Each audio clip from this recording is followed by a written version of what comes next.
Hey guys. This is Star What If. How are you all? Please support to subscribe this channel for watching new interesting stories. So in this video, we will see what if Harry Potter bonded with Op Lord and became magic's ultimate predator? Here is short summary. When a powerful ancient entity bonds with Harry before his third year, everything changes. Betrayed by those he trusted, Harry embraces the darkness and becomes a force no one in the wizarding world is ready for. But before we start, if you want more stuff like this, then be sure to subscribe and like this video. And if possible, share this video with your friends. Now let's start the story. Magic was undoubtedly the best thing in Harry's life at the moment, which is why he felt it was a shame that he couldn't use it outside of school, even if he did understand the reasoning behind it. Growing up in the Dursley household, he hadn't known that magic was actually real. His Uncle Vernon and Aunt Petunia had always done their best to stop even the barest mentioning of it. Harry could recall them refusing to let his cousin, Dudley, watch a TV show about magic, no matter how much he begged. In Harry's experience, if Dudley wanted something, then he would get it. That was just the way the world worked. The sky was blue, water was wet, and Dudley gets what he wants while Harry gets neglected and abused because he's a specky git. And if Uncle Vernon and Aunt Petunia were hesitant, then Dudley would simply ask again, or at worst let some fake tears drip down his double-chinned face and they would cave.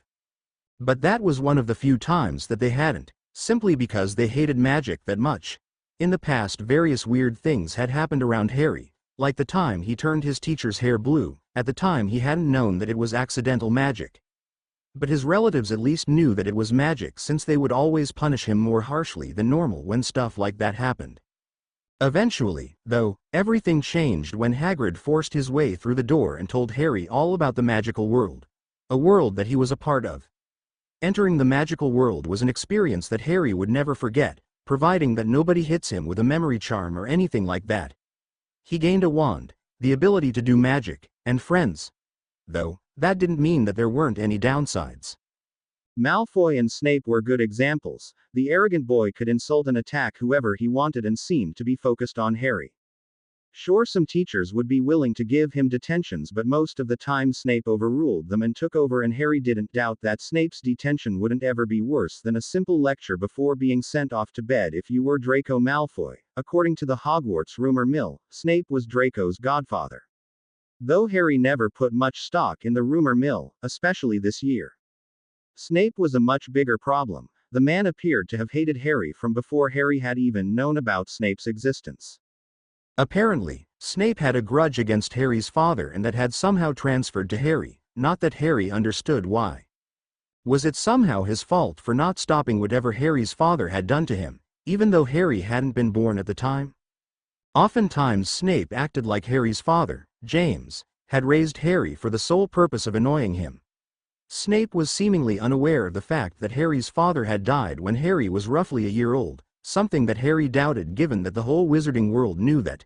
Harry suspected it was the far more likely option of Snape just purposely ignoring it because he wanted to continue his stupid little grudge, and James Potter was too dead to do it. Though the biggest problem so far had been Voldemort, the man that had murdered Harry's parents and had tried to kill him more than once since Harry's return to the wizarding world. In Harry's first year, Voldemort had possessed the defense against the dark arts teacher, Professor Quirrell. It was more than a little bit disturbing to learn that the guy who killed your parents was living on the back of your teacher's head. Professor Quirrell Mort had tried to kill him during his first Quidditch match, and once more that year when Harry and his two best friends, Hermione and Ron, tried to stop him from stealing the Philosopher's Stone. The year ended with Harry being able to destroy Quirrell's body thanks to his mother's protection, but Voldemort had managed to escape. This year had been worse than last year. They had another bad defense against the dark arts teacher in Professor Lockhart, a man who seemed less than competent and spent most of his time staring at his reflection. What made matters worse was that the famous wizard was a fraud who had simply been taking credit for other people's accomplishments and then wiping their memories. Harry had also discovered that he could speak to snakes. Unfortunately, the rest of the school found out at the same time and started accusing him of being the heir of Slytherin who was attacking Muggle-born students throughout the school. Between dealing with the majority of the school hating him, Harry also had to deal with Dobby's horrible attempts to save him. Sure, Harry knew that the little house elf meant well, but trying to injure him with a bludger so he would leave the school? Really? Eventually, though, Harry was able to find out the heir of Slytherin was actually an old book of Voldemort's that was possessing Ginny Weasley, Ron's little sister, and making her unleash a basilisk that had been hidden in the Chamber of Secrets. One wild adventure later had ended with Lockhart being obliviated of all of his knowledge. Harry had ended up fighting the basilisk with just a sword, as one does. Fortunately, Harry had been able to kill the beast, but in doing so he had ended up being painfully stabbed in the arm by one of its teeth. Thankfully, Dumbledore's phoenix, Fawkes, had been there and used his tears to neutralize the venom. Not long after that, Harry had destroyed the book with the basilisk fang, and a short while later he managed to free Dobby from Lucius Malfoy, Draco's dickhead of a father and the idiot responsible for dropping the book in Ginny's possessions, thankfully ending this nightmare of a year. Ginny was in the hospital wing with him, currently sleeping in a far corner of the room, under several potions and spells. Apparently being possessed for the majority of the year was a bad experience, who could have guessed? Ow!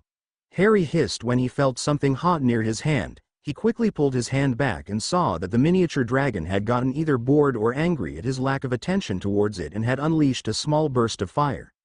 Thankfully he wasn't burnt, but he now had to put out the fire that was on his bedsheets. Harry raised his wand, but it turned out to be unnecessary since a second later the fire vanished and the bedsheets repaired themselves. Huh? Harry intelligently managed. That brings back memories, a voice spoke. Harry's head snapped to the side and he saw Professor Dumbledore had entered the hospital wing and was walking towards him. I remember the first time I had made a dragon, it burnt my chin. I feared that I would never grow a beard ever, though thankfully that worry has proven to be nothing more than a product of fear. Dumbledore chuckled as he stroked his waist-length beard. Professor Dumbledore. Harry quickly sat up, taking care to not knock his dragon onto the floor. No need to get up, Harry, Dumbledore said before he waved his wand and created a chair for himself. He sat next to Harry's bed. That is an adorable dragon, he said, admiring Harry's creation. Though the skin is not perfect and the eyes could do with some work, still, a good attempt. Thank you, sir. Harry blushed a little. It's my first time trying it. But I can guess that it won't be your last, Dumbledore smiled knowingly. Probably not, Harry admitted as he turned the dragon back into a quill. I'll probably have to do it again next year. It is a third-year spell, isn't it? Indeed it is, Dumbledore nodded. I would recommend not practicing too many spells in here. Madame Pomfrey doesn't appreciate it. Believe me when I say that I know that to be a fact.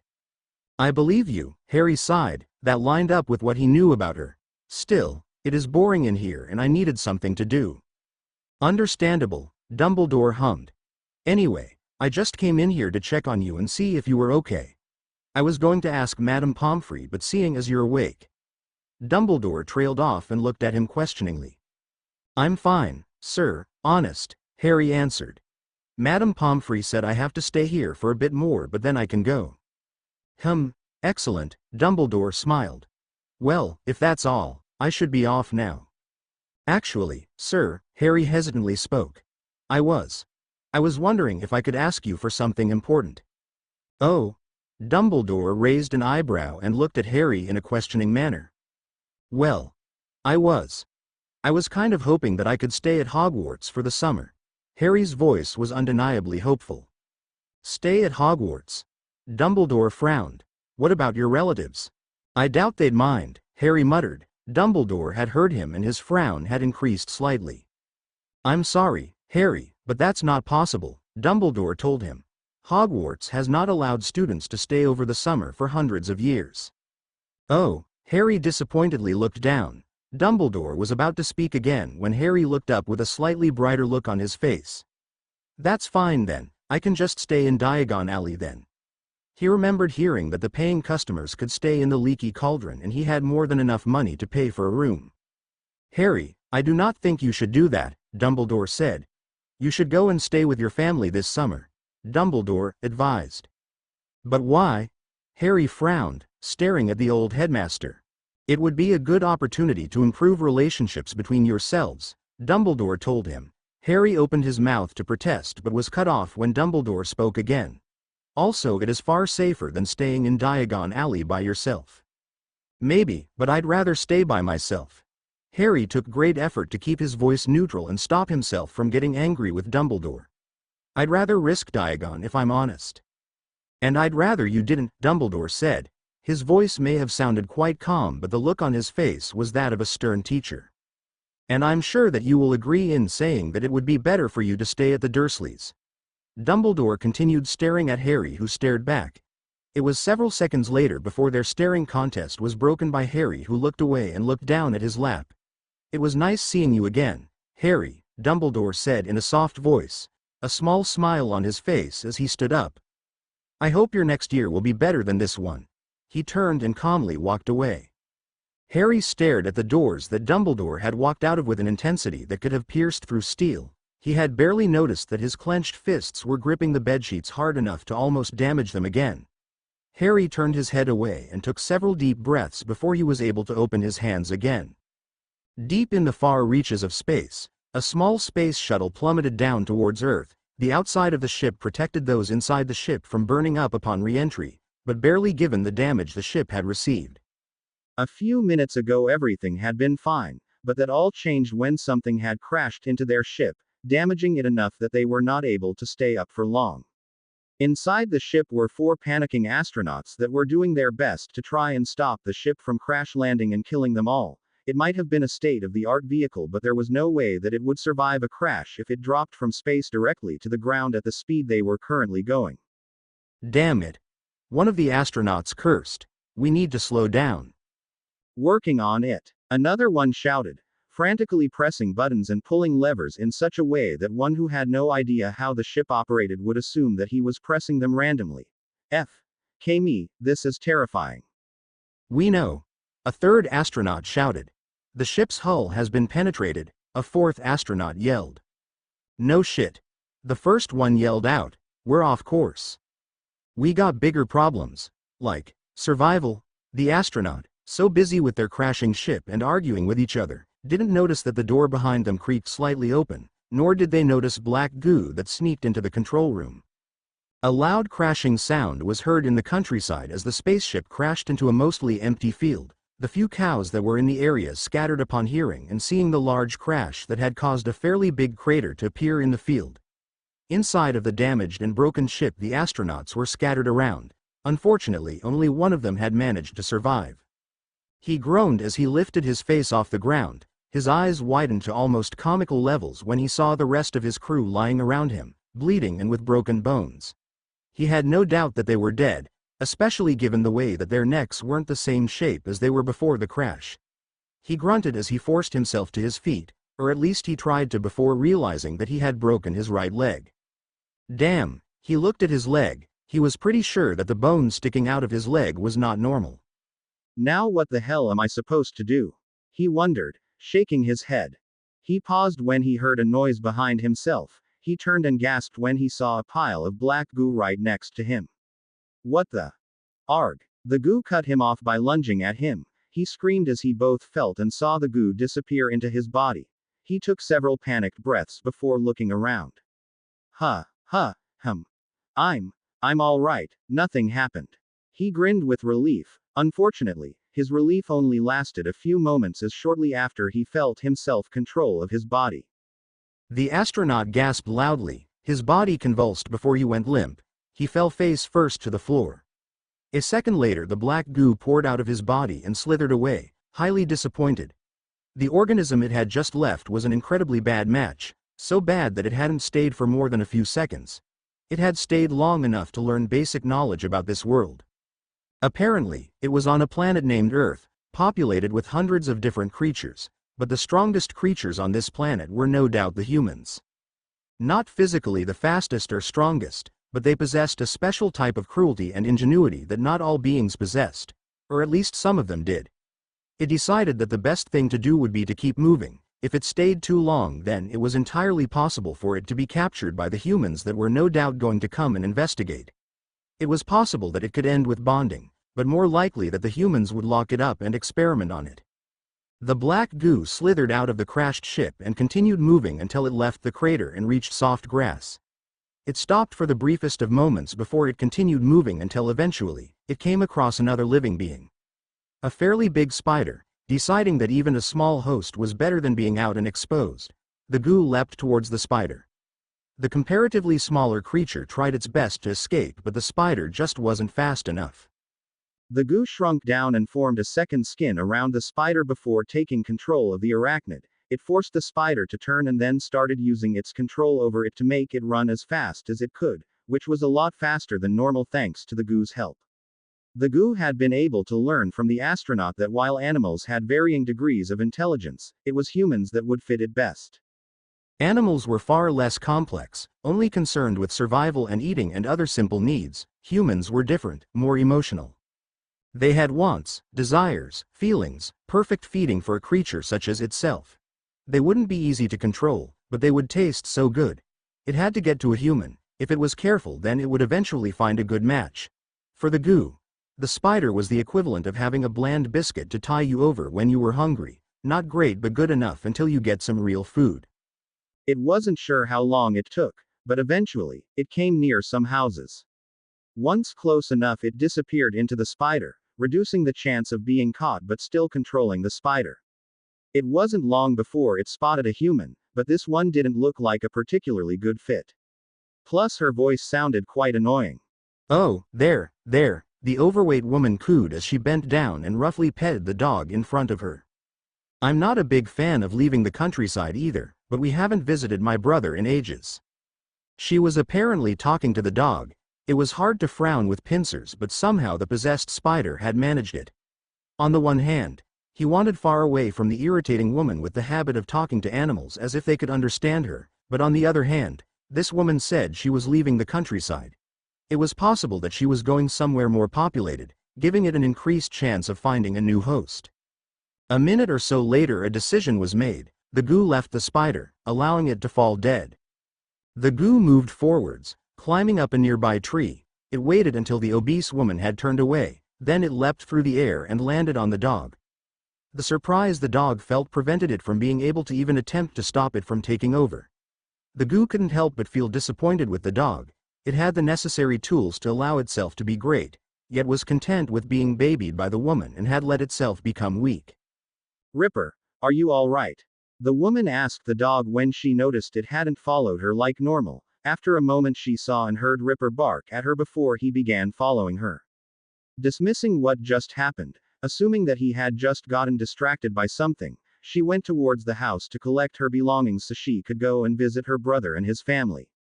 It was a very long journey later that Ripper, the possessed dog, arrived in the Dursleys' house, followed by the woman that owned him, though the goo inside the dog had not enjoyed the trip much. Honestly, how could one woman fuss so much over a creature that only needed food, water and some entertainment? One would have been forgiven for thinking that the dog was a newborn baby with the way that the woman was treating it. Once inside the house, the dog followed the overweight woman into the living room. "Hello, Marge," a voice said, and the possessed Ripper took the opportunity to look around the room and see what it was working with. He paid attention as Marge, the insufferable woman he was unfortunately with, began conversing with the people in the room. Greeting the woman was an obese man, even fatter than the woman, with balding hair and a large mustache. Apparently, he was the woman's brother, a man called Vernon Dursley. Along with the man was a owned woman that would be noticeably skinny, even without standing with the two other overfed humans. The woman was called Petunia and was Vernon's wife. The third human was sat down, watching TV without a care in the world, not even responding to Marge hugging him and fussing over him.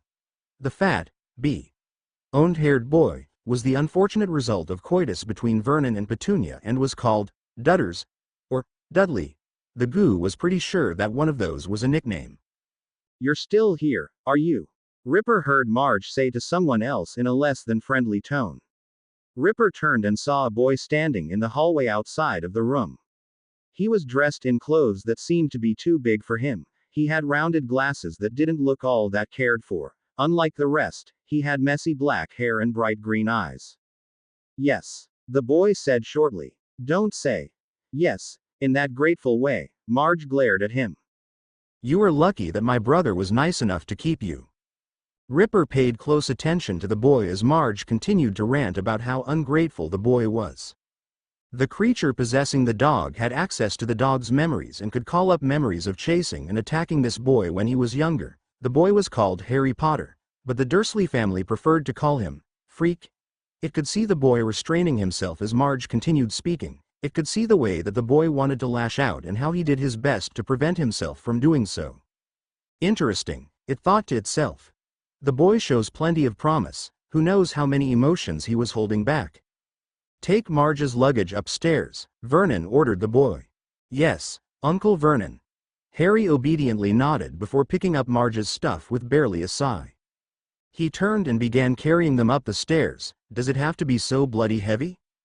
He thought to himself. Harry knew that he was never going to be the strongest kid on the block. His lack of food and living conditions at the Dursleys had seen to that, but he couldn't help but wish he was at least a little bit stronger while he carried Marge's suitcase up the stairs. Either I'm weaker than I thought or this suitcase is ridiculously heavy. What weighs so much in here, anyway? Her underwear. Soon enough Harry had gotten her suitcase into the room that the Dursleys had set up for her, or rather the room that they had forced Harry to set up for her. Harry was honestly quite tempted to just stay upstairs for the night and avoid Aunt Marge, the woman who had always hated him. Harry wasn't really sure if that was only because of what Uncle Vernon and Aunt Petunia had told the woman, or because of other reasons as well, but it didn't matter in the end since the hatred wasn't a one-way road because Harry was about as fond of her as he was of the rest of the Dursleys. Sadly, however, Harry knew that if he wanted to get the school permission slip to go to Hogsmeade Village signed then he needed to behave.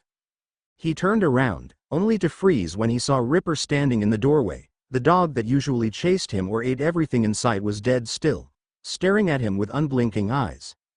Harry couldn't help but frown as he took a step back before realizing he had. He stared at Ripper who stared back. "What do you want?" Harry asked before his frown deepened slightly. He didn't know why he had asked that question to Ripper. Perhaps his experience with Hedwig and Fox had changed the way he treated animals, but he had to remember that Ripper wasn't as smart or kind as them. Ripper's head tilted to the side but he didn't say anything. "Boy." Their little staring contest was broken when Harry heard Uncle Vernon bellow. "The food isn't going to cook itself." Harry stared at Ripper for several more seconds before he cautiously moved forward and gingerly slipped past Ripper before heading down the stairs, with Ripper's eyes focused on his retreating back. Ripper had paid close attention to Harry Potter as dinner went on. He noticed that his constant staring had made the boy uncomfortable, so he shifted to discreet glances instead. He saw the way the boy's relatives made him work as if he was a private waiter and chef. He was pretty sure that it was not normal to treat someone Harry's age like that, at least not in this part of the world. The Dursley couple and their son seemed content with ignoring his presence, but Marge was an entirely different game and had insisted that he be in her sights at all times. He wasn't quite sure why Marge insisted on antagonizing the boy, but she did. If she didn't criticize the way that the boy worked, then it was the way that the boy behaved or the way that he looked or any other number of minor and major complaints that she could come up with. The creature inside Ripper was honestly staggered that the boy hadn't reacted by now and done something. It could tell that the boy's limited patience was waning and all that would be needed was a big push. Something that Marge was more than happy to provide. "You see, it's nothing to do with the father, it's all to do with the mother," Marge said after several minutes of complaining about Harry's father being a drunk. She eyed Harry, who was carrying a plate away from the table, and smirked at his back before turning back to Vernon and Petunia after taking a long sip of wine from her glass. "You see it all the time with dogs, really. I've seen it plenty of times. I've had to put a few down because of it. It's just the way it is. If there is something wrong with the bitch, then there is something wrong with the pup." "Shut up." Everyone in the room turned to face Harry, who had apparently reached the end of his patience, having thrown a plate hard on the floor, causing it to shatter into pieces. Harry was glaring intensely at Marge, his fists shaking as if he wanted nothing more than to go over to her and punch her in the face, his breath heavy in hatred on his face. "Shut up." "Right." Marge grinned as she turned to face Harry. "Let me tell you something, boy, your mother was just a simple." Marge trailed off as she suddenly felt quite weird. She looked down and her eyes widened as she saw her hand had begun bloating along with the rest of the body. Ripper watched with fascination as Marge Dursley blew up until she looked like a balloon. The other Dursleys stared at her with horror as she began floating up into the air. Ripper looked towards Harry and watched the various emotions that cycled through his face, including anger, confusion and realization, but the first seemed to be the most consistent one. Harry rushed out of the room while the Dursleys tried and failed miserably to stop Marge from floating away into the sky. Meanwhile, the goo inside Ripper had made a choice. It wasn't sure how, but it knew that Potter was responsible for what had just happened. He had done something to Marge. Its limited knowledge of humans let it know that that was not possible, yet Potter had somehow done it. The goo was a member of an alien species known as the Clintar, or symbiotes, as they were more commonly called, a species that feed on a couple of different things, one of which was emotions. The more powerful the emotion, the better, and Potter looked like an all-you-could-eat buffet. The symbiote was leaning towards attempting to bond with Potter before, but seeing that display had made it even more sure that that was what it wanted. It made Ripper's body move and follow Potter up the stairs. It peeked into the open door of Potter's room and saw Potter packing after releasing a snowy white bird out from his window with instructions to find him later. It decided that now would be the perfect time to change hosts since Potter was distracted and the rest of the Dursleys were busy with Marge. Ripper moved into the bathroom and the symbiote left the dog's body, not caring that Ripper died a second later. The black goo made itself as short as it possibly could just as Potter had come out of his room whilst holding a trunk. The symbiote rushed out once Potter had walked past the bathroom and quickly jumped onto Potter's suitcase. They had started going down the stairs when Vernon and Petunia Dursley returned. The symbiote cursed them for their bad timing before it quickly went inside Potter's trunk through a small hole near the top. "You bring her back. Bring her back now," Vernon Dursley ordered Harry as soon as Harry had gotten down the bottom of the stairs. "No, she deserves what she got and as far as I'm concerned she can float off into space," Harry snapped. "The only problem I could see would be if she ends up blocking the planet's view of the sun." Vernon let out a bellow and was about to charge at Harry but stopped when Harry pulled out his wand and aimed it right at Vernon's neck. "No, go on, I've got over years worth of reasons to do it." Harry glared at him. You can't do magic outside the school," Vernon reminded him as he took a step back. "You've nowhere to go," Vernon added, looking somewhat confident despite the way that his face had paled. "I don't care, wherever I go will probably be better than here." Harry turned and quickly rushed out of the house before his relatives could stop him. Harry shook his head, cursing the name, Dursley, as he stopped by the local playground. He hadn't really thought of where he was going to go, he just wanted to get out of the house. He stopped, deciding he needed a moment to calm his head. "What am I supposed to do now?" he wondered to himself. He supposed that the best option would be to stay at the Leaky Cauldron for the rest of the summer. He needed to buy his school supplies anyway, plus he didn't really mind staying in Diagon Alley. Now, there was just the question of how he was going to get there. He had some Muggle money with him but he wasn't sure if it was enough for a taxi. Woof. Harry's head snapped towards the bushes on the other side of the road. He saw something creeping out of the bushes and instinctively raised his wand. He watched as a big dog with midnight black fur stepped out and stared at him. Meanwhile, the symbiote snuck out of his trunk. Harry wasn't really that fond of dogs. The only good dog that he had ever met was Hagrid's dog, Fang. Hagrid's other dog, Fluffy the giant, three-headed dog, had tried to eat him while Ripper would nearly always attack him. The dog opposite him looked a bit skinny, but that didn't mean it didn't look intimidating, especially this late at night. The dog barked loudly just before a large bang sound was heard coming from Harry's right. Harry looked in the direction of the sound and saw a purple, massive triple-decker bus charging towards him. Harry took a step back to avoid getting run over. He felt the back of his feet connect with the curb and he tripped backwards, hissing in pain as he landed on his back and on top of a rock that dug into the spot in between his shoulder blades. Between the pain, the bus, the massive dog and the leftover emotions from his confrontation with the Dursleys, Harry didn't quite notice the symbiote sneak into his body. "I am not doing that again," Harry muttered to himself after stepping off the night bus. Today Harry had learned about a new method of magical transport. It was called the night bus and would apparently show up when needed to help a stranded witch or wizard. Sounds great in theory, except for the fact that the ride was the most uncomfortable thing he had ever ridden on, and keep in mind that he liked to fly high in the air as fast as possible.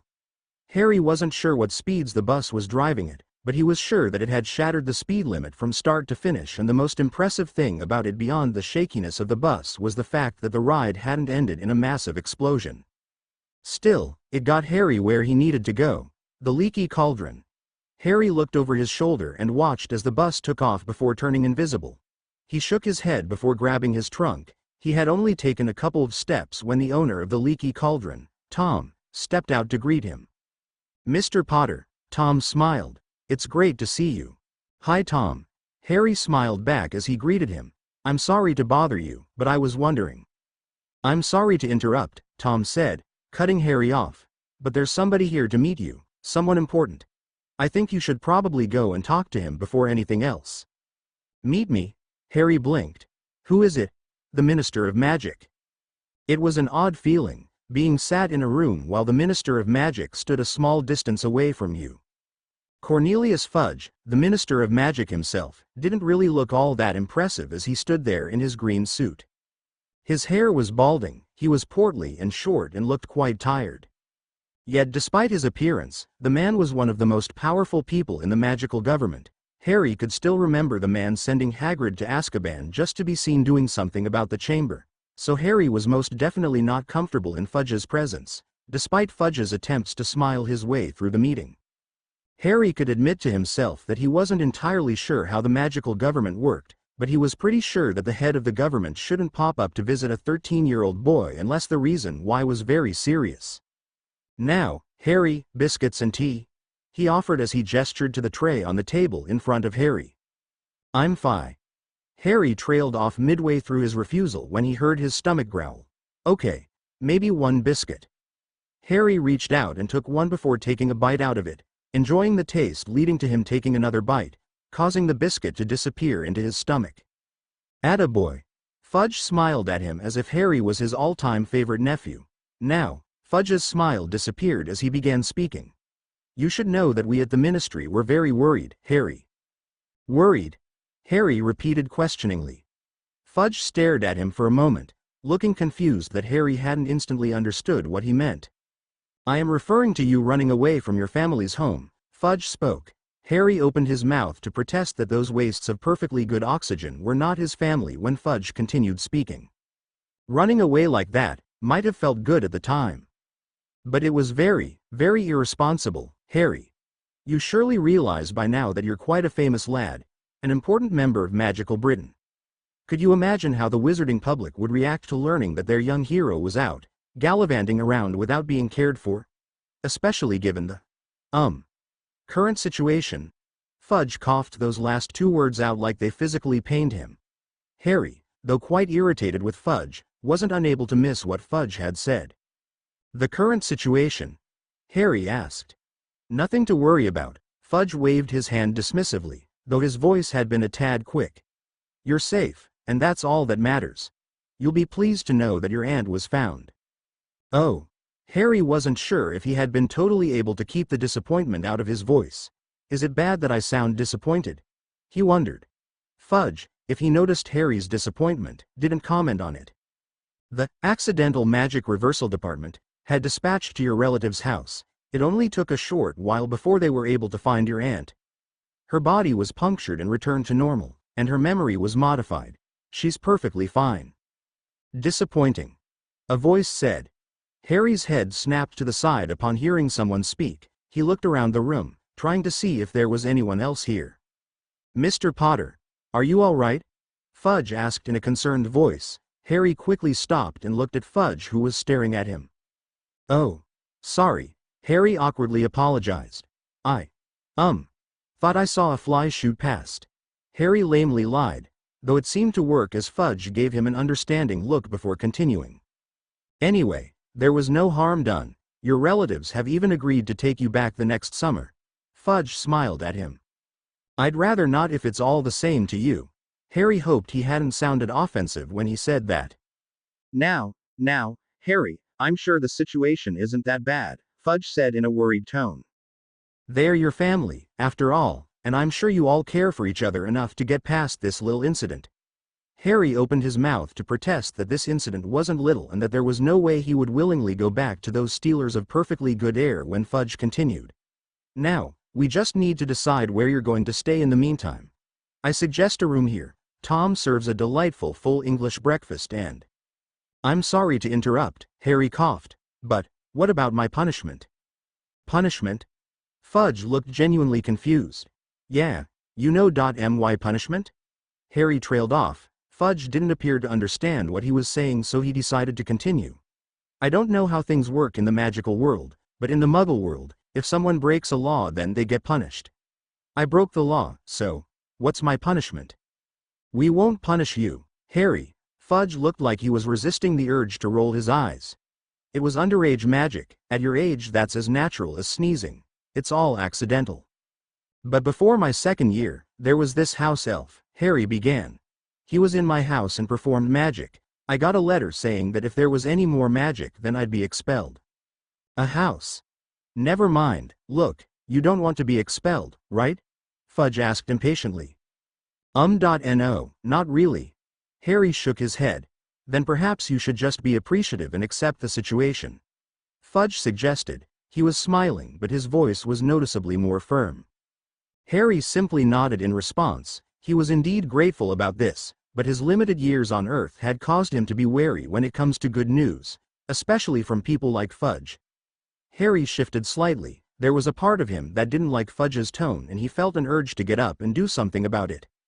Maybe throw him around a bit, push him, yell at him, rip his throat out and... Where did that come from? Harry wondered. Thank you, sir. Harry nodded to Fudge, who looked pleased. If you don't mind me asking, did you have any luck in capturing Sirius Black? Harry asked. You know about him? Fudge's face had paled. I heard about him on the bus, Harry answered. The conductor was reading a newspaper and Black's face was on it. He told me that Black was a murderer and a big supporter of Voldemort. Harry stopped when Fudge flinched as if he was shot. Don't say his name, Fudge hissed, causing Harry to stare at him for several seconds before he regained the ability to speak. Sorry, Harry apologized. But he told me that he supported you know who and how he's the first ever person to escape Azkaban. Yes. Fudge looked very uncomfortable. It's a terrible situation, but I don't believe that it'll be a problem for much longer. Azkaban's guards are doing their best to find him. I've never seen them so angry. Fudge shivered. Now, I'll go and get a room ready for you. While you are here, I want you to stay in Diagon Alley. No wandering about in Muggle London, is that understood? Because of Black? Harry asked. He's one of the reasons, Fudge admitted. Stay here. Don't leave this building after dark and please behave. A short while later, Harry entered the room that he would be staying in for the majority of the summer. He looked around. It wasn't horrible by any stretch of the imagination. It was clean, had a bed and other furniture. It also had a window, and that was pretty much all Harry really needed from a room. Though he would be lying if he said he didn't wish for a better color scheme, all of the grays were making the room look really dull. Hedwig. Harry cried out happily upon noticing that Hedwig was sitting on a perch that was positioned by the window.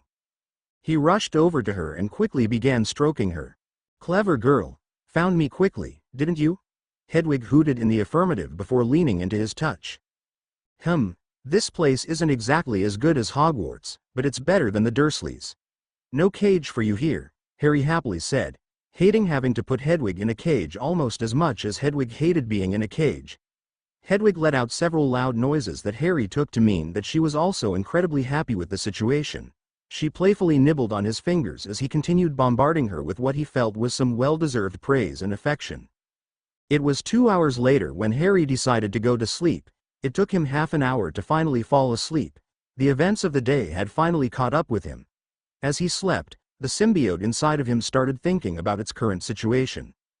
Since bonding with this new host, it had learned about magic, or at least everything this particular human knew about magic. So far, the symbiote was quite pleased with the host. This was the best match it had ever had. The human had plenty of emotions that it could feed off, and the memories that the symbiote could access let it see how much potential the host had. The host, Harry, had already fought and survived things that most humans his age would not. He had survived things that even adult wizards wouldn't. The symbiote could detect intelligence and power within the boy and planned to make full use of it. However, Harry wasn't without his downsides. One example would be his body. Years of running from his cousin and Quidditch had made sure that Harry wasn't as bad as he could have been. The Dursleys had starved and overworked him for years, making it so that he wasn't as physically strong or fit as he could have been. Thankfully, that wouldn't be a problem for much longer, as the symbiote could easily deal with that. Harry's personality could do with some work as well, given how messed up it had been thanks to the Dursleys and the chaotic mess that was Hogwarts and its population of students and teachers. The symbiote could detect the intelligence that the boy did his best to hide, partly due to a desire to fit in, partly because he didn't want to upset his friends, and also because of the damned Dursleys. The Dursleys have been causing a lot of problems for my host, the symbiote thought to himself. Maybe I can convince him to kill them. I'd be doing him and the world a favor by stopping them from being able to reproduce and spread. The next day, Harry woke up with a deep yawn escaping his mouth. It took him several minutes before he was able to force himself to leave the comforting warmth of his bed, but eventually, he had been able to. After completing his daily ablutions, he had headed downstairs to the bar, where he found Tom waiting behind the bar, with a couple of people sitting at the tables nearby. "Morning, Tom," Harry politely greeted as he sat down at the bar and picked up a menu. "Morning to yourself, Mr. Potter." Tom nodded to him while cleaning the bar. "Good sleep?" he asked. "It was good," Harry confirmed. "How about you? Did you sleep okay?" "Not as long as I'd like," Tom said with a small chuckle. "But well enough. Now, I suppose that you're hungry. What can I get you?" Well, Minister Fudge told me that you make a delightful English breakfast, so I suppose I'll try that," Harry answered. "By the way, I'm sorry, but can you make it quick? I'm just really hungry today." Harry wasn't entirely sure why, but at this current point in time, he felt like he could beat Ron or maybe even Dudley in an eating contest. I suppose that's just natural for your age," Tom shrugged. "Give me a few, Mr. Potter. I'll be right back with your breakfast. And I'll see what drinks we have available at the moment." "Drinks?" Harry blinked. "Ones suitable for underage children, yes," Tom grinned before walking off. "I'll be back soon," he called before heading out. Meanwhile, Harry impatiently waited for Tom to come back, impatiently tapping his finger on the bar the whole time. Harry wasn't sure how long it was before Tom returned, but it felt like an eternity. As soon as Tom returned and placed Harry's breakfast down, the boy who lived wasted no time before digging into the delicious-looking food in front of him like it was his last meal on Earth. "Wow, you really are hungry." Tom couldn't help but stare at the boy in front of him, who was doing his best impersonation of a black hole. The boy did remember his manners and tried to eat his food as politely as possible, but he was still shoving it down his mouth at a surprising rate. "That was good," Harry commented once he had finished. "Well, I'm glad you liked it." Tom smiled at him. "I'll be sure to let the chef know and is there any chance I can have it again?" Harry asked hopefully. You want another full English breakfast?" Tom blinked. Yes. Yes please." Harry nodded. "Oh, okay," Tom said after a few seconds pause. "I'll be right back." After eating the second load of breakfast, Harry retreated upstairs to his room, though he was really disconcerted by the fact that his stomach had started growling on the way up the stairs.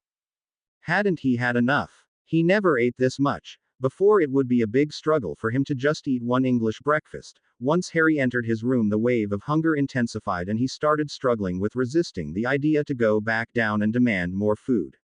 He was pretty sure that by the end of the day the whole of Diagon Alley would be telling each other that Harry Potter was a massive eating machine.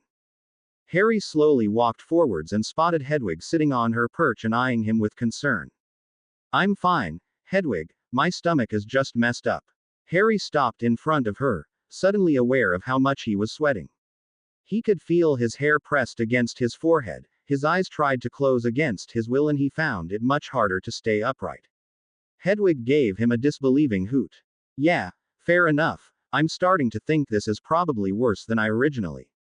Harry trailed off, his eyes narrowing at Hedwig, his breathing growing shallower. "Hoot." Hedwig looked at him questioningly. Aye. Harry trailed off upon hearing the sound of wings flapping. A second later, a pigeon had landed on the open windowsill. Harry's vision glazed over and his mind temporarily blanked. The next thing he felt was something scratching down the inside of his neck. "What the?" Harry blinked his eyes repeatedly until his vision was clear enough for him to see what had happened. In his hands was the pigeon that had been on the window, except it was horrifyingly missing its head. Blood squirted down from the stump where its head had originally been and slid down until it landed on his hand. He and Hedwig stared with horror at the decapitated bird, neither of them moving. What the? Harry paused as he realized just what had slid down his throat a few moments ago. Dropping the bird's body like it was bad news, he rushed to the bathroom, slamming open the door and sliding down to his knees in front of the toilet. He opened the seat and was barely able to get his mouth over it in time. He gasped just before the contents of his breakfast shot out of his stomach and into the toilet. After what felt like an eternity, Harry pulled his head back, but quickly stopped when he felt the need to vomit again. He once more positioned his mouth over the toilet, but once he did so he saw the pigeon's head floating in the mix of toilet water and vomit. Seeing it staring back at him was the catalyst needed to speed up Harry's stomach evacuation. What is happening to me?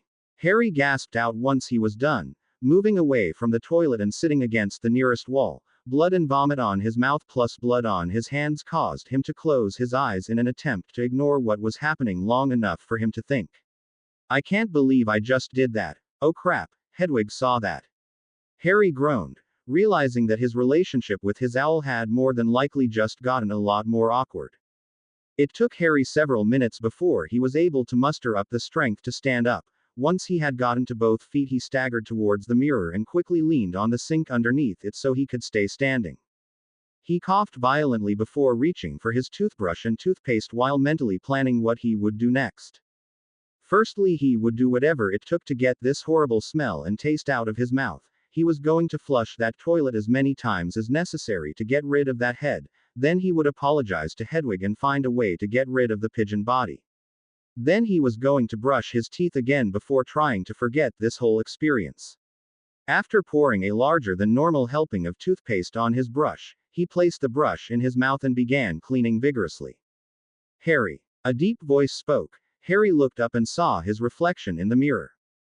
What the F? Harry jumped back, toothbrush dropping out of his mouth and into the sink just before he ended up tripping and hitting the back of his head on the wall behind him. Ow! Harry groaned after sliding down to the floor, one hand reaching up to massage his head while the other wiped the toothpaste off his mouth. I didn't actually see that, did I? Harry wondered out loud, wondering if what he had seen in the mirror was real. Because if it was, then he was going to have to find a great way to explain why he ended up having two large teardrop-shaped eyes and massive razor-sharp teeth. Harry slowly got to a crouching position before rising up and staring at the mirror in front of him. He breathed out a sigh of relief upon seeing that his teeth were normal and that his eyes were the usual emerald green eyes he had had for all of his life. What is happening to me? Harry wondered, not for the first time today. 10 minutes later, after continuing to brush his teeth while constantly staring at the mirror, Harry exited the bathroom and immediately felt Hedwig's gaze on him. Harry gulped as he looked between Hedwig, who was still sitting on her perch, and the headless body of the pigeon on the floor. Harry ended up having to quickly look away from the bird or else he would risk vomiting again, which meant he was now staring at Hedwig, who was still staring back at him. Sorry girl, Harry apologized awkwardly. I don't really have an explanation for what just happened. I just sort of blanked out and the next thing I knew was that I had just eaten that bird's head. I'm really sorry. I wouldn't do that to you, I promise. You know I wouldn't, right Hedwig? Harry asked, pleading for her forgiveness. Hedwig stared at him for several painfully long seconds, looking like she was staring into his very soul and deciding if he was worthy. A moment later, Harry got his answer. Hoot. Hedwig leapt off her perch and flapped her wings to push herself high enough to glide onto Harry's shoulder. After landing, she faced him and affectionately nibbled on his ear until he reached up and petted her. Hedwig showed no hesitation or even worry in letting him do so. Thank you, Hedwig. Harry smiled brightly at her, pleased by the trust that she had shown in him. He had just eaten another bird, yet she trusted him enough to not harm her. You're the best. Hedwig chirped in a way that Harry understood to mean, I know that, silly. Now, what to do about that? Harry wondered out loud as he stared at the bird's body. Hoot. You're right, Harry absently agreed with a nod of his head. I wish I had someone to clean it. Yous need cleanings. A voice spoke. Harry jumped in shock and turned around to find a small house elf dressed in similar clothes to Tom. What? Who are you? Harry blinked. Eyes be Tank, the elf answered. Tank works here. Would Sir need Tank to clean something? Yeah, if it's not a bother. Harry stepped to the side and gestured to the bird body. Oh my. Tank trailed off and stared at the bird with wide eyes. What happened to Birdie? Not sure. Harry fibbed. Hedwig just found the bird there, didn't you, girl? Hedwig quickly nodded her head. Oh my, maybe a cat, Tank thought out loud before shaking his head and redirecting his focus to Harry. Tank will clean it. Does Sir need anything else? No, thank you, Harry began but was interrupted when his stomach rumbled. Does Sir want to eat something? No, Harry said quickly before realizing that he had maybe answered just a bit too quickly. No, sorry, I ate already. He finished with a weak smile. Oh. Okay. Tank stared at the weird human before he vanished the pigeon with a click of his fingers. He nodded to Harry before popping away. OF. King hell, Harry groaned before he walked over to the bed. Hedwig flew back to her perch before Harry hopped onto the bed and lied down on his back. Hedwig, Harry spoke up several minutes later. Do you think I should see a healer or something? Hedwig nodded and hooted to say, yes, I do think you should see a healer, you ate a damn pigeon. Fair enough. Harry sat up and covered his mouth when he yawned. No, a deep voice echoed in Harry's head, causing him to stop moving. No healers. Harry looked around the room but didn't see anybody but Hedwig. Who are you? Harry spoke up, ignoring the way Hedwig was looking at him. I can hear you, but I can't see you. Who are you? Where are you? I am inside your head, the voice replied. My head. Harry blinked, one hand instinctively going to his scar. No, not in your head scar, though that scar is fairly interesting by itself. The voice replied. Who are you? Harry demanded, looking around with the hope that eventually he'd see or spot something. I am Venom, the voice answered. And I am bonded to you. What? Harry blurted out. This relationship is quite beneficial to both of us, Venom hummed. Trust me. I don't even know you. Harry hissed. How is this beneficial? I don't even know what or where you are. I am inside of you. What I am is a Clintar. A what? Clintar. Venom repeated slowly as if talking to a small child. Were commonly known as a symbiote, an advanced alien species. Aliens. Harry blinked. Are you telling me that you're an alien? Harry blurted out, struggling to believe it. Magic was one thing, but aliens was a whole other ball game. Though, to be fair, he would have laughed at the idea of magic existing if asked about it a few years ago. Yes, now listen to me, Venom ordered. Despite what you may believe, this relationship benefits both of us.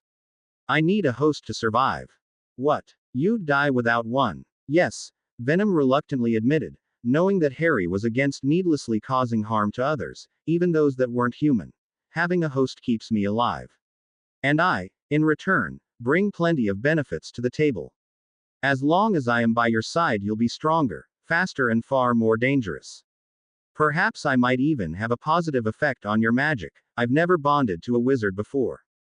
Circa, can't you just bond to someone else? Harry asked hopefully. I could try, Venom answered. However, doing so would risk their lives. If the host is not compatible, then it's possible that they would die if I stay too long. Oh. Harry paused, not sure how to respond. Wait, you've killed people. One person, though that was accidental, Venom replied. He quickly continued speaking when he saw that Harry looked more than ready to begin a lengthy rant. He was dying anyway. He was an astronaut and their ship had been in a massive crash. He barely survived and his leg was broken. If I didn't attempt to bond with him, then there was every chance that he would have just died in the field by himself. But you. If I had successfully bonded to him, then I would have been able to heal him, Venom explained. If the bond was successful, then he would have survived. I'm sorry, but no. Harry shook his head before standing up. If you need a host, then I'll find you someone or something. I don't know. I just want you gone. Harry quickly walked to the door, intent on going down and asking Tom to contact someone that could help him with the fact that he apparently had an alien in his body. Harry reached for the door handle, but that was about as far as he got as his entire body froze just before his fingers could wrap around the handle. What's going on? You are not going to contact anyone, not yet. Venom whispered from inside Harry's head. Harry was about to respond when suddenly his body turned around against his will and he found himself walking back to the bed despite his best efforts to do otherwise. Stop that. Let go of me. Harry yelled before he threw himself on the bed, landing on his back before his body snapped into a straight position with his hands falling to his side and his legs sticking together as if he had been hit with a body bind spell. Get off me, you stupid parasite. Parasite. Venoms boomed in Harry's head, causing the young wizard to wince. Harry's right arm suddenly stretched out. A second later Harry ended up slapping himself on the face, hard. Ow. Harry hissed. Don't call me that again. Venom growled, forcing Harry's arm back to his side. Now listen to me, Harry.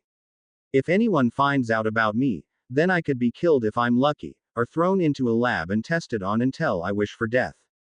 And I will not allow that to happen. What do you want? Harry growled out through gritted teeth. You, just you, Venom answered, not hesitating for a moment. That is what I want. But enough about me, because you need me a lot more than I need you.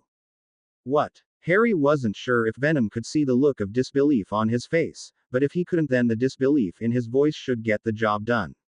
I don't need you. Don't you? Venom asked in a slightly amused voice. Think about it, Harry, if I leave you then I go and find another host. I might end up accidentally killing a few potential hosts until I find the right one. Perhaps I could find a truly powerful one like Albus Dumbledore, but then you would be alone. Think about it, Harry, you need help. I don't need anything from you. Harry hissed, still trying in vain to move his body. Then you've not been paying attention, Harry, Venom responded. Think about it, you spent 10 years suffering at the hands of the Dursleys. All because you weren't strong enough to stop them. I couldn't do anything because I was a child. Harry argued. You still are by human standards, Venom calmly replied. But if I was there then they wouldn't have dared raise a hand against you. Then you arrived at Hogwarts and nearly died a few times, only surviving because of stubbornness and luck. If it wasn't for your mother's sacrifice then you would be a small body in a grave and Quirrell would have gotten the stone. How do you know all this? Harry asked, his face pale. I am inside your head, Venom reminded him. Remember. All of your memories, all available to me. Get out. Harry roared, alarmed by the thought of anyone, especially an alien, accessing his mind. Not until you've listened to me, Venom said with a hint of impatience, not appreciating Harry's constant interruptions. After your first year, you went back to the Dursleys, only to get locked up. You let poor Hedwig get forced into a cage. Venom's voice sounded so disappointed that Harry couldn't help but wince. His gaze flitted across the room to spot Hedwig who was staring at him with concern. Poor Hedwig. Poor, loyal and sweet Hedwig, locked up in a cage barely big enough for her to stretch her wings because you couldn't stand up to the Dursleys. She just saw you eat a bird and is still loyal enough to stick by you, but you weren't loyal enough to help her. I'd die for her, Harry snarled, desperately wishing he could move. Really? Yet you wouldn't help her out of the cage. I couldn't do anything. You're a wizard, Venom cut him off. One that at the time had only had a year's training and couldn't use a wand, but if you had tried hard enough then you could have got her out. But you didn't. You were scared, you wouldn't have been if I was there. You had to be rescued from them by the Weasleys, then you went to school where you were nearly killed by a basilisk. After killing a 50-foot-long snake, what did you do? Let yourself get sent here again.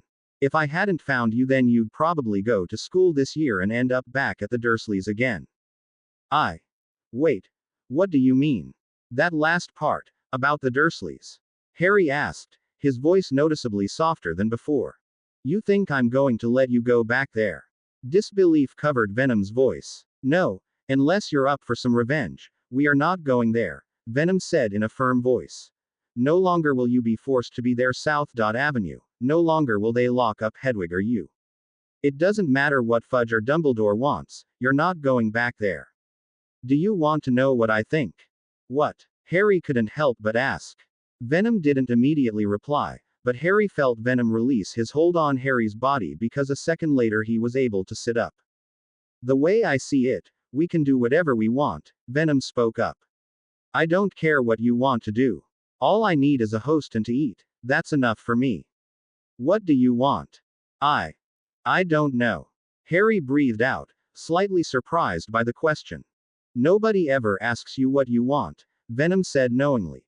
Your friends want things, the Dursleys want things, the teachers want things, even the ministry. But what do you want? I don't know, Harry repeated with a bit of frustration. We have plenty of time to find out. Venom's voice sounded somewhat soothing to Harry. I don't care for others, Harry, you are my host. You're all I will ever need. Harry stayed silent for several minutes, staring at the wall opposite him as he gathered his thoughts. How did you find me? Harry asked suddenly. You should thank your aunt. It's probably the first useful thing the stupid bint has ever done for you, Venom answered. Aunt Petunia. No, the fat one, Marge, Venom corrected. I ended up in a spider's body until I managed to find her dog, Ripper. You were in Ripper. Harry gaped. Were you? Why he wasn't growling and trying to rip my legs off? You're welcome, Venom replied, sounding as if he just brought the whole of England under Harry's control and was expecting Harry to drop to his knees to thank him. When I observed you through the dog's eyes, I realized that you would be a perfect host. Ripper had many memories of attacking you, and I could see the delicious emotions pouring off you. The fact that you're magical is just a great bonus. Emotions? Harry asked. You feed on emotions. Yes, Venom answered. Harry got the impression that if he had a physical form then Venom would be nodding right now. That's one of the things I feed on. I feed on intense emotional energy like anger, passion, or excitement. Yeah, well, I can't make myself experience them all the time because you're hungry. Harry pointed out. I also feed on brains, Venom mentioned. Brains. Harry yelped. You can't eat people's brains. Oh, I'm strong enough to do so. Venom chuckled. I'm not letting you eat people's brains. Are you sure I can't convince you to? No. Harry cut him off in a firm voice. Spoilsport, Venom replied. Harry couldn't help but imagine a mouth full of sharp teeth making a pouting expression. Fine, then you'll need to find me something else to eat. I'm sure that eventually, we'll find something that can satisfy me. Despite his words, Venom didn't think that his host would stick to his no eating brains policy for long. His life was far too messed up for him to not be tempted to just deal with a few problems permanently. So, what's it going to be, Harry? Let me stay. Let me help you in Hedwig, or make me leave, and risk me finding a host that is not as nice as you. What's it going to be? Well, that's just not fair. Harry couldn't help but think to himself. Perhaps not, but that's your choice. Venom's voice cut into Harry's thoughts. Fine, Harry eventually nodded. He couldn't help but feel like he was making a deal with the devil in some ways. But overall, he couldn't help but agree with what Venom was offering.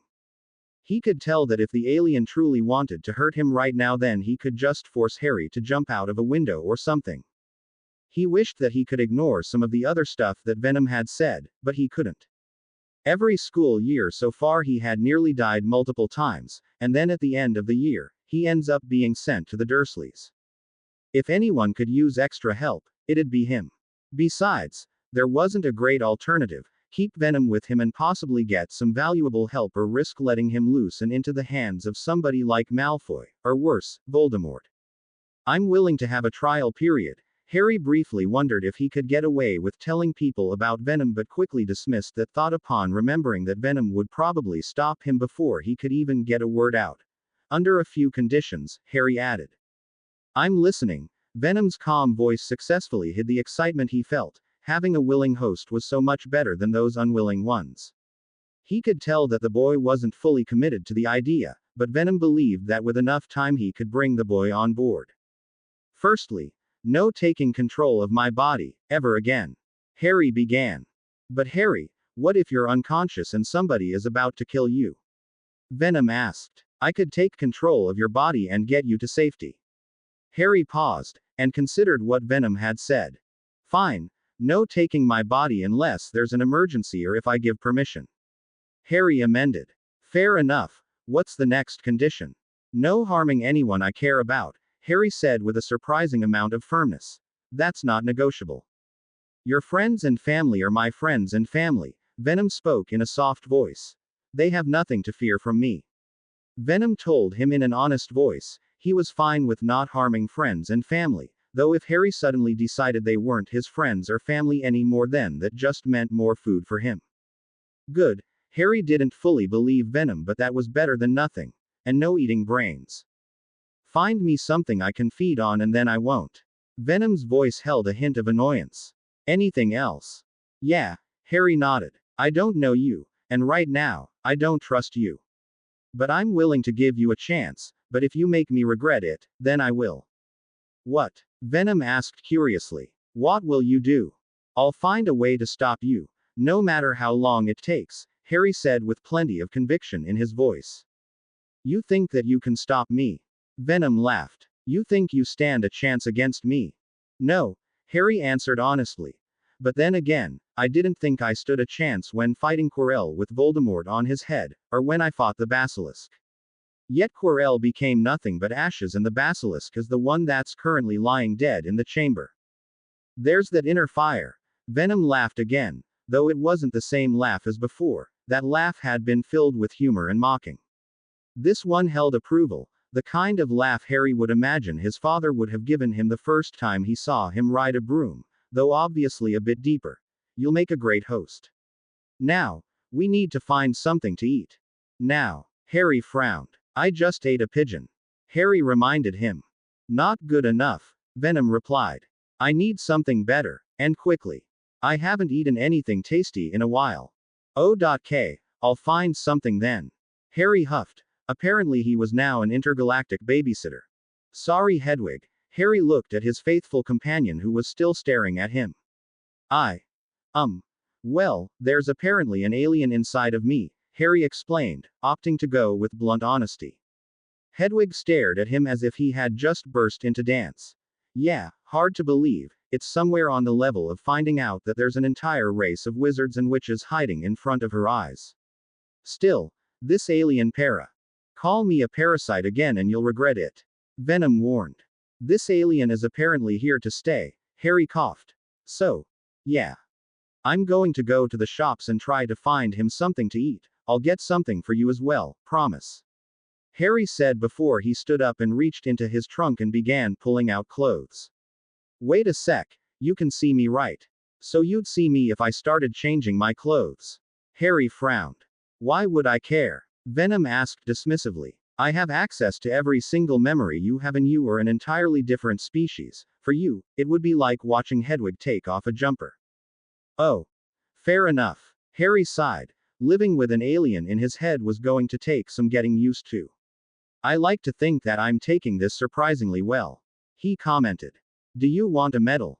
Venom asked sarcastically. How about a little less attitude? Harry asked, glaring at an opposite wall since he didn't really have a face that he could glare at. In that case, get me something to eat, Venom said impatiently. Do so, and I'll start proving to you how useful I am. What do you mean? Harry frowned. An underfed body and weak vision, I can fix that for you. What? Really? Yep. Better hurry with the food. Why do you wear those clothes? Venom complained once Harry had finished getting changed. If you really have access to my memories, then you know why, Harry grumbled, not really that fond of his clothes either. His beige-colored trousers needed an extremely strong belt to be held up. His blue shirt was a checkered one that Dudley had worn once before never wearing again, the bottom of his shirt reaching just above his knees. Because of the Dursleys, I know, Venom growled. But they're not here now. Are you really going to let them decide what you wear? You're rich. Buy some new clothes. I can't. If I go back and they find out that I have new clothes, then. You won't go back. Venom cut in with a firm voice. And even if some disaster forces you to temporarily go back there, then they won't take away your clothes. I won't let them. Now, when we go out, you need to buy new clothes. Fine, Harry said after a few moments, realizing that Venom had a point. He was rich enough, why couldn't he buy some clothes for himself? If things got really bad, then he could find a way to just hide them in his school trunk, something that should be possible given that he had access to magic. Though I have yet to see anything impressive about you, so I hope you understand if I have my doubts. How about this? Venom asked. How about? What the?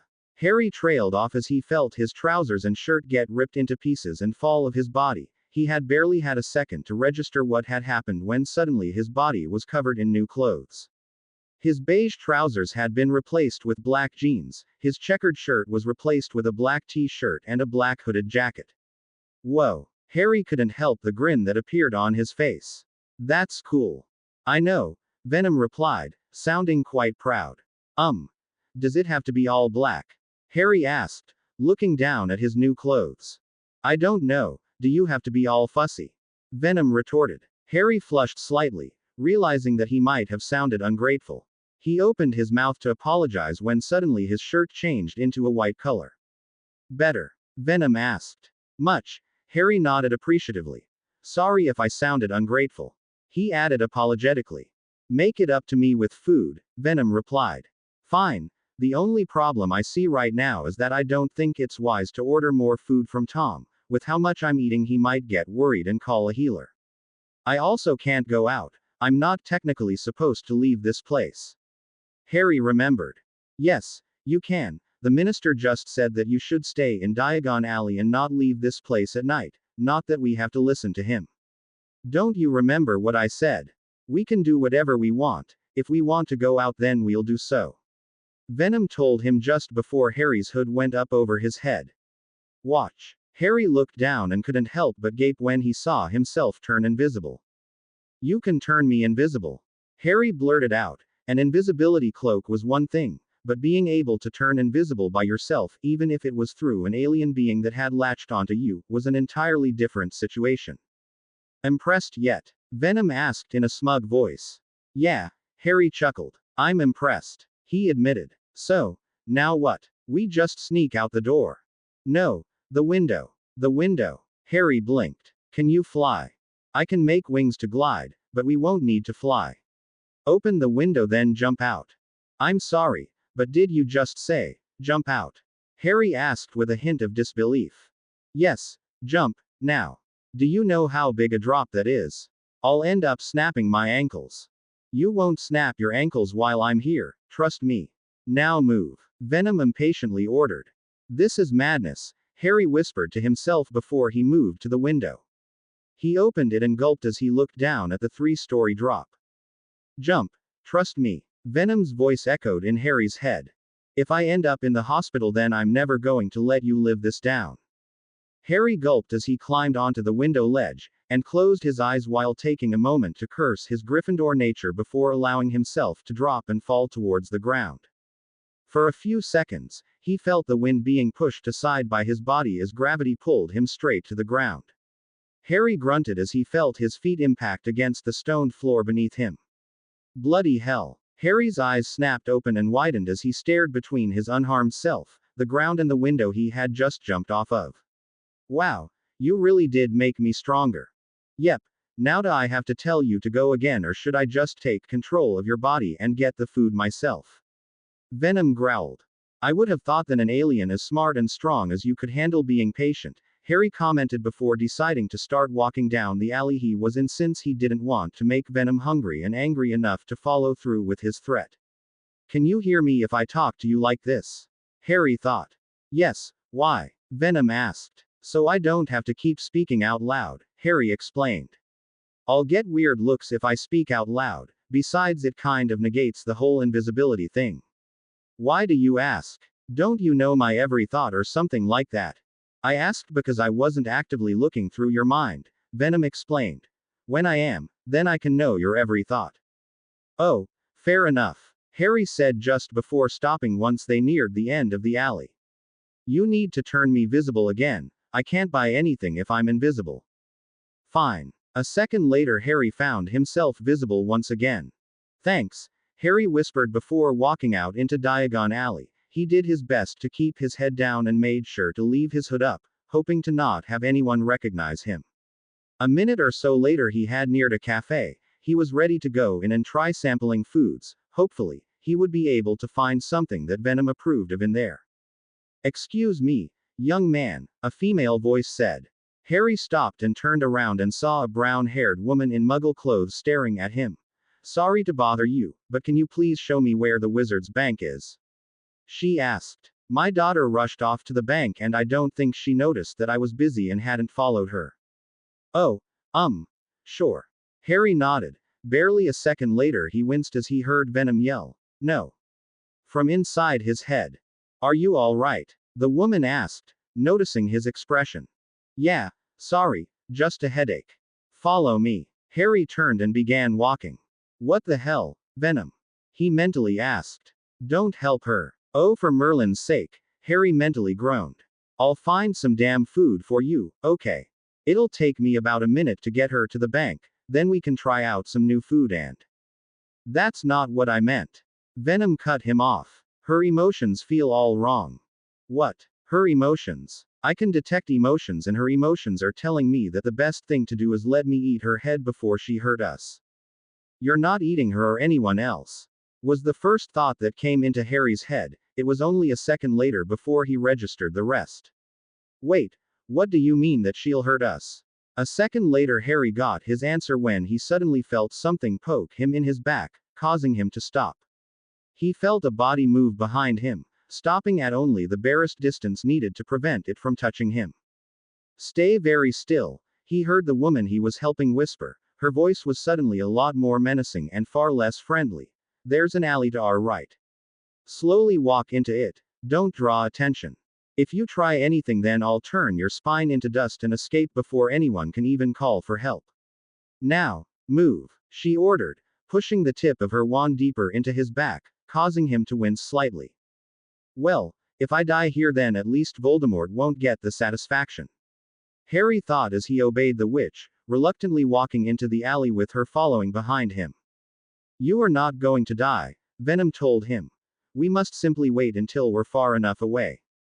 Far enough away from what?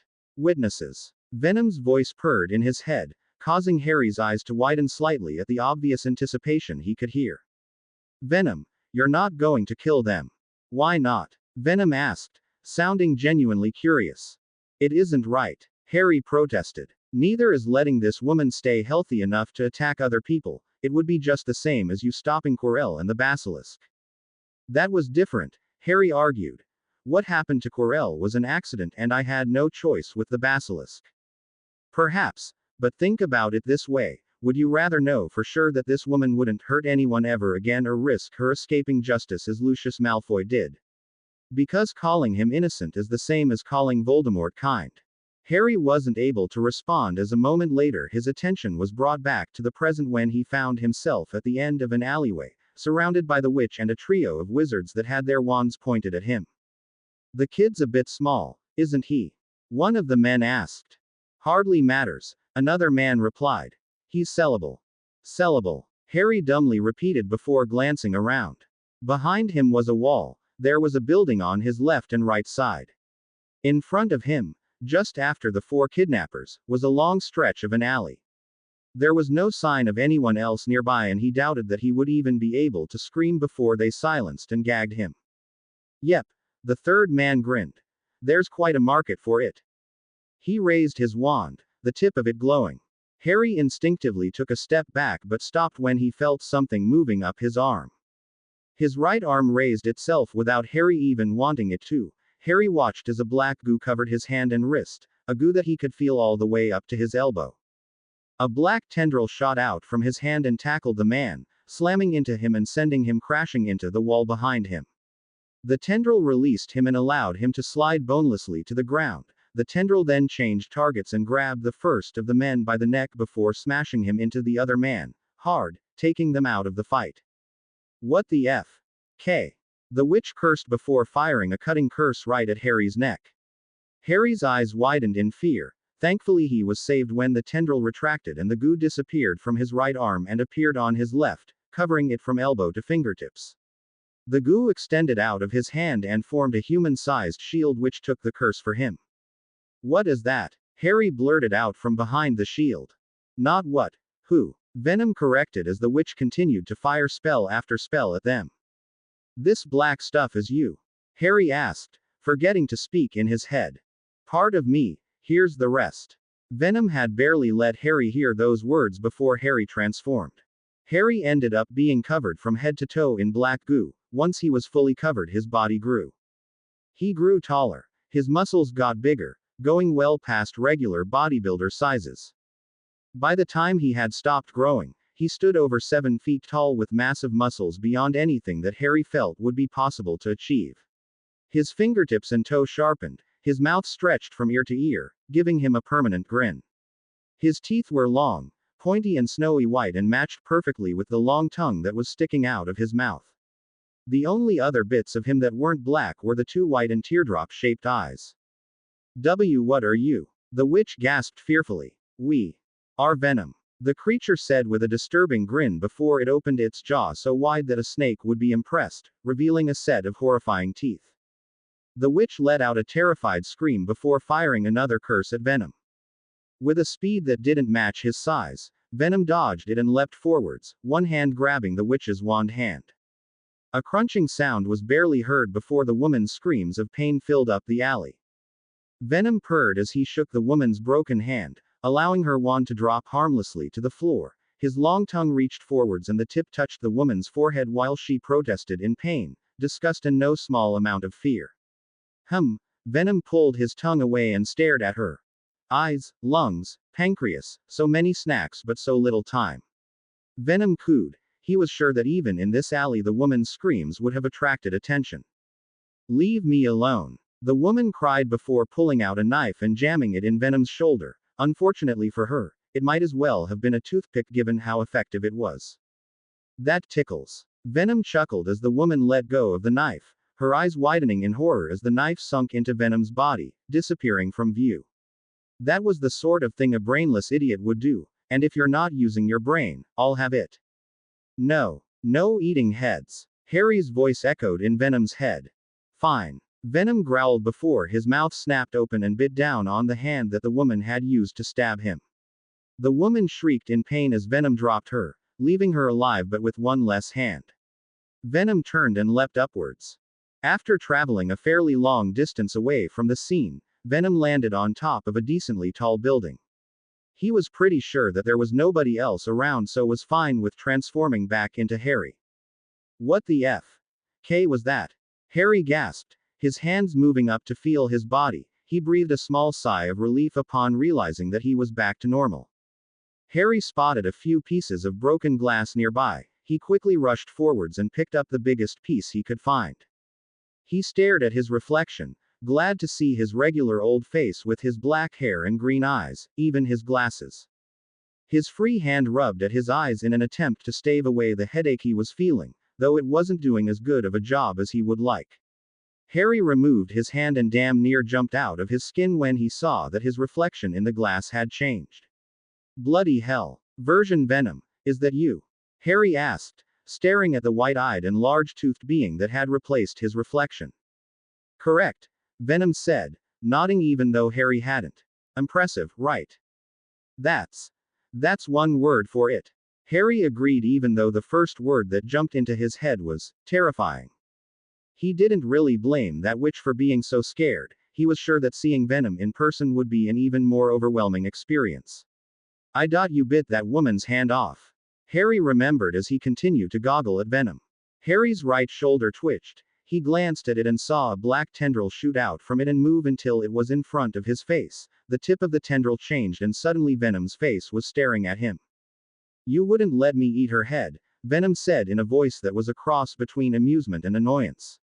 Harry gulped, barely noticing that he had dropped the glass that he had been holding.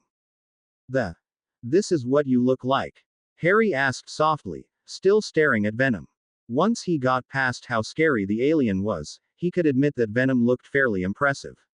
His eyes, teeth, and even his tongue just screamed out, Apex Predator. Is that a problem? Venom asked, sounding offended. No, Harry quickly replied. It's just, well, a bit overwhelming. Honestly, you're very impressive, Venom guessed, purring out the word. Intimidating. Handsome. Yeah, all of the above. Harry nodded. He couldn't help but think that the Venom was having a bit of an ego. But back to that woman. Yes, I don't know why you're complaining, Venom responded. I didn't even enjoy the taste of her. You ate her hand. She stabbed me. Venom interrupted. It didn't even hurt you. Harry pointed out with a frown. Doesn't mean that I have to like it, Venom growled. Besides, what I did was a public service. A public service? Harry repeated with disbelief, goggling at Venom. How was that a public service? Think about it, Harry. Venom's tongue licked his lips. That woman was a very bad person. Well, yeah, Harry conceded. She was. But she has probably done horrible things to many others, the same horrible things she tried to do to you. Venom spoke, his voice sounding softer than before. If I stopped her permanently, then there would have been far fewer victims in the future. But the Aurors can catch her, right? Harry asked. Perhaps. Venom nodded. But we made it much easier for them. Besides, it's not entirely guaranteed that they would punish them properly. We made it so that those criminals will think twice before doing anything like that again. We, Harry echoed. Why do you say we? You did that, not me. Wrong. Venom spoke up, his mouth widening into a full-sized grin. I couldn't have done that without you, Harry. It is we, Harry. Now, if you don't want me to go back and finish the job, then you need to find me some more food. I'm willing to listen to you, but not if it means dying of hunger. Harry's emerald green eyes locked with Venom's milky white ones. The two simply stared at each other for several long moments before Harry let out a small huff.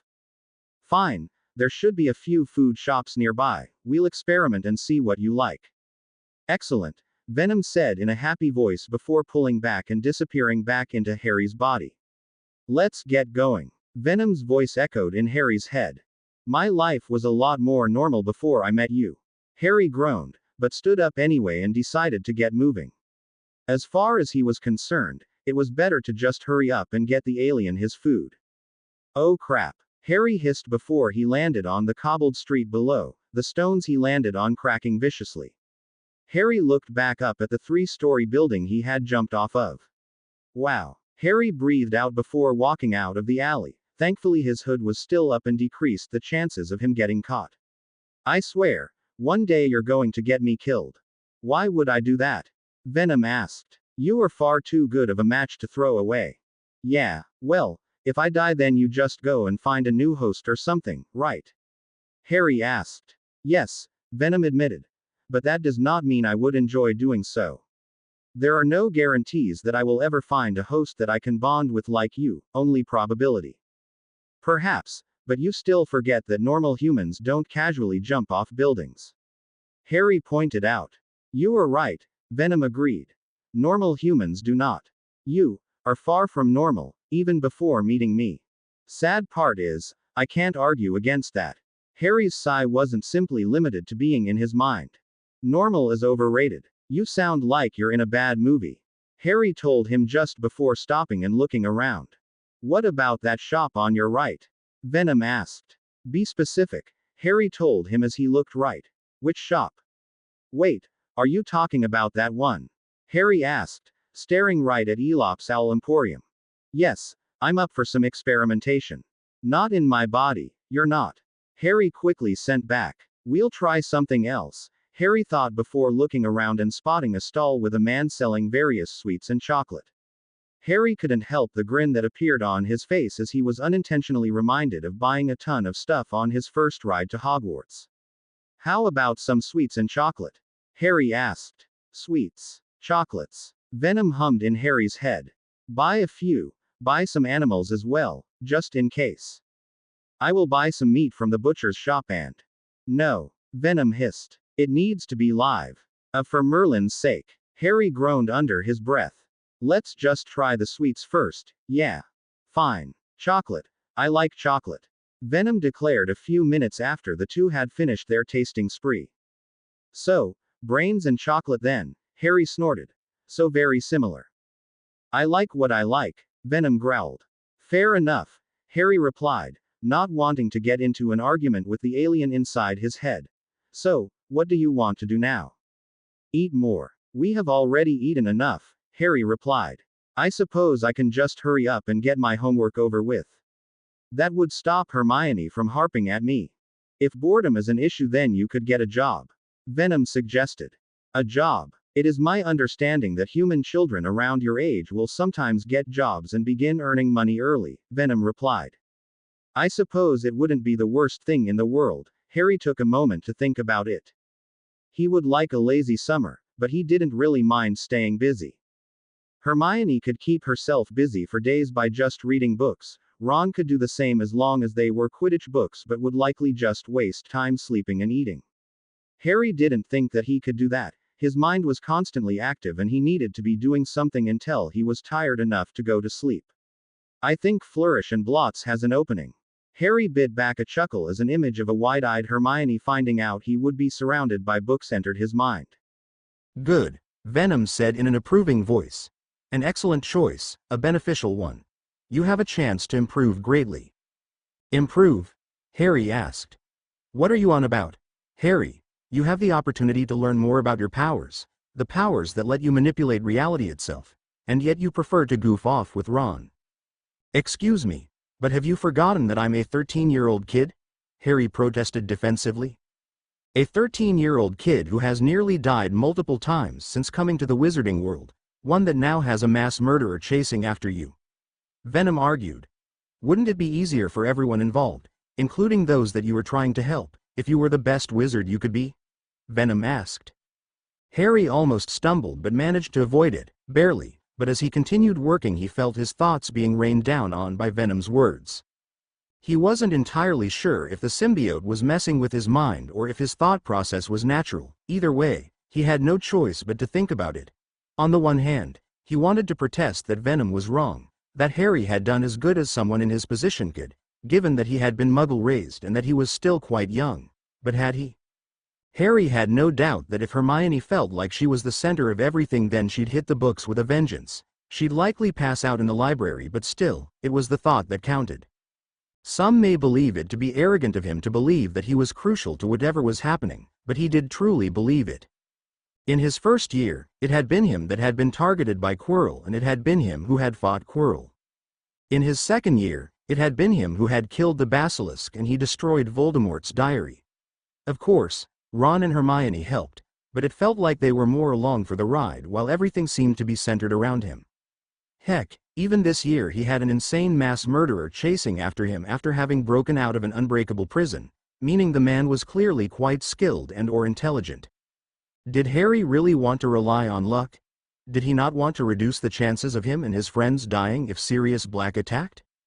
Though it's not like he could actually practice during the summer, maybe he could find a way around that. And if he couldn't, then he could still learn the theoretical and practice the practical at school. That was a good idea, but he also didn't want to become like Hermione or Ron. He couldn't afford to take Ron's lazy approach to books and he couldn't bring himself to continually do Hermione's extreme approach to books. Harry honestly wouldn't be surprised if one day that girl marries a book.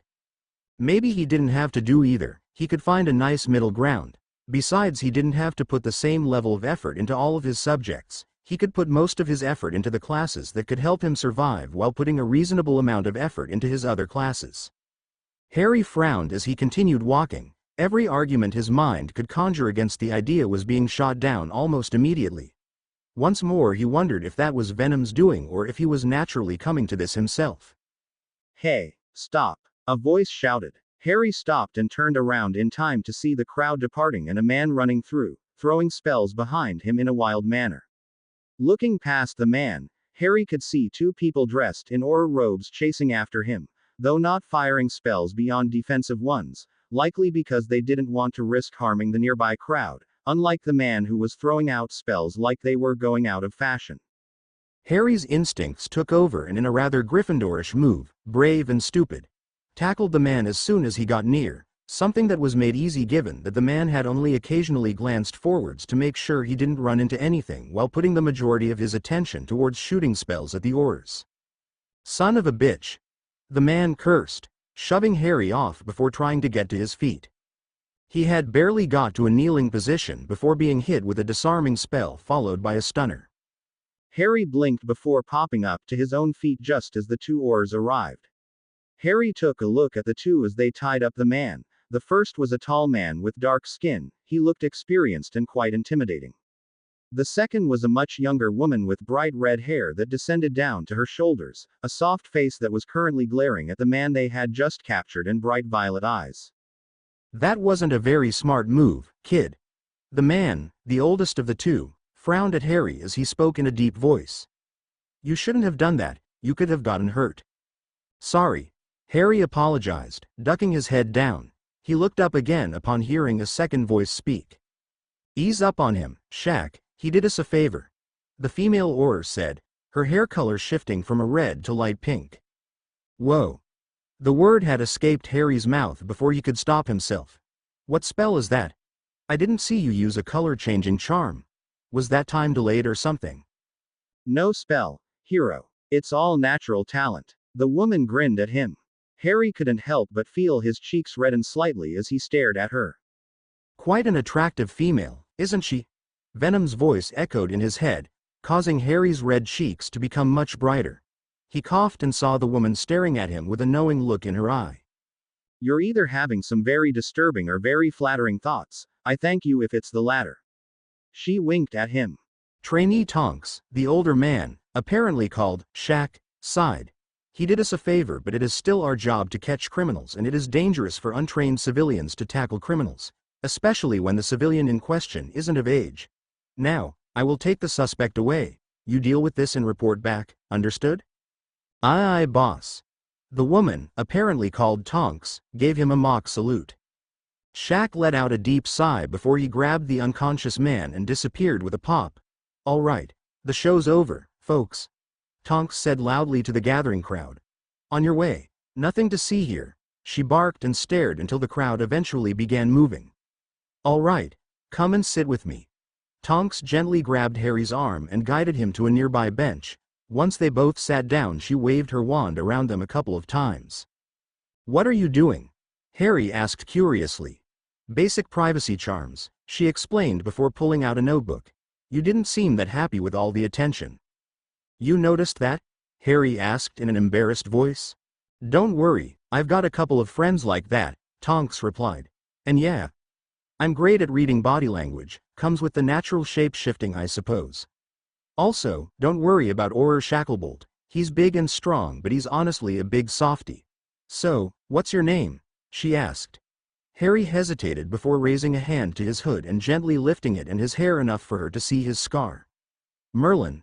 She blurted out as she recognized his famous scar. No, I'm not really that strong yet, Harry joked before lowering his hood. Sorry, Tonks apologized, having recovered quickly. Just got surprised. Now, I'm just going to tap my wand on this notebook and it'll start recording everything we say, got it? Is this necessary? Harry asked. Yep, Tonks said shortly. Ready? She asked, and when Harry nodded she tapped the tip of her wand to the book. What followed was a quick interview where Harry explained how he had been walking and simply tackled the suspect. Once it was done she tapped her wand to the book again. Okay, that's over. Thanks a lot, Harry. She smiled at him. You might be contacted sooner or later, but other than that you're free to enjoy your summer. I might see you around. I patrol around here with a few different Aurors and we all know that you're staying here. Okay. Harry smiled at her before an idea came into his head. Tonks, could I ask you a hypothetical question? He asked. Oh, go on. Tonks stared at him. Well, let's just say that hypothetically there was an underage student that wanted to practice magic over the summer. Is there any way he could do that without getting in trouble? He asked. And why would this hypothetical student need to do that? She asked, raising an eyebrow. Maybe because he had a mass murderer who was coming after him after escaping an escape-proof prison, who could say? Harry shrugged in a casual voice. Oh, Tonks winced. Right. Well, between you and me, as long as you practice out of sight in Diagon Alley, you should be fine. The sensors can't pick you up here. Wait, really? Yeah, too much magic makes it almost impossible to single out anyone, she explained. Though, you didn't hear that from me, got it? I'm sorry, who are you again? Harry asked in a mock confused voice. You know, Tonks grinned at him. I feel like this could be the start of a great friendship. Or a romance. Venom whispered. A small smile appeared on Harry's face as he said goodbye to his latest customer. The young green-eyed wizard currently found himself behind the till of the bookstore, Flourish and Blots. Yesterday, after he finished his meeting with Tonks, he had headed over and was able to gain a summer job here. He hadn't expected to be put on the till the first day, but he liked to think that he had adapted fairly well. The manager had shadowed him at first, but after a couple of hours, he had decided that Harry was capable of doing the job without supervision. Nearly everyone had recognized him. He wouldn't be surprised if tons of people rushed over to the shop to get served by Harry Potter, the boy who lived. Perhaps that was why the manager has let him sign on so quickly. He wouldn't be surprised. "Excuse me," a voice said. Harry looked up and found a rather attractive woman staring at him. She was tall, slim, and very pale with blue eyes, long blonde hair. "Yes, ma'am?" Harry asked in a polite voice. "I wish to buy this book," the woman said as she placed a green book on the counter. "I would also like to have the Hogwarts third yearbook set." "Of course. Do you want some of the elective books as well?" Harry asked. "Yes, I do," the woman nodded. "I'll have the third year books for Ancient Runes, Care of Magical Creatures and—" The woman paused, a look of distaste and disapproval appeared on her face. "Divination. You don't like divination?" Harry asked curiously before walking over to grab the books. "I've heard plenty of rumors and facts about the current divination teacher at Hogwarts, and I find her lacking in more than one way." The woman rolled her eyes. "I am well aware that many students simply take the class for an easy grade, though I had hoped that my son would have done better than that. Besides, even under a competent teacher, it's an imprecise brand of magic that very few can actually master." She seemed to be enjoying having someone to complain to. To Harry it seemed like she had really wanted someone to listen to her. "Really?" Harry asked, putting the elective books on the till counter. "Oh yes," the woman sighed.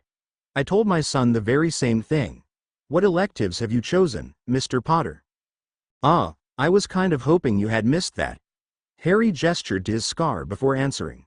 "Well, I had chosen Care of Magical Creatures and Divination, though the last one was mostly because my friend was doing it." "Is it really that bad?" Harry frowned. "Oh, it's ghastly," the woman said quickly. "If I was you, I'd do my best to transfer out." I'll give the other two a look then," Harry said thoughtfully. He was in a bookstore. He was pretty sure that he couldn't have picked a better place to learn about the two. "Really?" The woman sounded mildly surprised. "You would listen to a random stranger?" "I don't really see the point in not listening to what sounds like good advice," Harry shrugged. "Besides, I haven't made any choices yet. I'm just going to take a look at them, and if I like them then I'll send a letter to Professor McGonagall." The woman gave him an appraising look. She opened her mouth to speak when another voice interrupted. "What's taking so, Potter?" A surprised voice blurted out. Harry sighed as he saw the surprised face of the school bully, Draco Malfoy. You're working in here?" Malfoy blurted out after having recovered from his shock, his lips curling up into a wide smile. "Yeah, what about it?" Harry asked. "Let's eat him," Venom suggested in a soft voice, causing Harry to nearly jump. He had almost forgotten about the symbiote due to how quiet he had been. "No, you're not eating anyone. He probably tastes horrible anyway," Harry sent back. "The great Harry Potter," Draco said in a mocking voice. "Fallen down to a store assistant." Draco laughed loudly. "I've gotten a summer job, Malfoy." Harry rolled his eyes. "It's this thing that people do." "Oh, this is hilarious." Draco interrupted with another loud laugh. "What's the matter, Potter? Run out of money? Did Weasley steal it?" "No, Malfoy." Harry at this point was honestly quite tempted to just let Venom out and have him put Malfoy in his place. He had no doubt that seeing Venom's bright white teeth would cause Malfoy to go even paler. Heck, he might even cause Malfoy to wet himself. Harry would pay top galleon to see that. "I'm using this job to keep busy and the money is just a good bonus." "Hey Potter, if I give you a galleon, will you dance for me?" Draco laughed. "Malfoy, I don't know how much you usually pay boys to do things for you, but I assure you that you don't have enough money to afford me," Harry replied in a dry voice. Draco opened his mouth to respond but paused as he realized what Harry was implying. "How dare you?" Draco's face turned bright red as he glared at Harry. "If you don't want me to say things you don't like then stop saying things I don't like," Harry glared back. You want to make fun of me? Of me? Because I have a summer job? Or is it because, unlike you, I don't plan to spend the rest of my life having, Daddy dearest, pay for everything? You filthy little Draco. The woman snapped, having watched the whole exchange with eyes that had grown wider and wider the whole time. Though, they have now narrowed and aimed at Draco. What do you think you're doing? She asked with a sort of forced calm. What? Draco blinked. I didn't do anything. Judging by the look on her face, that wasn't the answer she was looking for. Oh, because I have a list compiled in my head. I have an alien in mine, Harry thought to himself. Firstly, you interrupted my conversation with Mr. Potter, the woman began. Secondly, you started mocking him for having a job. Thirdly, you behaved quite rudely, and fourthly, you made a scene. Thank Merlin that there isn't anybody else here at the moment, or by the end of the week the alley would be filled with rumors of the Malfoy heir thinking himself better than lowly shopkeepers. But mother, Draco began but was quickly interrupted. I'm not finished, Draco. The woman, that was apparently Mrs. Malfoy, cut him off. Mr. Potter has made a valid point. Look at him, only 13 years old, yet he is responsible enough to start trying to earn some money instead of wasting his family's money. That comment caused Malfoy to glare at Harry. In response, Harry gave him a small wave and a cheeky smile. We will be going home now and we will be discussing your behavior with your father. What? Draco looked horrified. But no excuses. She handed Harry the money before waving her wand over the books, shrinking them and sending them into her bag. Thank you for your service, Mr. Potter. She nodded to him before walking away. Draco shot Harry another glare before he walked away. Come back anytime. Harry couldn't help but shout. Malfoy stopped. For a second it looked like he was going to do or say something, but instead he continued walking after his mother. Venom's voice interrupted Harry's thoughts. A small laugh escaped Harry's mouth at Venom's comment about Draco. Thankfully he was able to get himself under control by the time the next few customers had arrived. Harry arrived back at the Leaky Cauldron. A small yawn escaped his lips. While his job may not have been very physical, it had been pretty tiring for a 13-year-old. After leaving the bookstore, Harry had gone to buy some chocolates that he promptly ate as soon as he could, something that Venom appreciated. I don't see why I had to lock Scabbers away in my room when your hairball is the menace that's causing all the problems around here. A familiar voice complained, causing Harry to stop just as another voice responded to the first. Honestly, Ronald, it's not Crookshanks's fault, he's just a cat. A more feminine voice argued. Harry's lips curled into a smile as he looked across the room and saw his two best friends, the red-headed Ronald Weasley and the bushy-haired Hermione Granger. Though, Hermione was noticeably different from before, because instead of carrying a pile of books, she was carrying an orange cat that looked somewhat like a small tiger. It wasn't a particularly handsome cat, given that its flat face gave off the impression that it had run headfirst into a wall. Looks more like a pig with hair if you ask me, Ron snorted. He is not a pig, he's a cat. Hermione glared at Ron before she began whispering to her cat, apparently called Crookshanks. Ignore the mean boy. Harry couldn't help but smile as he watched the two of them bicker. That was rather normal for him given how often the two of them would argue about the biggest and smallest of things, and right now he could do with some normalcy. I'm glad to have my friends with me, Harry thought to himself. I'm your friend. Venom's voice interrupted. Are we friends? Harry wondered. Why wouldn't we be? Venom asked, sounding curious. You entered my body without permission for one. Harry rolled his eyes before he walked over to Ron and Hermione. Besides, your rat is old and disgusting, Hermione was saying to Ron. He's not disgusting. Besides, he at least doesn't go running around and chasing over people's pets. Ron argued. He's better than that hairy mess you like. I'm gone for a short while and as soon as I come back I find you two at each other's throats. Harry chuckled amusedly, causing both of them to snap their attention towards him. Harry, they both said cheerfully. Ron reached out and pulled him into a hug while Hermione shifted Crookshanks to one side so she could reach for a one-armed hug just as soon as Ron had let Harry go. However, she was interrupted when Crookshanks tried to swipe at Harry, who just about managed to move back in time. Crookshanks. Hermione said disapprovingly when the cat began hissing loudly and aggressively at Harry. What has gotten into you? I told you that the bloody thing's a menace, Ron said, shaking his head. Crookshanks is not a menace. Hermione glared at the redhead before looking down at her cat. There's probably something here that's upsetting him. I'll take him back to my room, give me a minute. Without waiting for a response, she turned and headed upstairs. Bloody mental, Ron said in a mix of fondness and irritation, not noticing Harry's thoughtful face as he watched Crookshanks be carried away. So, Ron turned to Harry, who blinked before giving Ron his full attention. What have you been up to? Me? Nothing really. Harry shrugged. Right, so I suppose there wasn't anything involving you blowing up your aunt, Ron smirked. What? How do you know about that? Harry frowned. Dad knew, Ron answered. How did he know? Harry asked. Ron opened his mouth to answer but paused, a thoughtful look on his face. I don't know, Ron eventually admitted. Either way, what was it all about?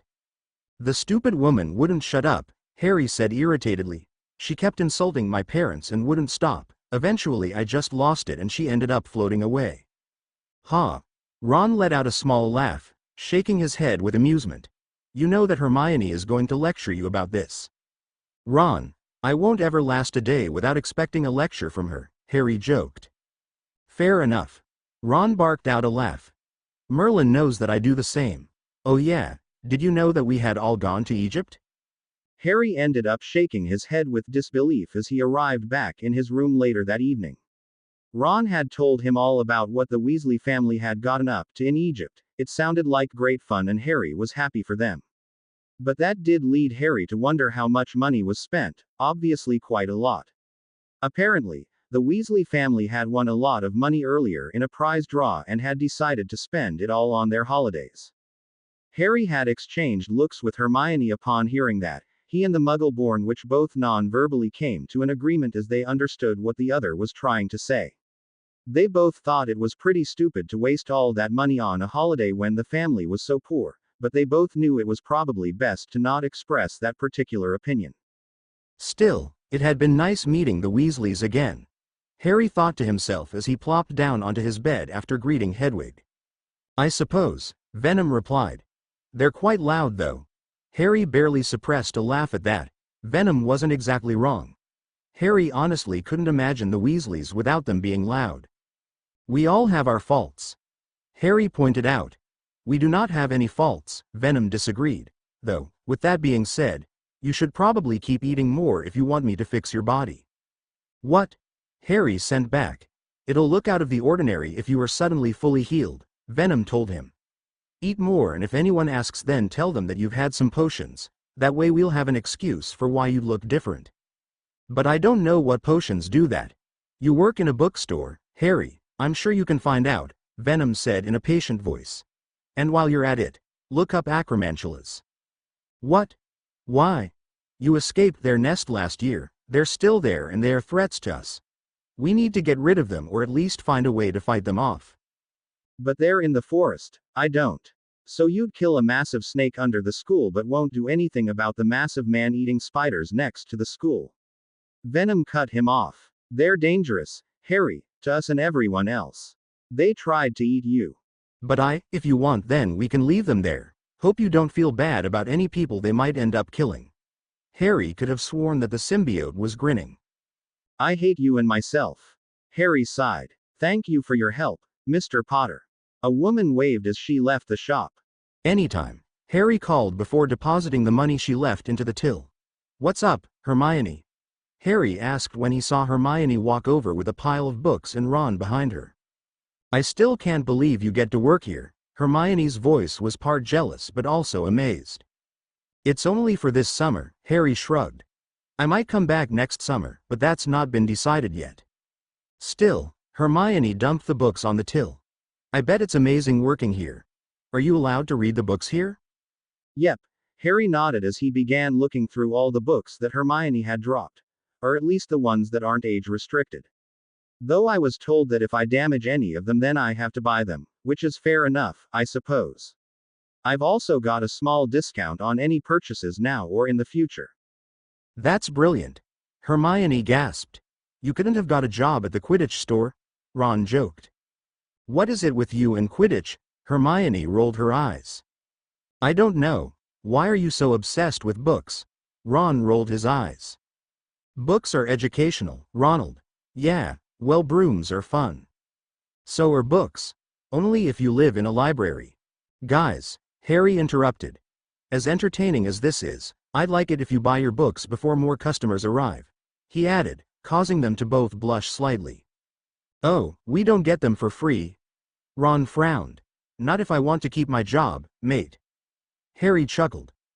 I had asked about a friend and family discount, but apparently that's a no. In the past, some people had abused that and taken out far too many books. Harry and Ron both couldn't hello but stare at Hermione. What? She asked defensively, though the small smile on her face rather ruined it. Good thing, I guess. Ron grinned at Harry. Yeah, I can imagine the owner's face after Hermione buys every book that she can get away with.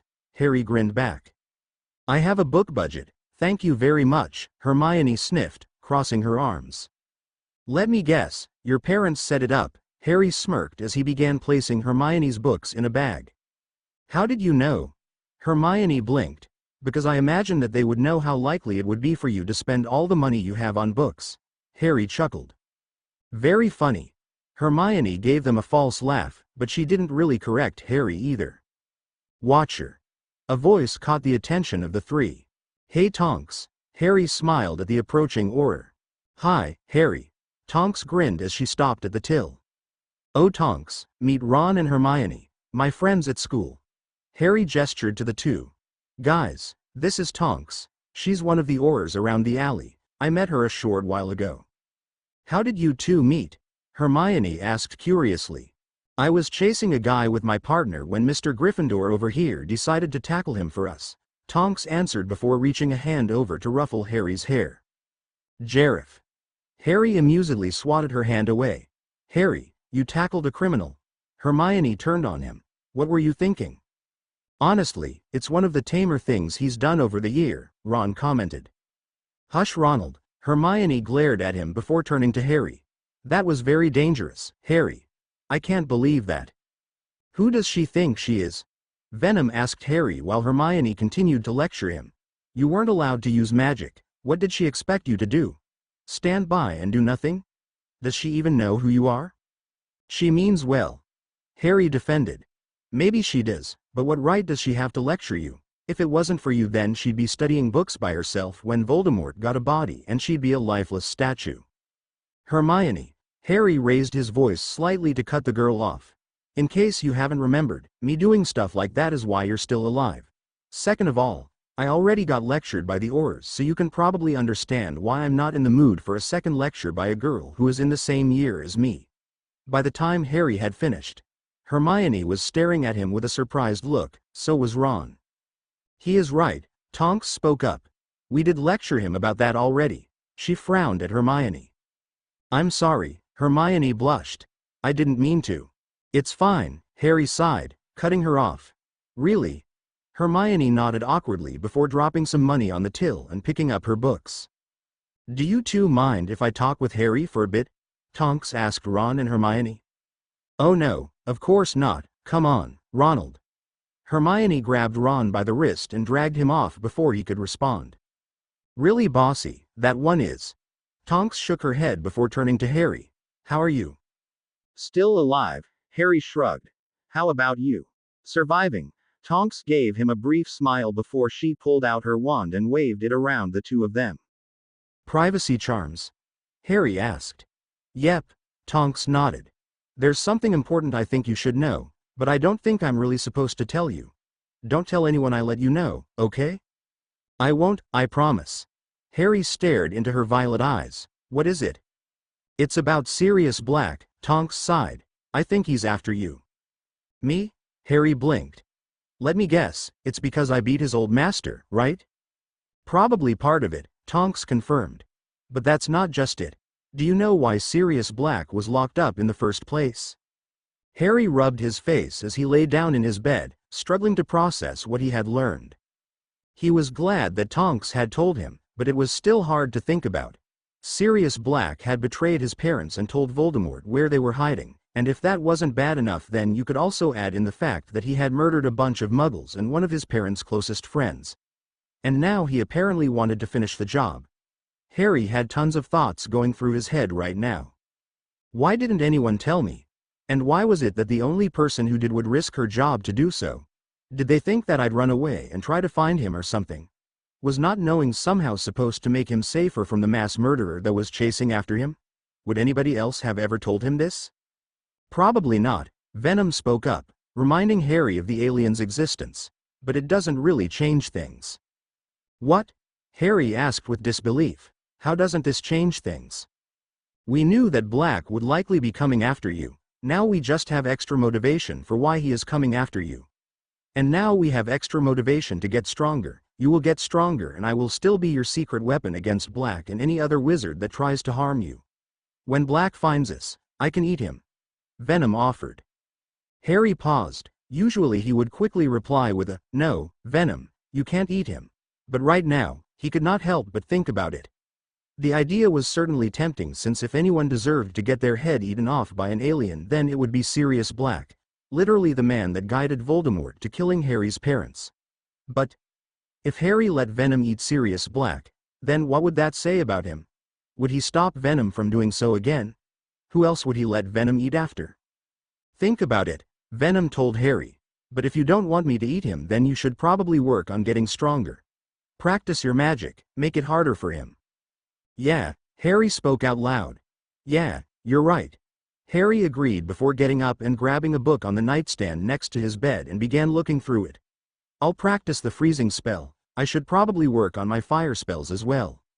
Must you? Venom asked. I don't like fire. I won't be using it on you, you big baby. The next morning Harry let out a mighty yawn as he woke up from a rather nice sleep. He tiredly rubbed at his eyes before letting his fingers run through his hair. One brief headshake later he stood up and tossed his discarded shirt over his shoulder before he headed towards his bathroom with another yawn popping out of his mouth. He stopped in front of the sink and opened the tap. Once the water was suitably cold enough, he splashed some on his face repeatedly. Harry rubbed the water over his face and eyes before he looked up into the mirror. A gasp escaped Harry's lips a second later. He stared at the mirror with disbelief. Venom. Did you do this? Harry blurted out as he stared at himself. Yep. Venom sounded quite proud of himself. You like it? Like it? I love it. Harry couldn't help but be amazed as he stared at himself. Harry's abs looked like something out of a fitness magazine. Sure, they were noticeable before, but now they were even better. The small amount of fat he had on his body had been reduced, leaving him with a much leaner and much more defined body. Harry also couldn't help but notice that the majority of his scars had faded. He couldn't see any more belt marks or bruises or anything else that he had been left with thanks to the Dursleys. The only scars left were the scar where the basilisk had bitten him and the signature lightning bolt scar on his forehead. If that wasn't good enough, then there was also the fact that Harry had added a couple of inches to the size of his muscles. This is amazing, Harry whispered. Thanks. I haven't managed to heal everything yet. Harry couldn't help but notice the thoughtful tone in Venom's voice, but soon. Well, thanks still. Harry sent before he realized something. His vision was perfect yet wasn't wearing his glasses. Venom, you fixed my eyes as well? You're welcome. Venom sent back, and Harry couldn't help but imagine a grinning mouth with tons of spiky white teeth. Perhaps we should get you a haircut as well. A haircut? Harry frowned, looking at his wild mess of hair. I haven't had a haircut in years. You could have another one if you wanted. I'll think about it. Harry eventually decided. Fair enough. Do you want to get a tattoo as well? Venom asked. A tattoo? Harry blinked. Not likely, mate. It'd look cool, Venom told him. I will think about it. The girls would love it. I will think about it. Harry repeated before remembering that Hermione and the Weasleys would likely be downstairs. He imagined that it was going to be a fun conversation explaining this. Harry, dear, what happened to you? Mrs. Weasley asked as she, Ron, and Hermione were staring at him along with the rest of the present Weasley family, all with varying degrees of shock. Harry couldn't really blame them. He did look really different. He was taller than before, not as tall as Ron, but definitely taller than before, almost reaching Ron's height. He was also a bit more muscular, but that wasn't really that noticeable given the clothes he was wearing. He supported a pair of black and white trainers, blue jeans, a white t-shirt under a black jacket, and was no longer wearing his glasses. All in all, Harry felt pretty cool. I wonder how they would react if I told them that an alien created these clothes, Harry thought to himself. You could find out, Venom suggested in an amused tone. It's just some new clothes, Mrs. Weasley, Harry shrugged. Just some new clothes? She repeated with disbelief. This is more than just some new clothes. Blimey Harry, you shot up a bit, haven't you? Fred, or was it George, stated, staring at Harry. He has, hasn't he? George, or was it Fred, agreed. I had some medical potions, Harry told them, remembering the script that he and Venom had agreed upon. That's why I've been eating a lot before. The nutrient potions made me very hungry and I needed all the food. The group stared at each other for several moments, remembering that Harry had indeed been eating enough to rival Ronald, which had been surprising given how little the boy used to eat before. What about your eyes? Hermione asked. Where are your glasses? I don't need them anymore, Harry smirked. I can see fine now. I think it might be due to the potion. I heard some eyesight problems can be fixed over time. I'm going to go and ask Madame Pomfrey when we get back to Hogwarts. Are you sure? Mr. Weasley asked. We can take you to St. Mungo's Hospital right now, he offered. No, thank you, Mr. Weasley. Harry politely refused. I feel fine, honestly. I'll just check with Madame Pomfrey when we get to school. If things get worse then I'll tell you, promise. If you're sure. Mr. Weasley didn't look particularly happy but didn't push it, thankfully. Blimey. Guess you're no longer the runt of the group. Ron laughed. Ron, don't be insensitive, Hermione told him off, something that started another round of arguing from the pair. Eventually, the group all started conversing with each other. Harry suspected it was mostly a way to tune out Ron and Hermione's argument, which now seemed to have moved onto their obsessions with Quidditch and books. Percy. Harry sat down next to the eldest of the Weasley brothers here. Can I ask you a few questions about the school's electives? Harry asked. Oh. Percy puffed his chest out slightly and stared at Harry. His eyes seemed to have grown slightly brighter. What do you want to know? He asked with a small smile. Is it possible for me to switch my electives? Harry asked. And do you think it's a good idea to take arithmancy and ancient runes?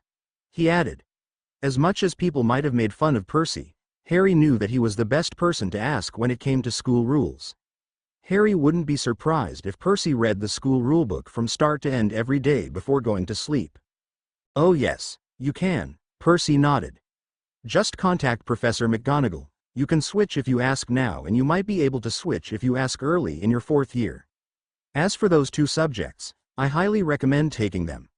They're incredibly useful and if you do well in both then you'll have a ton of job opportunities available to you, including quite a few at the Ministry. Harry nodded as Percy continued to go on about the benefits of each subject. I am thankful for his help, but he is getting a bit too into this, Harry thought as Percy continued talking. Sweet Merlin in an underused kitchen. How long does it take for them to get ready? Harry wondered out loud, waiting for the Weasleys to hurry up. So far, they were 2 for 2 in being late in leaving for the Hogwarts train. Harry couldn't help but wonder why they couldn't do this one thing on time, especially when the Weasley parents had made everyone pack and go sleep early the day before. It is getting a bit ridiculous, Hermione agreed whilst holding Crookshanks in her arms, keeping him away from Harry. She didn't really understand why Crookshanks didn't like Harry. As far as she was aware, Crookshanks had never acted so negatively towards anyone else, not even Ronald, who hated him. I do hope they speed up. We'll end up missing the train if they continue at this rate. We'll possibly miss the whole school year if they slow down. At least Hedwig should be there by the time we arrive.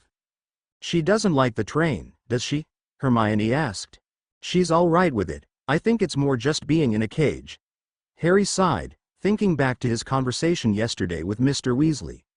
The man had taken him away from the rest of the Weasley family and had given him a soft warning about Sirius Black, though Harry couldn't help but notice that Mr. Weasley had left out a lot of details, like the fact that Sirius Black was a bastard who had betrayed Harry's parents and was after him. Did he not know, or was that one of those "keep it from him to protect him" deals? Harry wondered.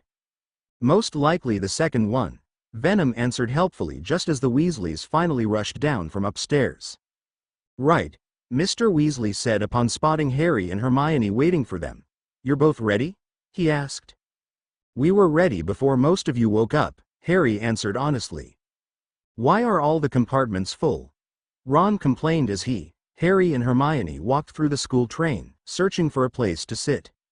Well, Ronald, maybe if you had woken up and gotten ready when you were supposed to, then maybe we would have been on time and could have found a great spot to sit in. Hermione gave Ron a light glare. It's not my fault, Ron argued, his face turning slightly red. Scabbers went missing. I was lucky to find him. Lucky? Hermione scoffed, clearly of the belief that Scabbers would have been better left behind. Can you two not even wait until Hogwarts before you start fighting? Harry asked in an exasperated tone. Lately, Harry noticed that he got irritated a lot quicker. He couldn't help but wonder why. Venom, is that something to do with you? Harry accused. I do feed on emotions, you know, Venom replied while Hermione and Ron blushed slightly. No influencing my emotions. Harry was well aware that in his mind he sounded like a parent telling their child that they couldn't have more sweets for the 7th time in a row. Spoil sport. Let's just sit in here. Hermione opened a compartment door and stepped in with Harry and Ron following behind her. Who is he? Ron wondered, staring at the man that was already occupying the compartment. He was sitting in the corner by the window, a blanket over his head as he leaned against the wall, clearly asleep. That is Professor Lupin, Hermione informed Ron as they put their stuff overhead. How do you know that? Ron blinked. Honestly, Hermione sighed as they sat down. It's on his suitcase, Ronald. She pointed to the suitcase placed above Professor Lupin's head. What do you think he teaches? Ron asked, glancing at the man who honestly didn't look that impressive while sleeping in clothes that were clearly not new. Maybe defense against the dark arts, Hermione guessed. We seem to get a new teacher for that subject every year. Maybe, Harry nodded. Hopefully he's a lot better than the last two. Yeah, though the bar isn't really all that high. Ron snorted. Hopefully Hermione doesn't fancy this one as well. Shut up, Ron, Hermione gave him a mild glare. I didn't fancy Professor Lockhart. Could have fooled me. Ron snorted once more and Harry couldn't help but chuckle at the look that Hermione was sending Ron. Just then the door opened to reveal Malfoy along with his two friends. Bodyguards, henchmen, Crabbe and Goyle. Hello Potter, Malfoy drawled with an irritating smirk on his face. I suppose that. Nope. Venom quickly blurted out before taking control of Harry's arm and using it to close the compartment door right in front of Malfoy. The symbiote was well aware of who Malfoy was thanks to Harry's memories and wanted nothing to do with him until Harry finally agreed to let him eat the boy. The bothersome bee. Owned boy blinked in shock before his face turned red and he opened the door again. What the hell do you think you're doing, Potter? He growled. Did you really just... Malfoy found himself cut off as Venom made Harry close the door again. Can you stop doing that? Harry mentally hissed as Draco opened the door again. Why? Venom made Harry close it before Draco could get out a single word. Because I want to do it, it looks fun. Oh, fair enough. Venom sounded apologetic. The door opened once more and this time Harry was fully in control of himself as he shut the door. Draco put his foot forwards in an attempt to stop the door, though that unfortunately just led to the door hitting him in the foot. Ow! Draco hissed, pulling his foot back and pushing the door open. What the hell is wrong with you, Potter? Are you thick? This guy is starting to piss me off. Venom let Harry know. Join the club. Harry sent back, having already had more than enough experiences with Malfoy to last a lifetime. Did you get this stupidity from these pathetic creatures you call friends, or was it the other way around? Malfoy continued. Merlin, I hope Black just finishes you off and stops you from spreading your idiocy across the rest of the wizarding world. Hey, watch it, pal. Venom warned despite the fact that Malfoy could not hear him. You must have gotten it from that stupid mudblood mother of yours. Malfoy glared at Harry. A good thing she's dead, or I think that. You son of a bitch. Venom took control of Harry's body once more, A second later Harry's fist connected in between Malfoy's legs, causing the boy's eyes to widen as he fell to the floor, curling up into a fetal position while everyone stared at Harry with shocked expressions on their face. Harry blinked at the sight of Malfoy on the floor before he gently reached for the door and closed it once more. He turned to his friends and saw Ron staring at him with wide eyes before he noticed a similar look on Hermione's face just before she shifted into an expression that quickly let Harry know that he was going to be on the receiving end of a very long lecture. "It's still hard to wrap my head around," Ron said near the end of the train ride. "Sirius Black is after you. I mean, he's one of the scariest guys ever. Second only to Voldemort, who has also tried to off me a few times." Harry shrugged. "My life is basically near-death experiences at this point."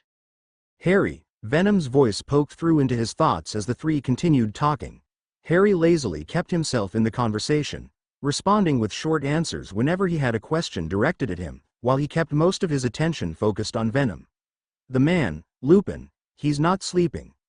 Harry glanced at the man and noted that the man had shifted slightly before he looked away. "Are you sure?" Harry asked. "Positive," Venom replied. "And that's not all, the rat is concerning." "The rat? What? You mean Scabbers?" Harry stared at the less than impressive-looking rat that was lying down comfortably while resting in Ron's lap but keeping his gaze on the man in the corner. "Its emotions, they're all wrong." "Wrong? What do you mean wrong?" "Its emotions are similar to a human's emotions," Venom answered. "At first, I thought that I was mistaken, but the whole train ride I have consistently detected emotions that are far too similar to human emotions to be a coincidence. His emotions spike up whenever Sirius Black is mentioned. He's scared." "Why would a rat be afraid of Sirius Black?" Harry looked away from Scabbers in case anybody caught him staring.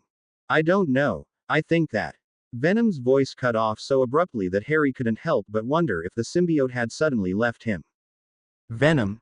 Venom, you there?" Harry asked. "Trouble," Venom's voice replied. "There is trouble coming."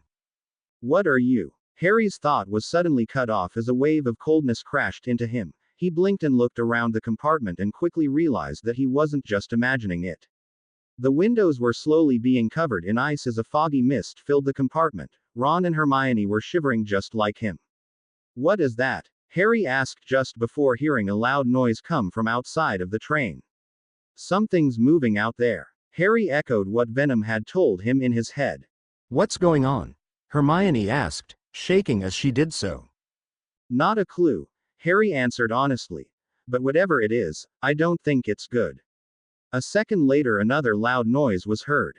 "It's on the train," Ron whimpered, holding Scabbers tightly in his hands, though the rat was too scared to even make a squeak. "What's happening to me?"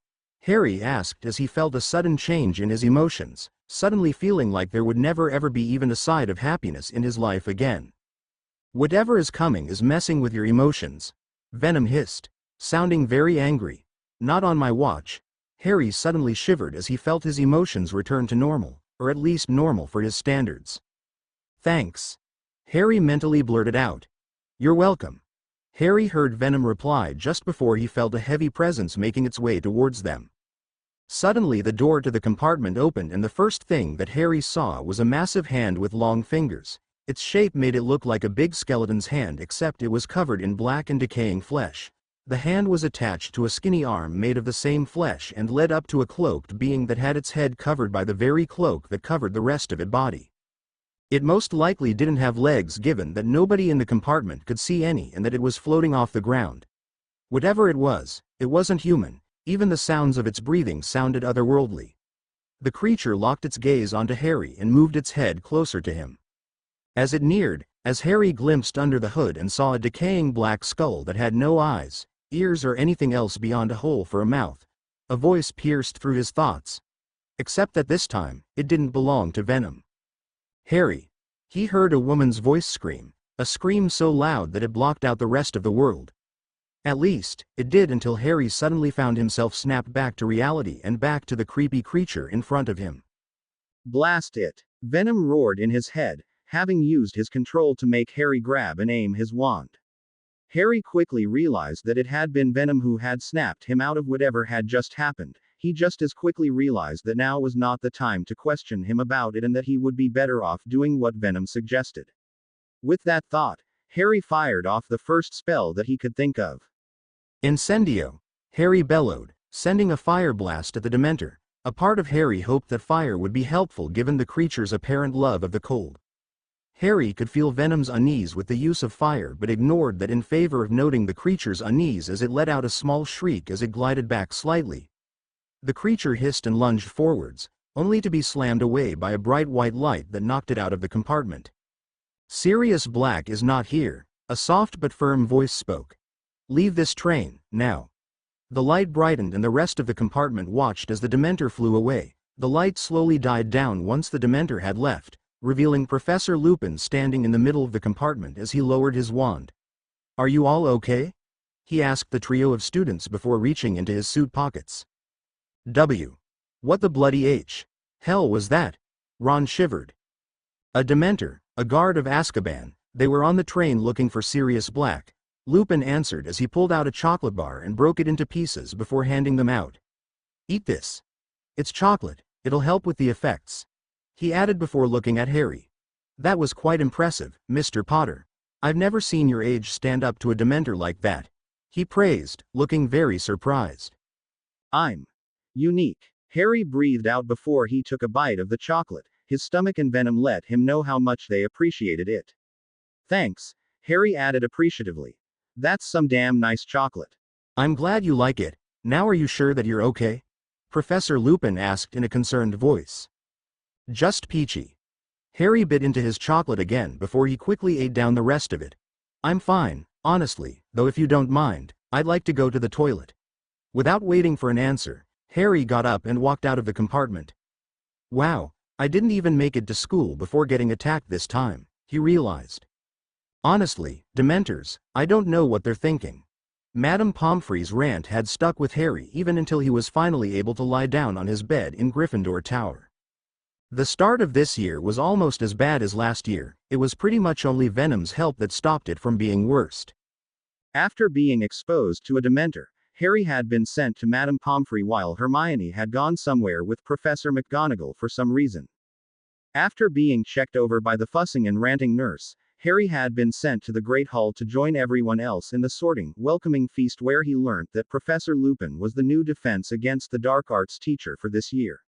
He had honestly just been glad that Madame Pomfrey hadn't detected Venom. Perhaps she could have if she kept searching, meaning Harry had to do better than normal to avoid a trip to the hospital wing. Harry couldn't help but notice that Draco had kept his distance from him and was glaring at him. Harry couldn't help but smile at that, something that caused Draco's glare to grow worse. Harry was under no illusion about the fact that Draco at some point in the near future would go running to Snape, who would jump at the chance to get him into trouble, but recognized that there wasn't anything he could do about that now, so pushed the thought out of his mind. Throughout the feast, Harry had heard people whispering about his confrontation with the Dementor. It was even easier to do so with Venom boosting his hearing. He could hear that some people had a fairly accurate idea about what had happened, while others most certainly did not, because Harry was fairly sure that he had not at any point headbutted a Dementor. Dumbledore had given his unusual speech before giving everyone a warning about the Dementor. Throughout the feast, Harry noted that Dumbledore hadn't paid any more attention to him than normal, which was something Harry greatly appreciated. The last thing he wanted right now was a telling off about leaving the Dursleys. Once Harry was in bed, he waited for the maximum 10 minutes needed for all of his roommates to fall asleep. Once he was fairly sure they wouldn't wake up and disturb him, he started talking with Venom. Venom, are you there? Harry asked. Yes, it's almost like I'm a part of you. Venom's dry response earned an eye roll from Harry. What happened with the Dementor? Harry asked. You stopped my emotions from going haywire, which I appreciate, but then I heard a scream. A woman's scream. It wasn't Hermione though, I'm sure it wasn't. It felt familiar. Yes, it was your mother. My mother, Harry repeated. That voice was my mom? It was her when she died. Venom's voice was softer than Harry had ever remembered it being. She was screaming your name while being attacked. How do you know? Harry blinked, feeling his eyes growing slightly wetter. I have full access to your brain, Venom answered. I have access to all your memories, even those you don't remember. I can give you access to every memory you have ever had since you were capable of storing memories. You can show me memories of my parents? It took a great deal of effort for Harry to keep quiet and not jump up and down with excitement. He barely noticed the tears slipping down his face. Yes, but not right now. What? Harry hissed angrily before pausing. He opened his bed curtains and quickly looked around and made sure that his roommates were still asleep. Harry breathed out a sigh of relief before closing the curtains again. What? Harry mentally hissed. We have other things to do first, Venom reminded him. Remember that we agreed to deal with the Acromantula problem tonight. Harry frowned, remembering that Venom had insisted several times on dealing with the Acromantulas on the first night back at school. Yeah, but you can't just tell me something like that and not show me, Harry protested. The sooner we get the spider problem dealt with, the sooner you can view these memories, Venom said. Relax, the memories are not going anywhere. Fine. Harry ground his teeth together in anger, sneaking out of his bed and walking into the bathroom. Good, use that anger. Venom approved.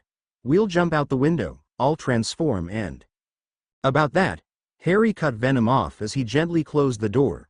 Are you sure that that is a good idea? You transforming, I mean. What? Venom asked in a confused voice. Venom, Harry began patiently.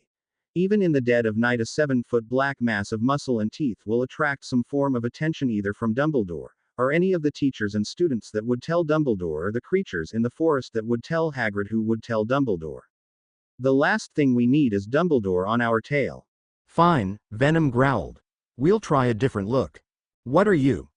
Harry found himself cut off as his body became covered in the usual black goo that he recognized from Venom. Except this time he didn't feel his height increase, nor was he given a body bigger than Arnold Schwarzenegger. The goo covered him like it was a second skin. He turned and saw his reflection staring back at him. He was black as usual, but there were no massively sharp teeth either, just a pair of white eyes. Whoa, that's cool. Harry whispered out loud as he stared at himself. He could admit that he really liked this new look. I know. Venom sounded so undeniably smug. We should go now. Right. Harry agreed. Venom slowly opened the bathroom door and saw the other boys were still asleep. He gently shut the door before releasing a small tendril from his arm that opened the window. Venom jumped across the room and through the open window, his tendril closing it as he passed. Venom's body fell towards the ground, shoving wind out of his way as he allowed gravity to take over. A few seconds later, a tentacle shot out from his wrist and latched onto the side of the castle. Venom used it and swung himself upwards, gaining impressive height before letting go and attaching a new tentacle to another part of the castle and repeating the process. Venom swung around the castle, doing his best to stay away from windows or any other bright lights until he had to get away from the castle and landed in the field that he knew would lead to Hagrid's hut. After taking a moment to prepare himself, Venom turned invisible and stealthily made his way towards the Forbidden Forest, making sure that Hagrid was asleep as he walked past his hut. Once he entered the forest, he shot out another tentacle that latched onto a nearby tree branch and used it to swing himself up into the air before he began swinging through the forest, heading towards the Acromantula nest. Me. That's a lot of spiders. Harry couldn't help but point out as Venom landed on a tree branch near the cluster of spiders. Yes, Venom agreed. But we'll be fine as long as we stick to the plan. I remember it, Harry replied, thinking back to their research on Acromantulas. I just hope that the information we learned was accurate, if not we're f.ked. If not, then we'll improvise, Venom told him. Now, are you ready? Nope, Harry answered honestly, but I sense there's no getting out of this. I knew you were smart. Venom grinned before leaping off the branch. He shot out a tentacle that wrapped around a tree branch and allowed him to swing forward. The tentacle retracted mid-swing and allowed him to drop down in the middle of the Acromantula territory. Aragog! Venom bellowed, attracting the attention of each and every Acromantula there. The spiders all clicked their pincers together and hissed at the intruder, but none of them moved forwards to attack. Who are you? A voice boomed, the owner of this voice being none other than Aragog. If one was scared of spiders, then they would be terrified of Acromantulas, but they would be petrified with fear upon seeing Aragog. He was a spider that was bigger than an elephant. He was black, but there was a bit of gray mixed in. Each of the eyes on his ugly, pincered head was milky white, letting Venom know that he was blind. We are Venom, Venom chuckled. Venom? Aragog repeated, sounding like he was testing out the word. Why are you here? Very rarely does prey walk so willingly into my web. Prey? Venom laughed. We are not prey, we are hunters. One Acromantula moved closer to Aragog and quietly whispered something to him. You say we, yet you are alone. Aragog's voice sounded confused. We are never alone. Venom laughed once more. My spiders have told me that you are the only one here, do not lie to me, Aragog hissed.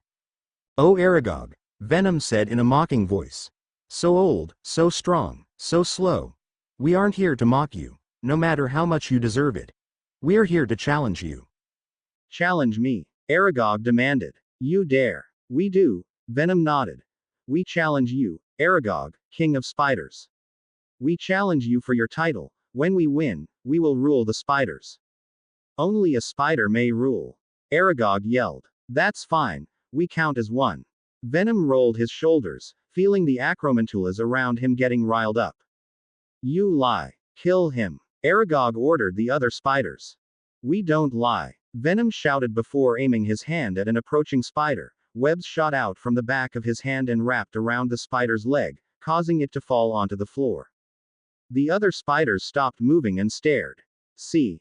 We make webs, and that's not all we can do.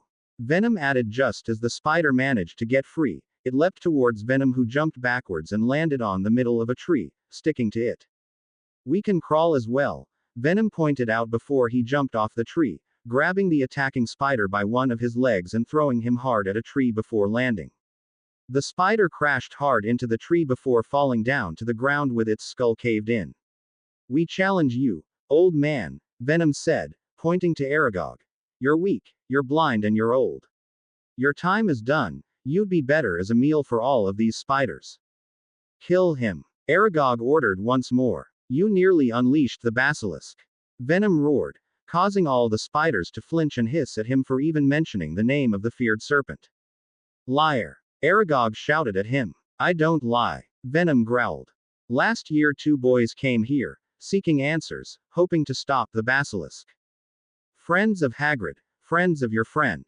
You weren't loyal enough to spare them for the sake of your friendship with Hagrid, and you nearly cost everything. One of those boys went on to slay the monster, but nearly didn't because you ordered his death. If he hadn't, then the basilisk would be loose and would kill every spider here. All because of you. Venom pointed an accusing finger at Aragog. The rest of the spiders hissed at the mention of the basilisk before turning their attention to Aragog. Kill him, Aragog commanded. None of the spiders moved, all of them staring between him and Venom. We're not the ones that will die tonight. Venom leapt into the air at heights impossible for a human to jump. He arched through the air and headed towards Aragog. Venom slammed both of his fists down onto Aragog's head, causing the giant spider to fall onto the ground. Aragog tried to grab Venom with his pincers, but Venom dodged in time and moved to the first of the legs on Aragog's left side and grabbed hold of it. And this little piggy went. Venom pulled hard and eventually the leg was pulled out of Aragog's body with a pop. The elderly spider roared in pain.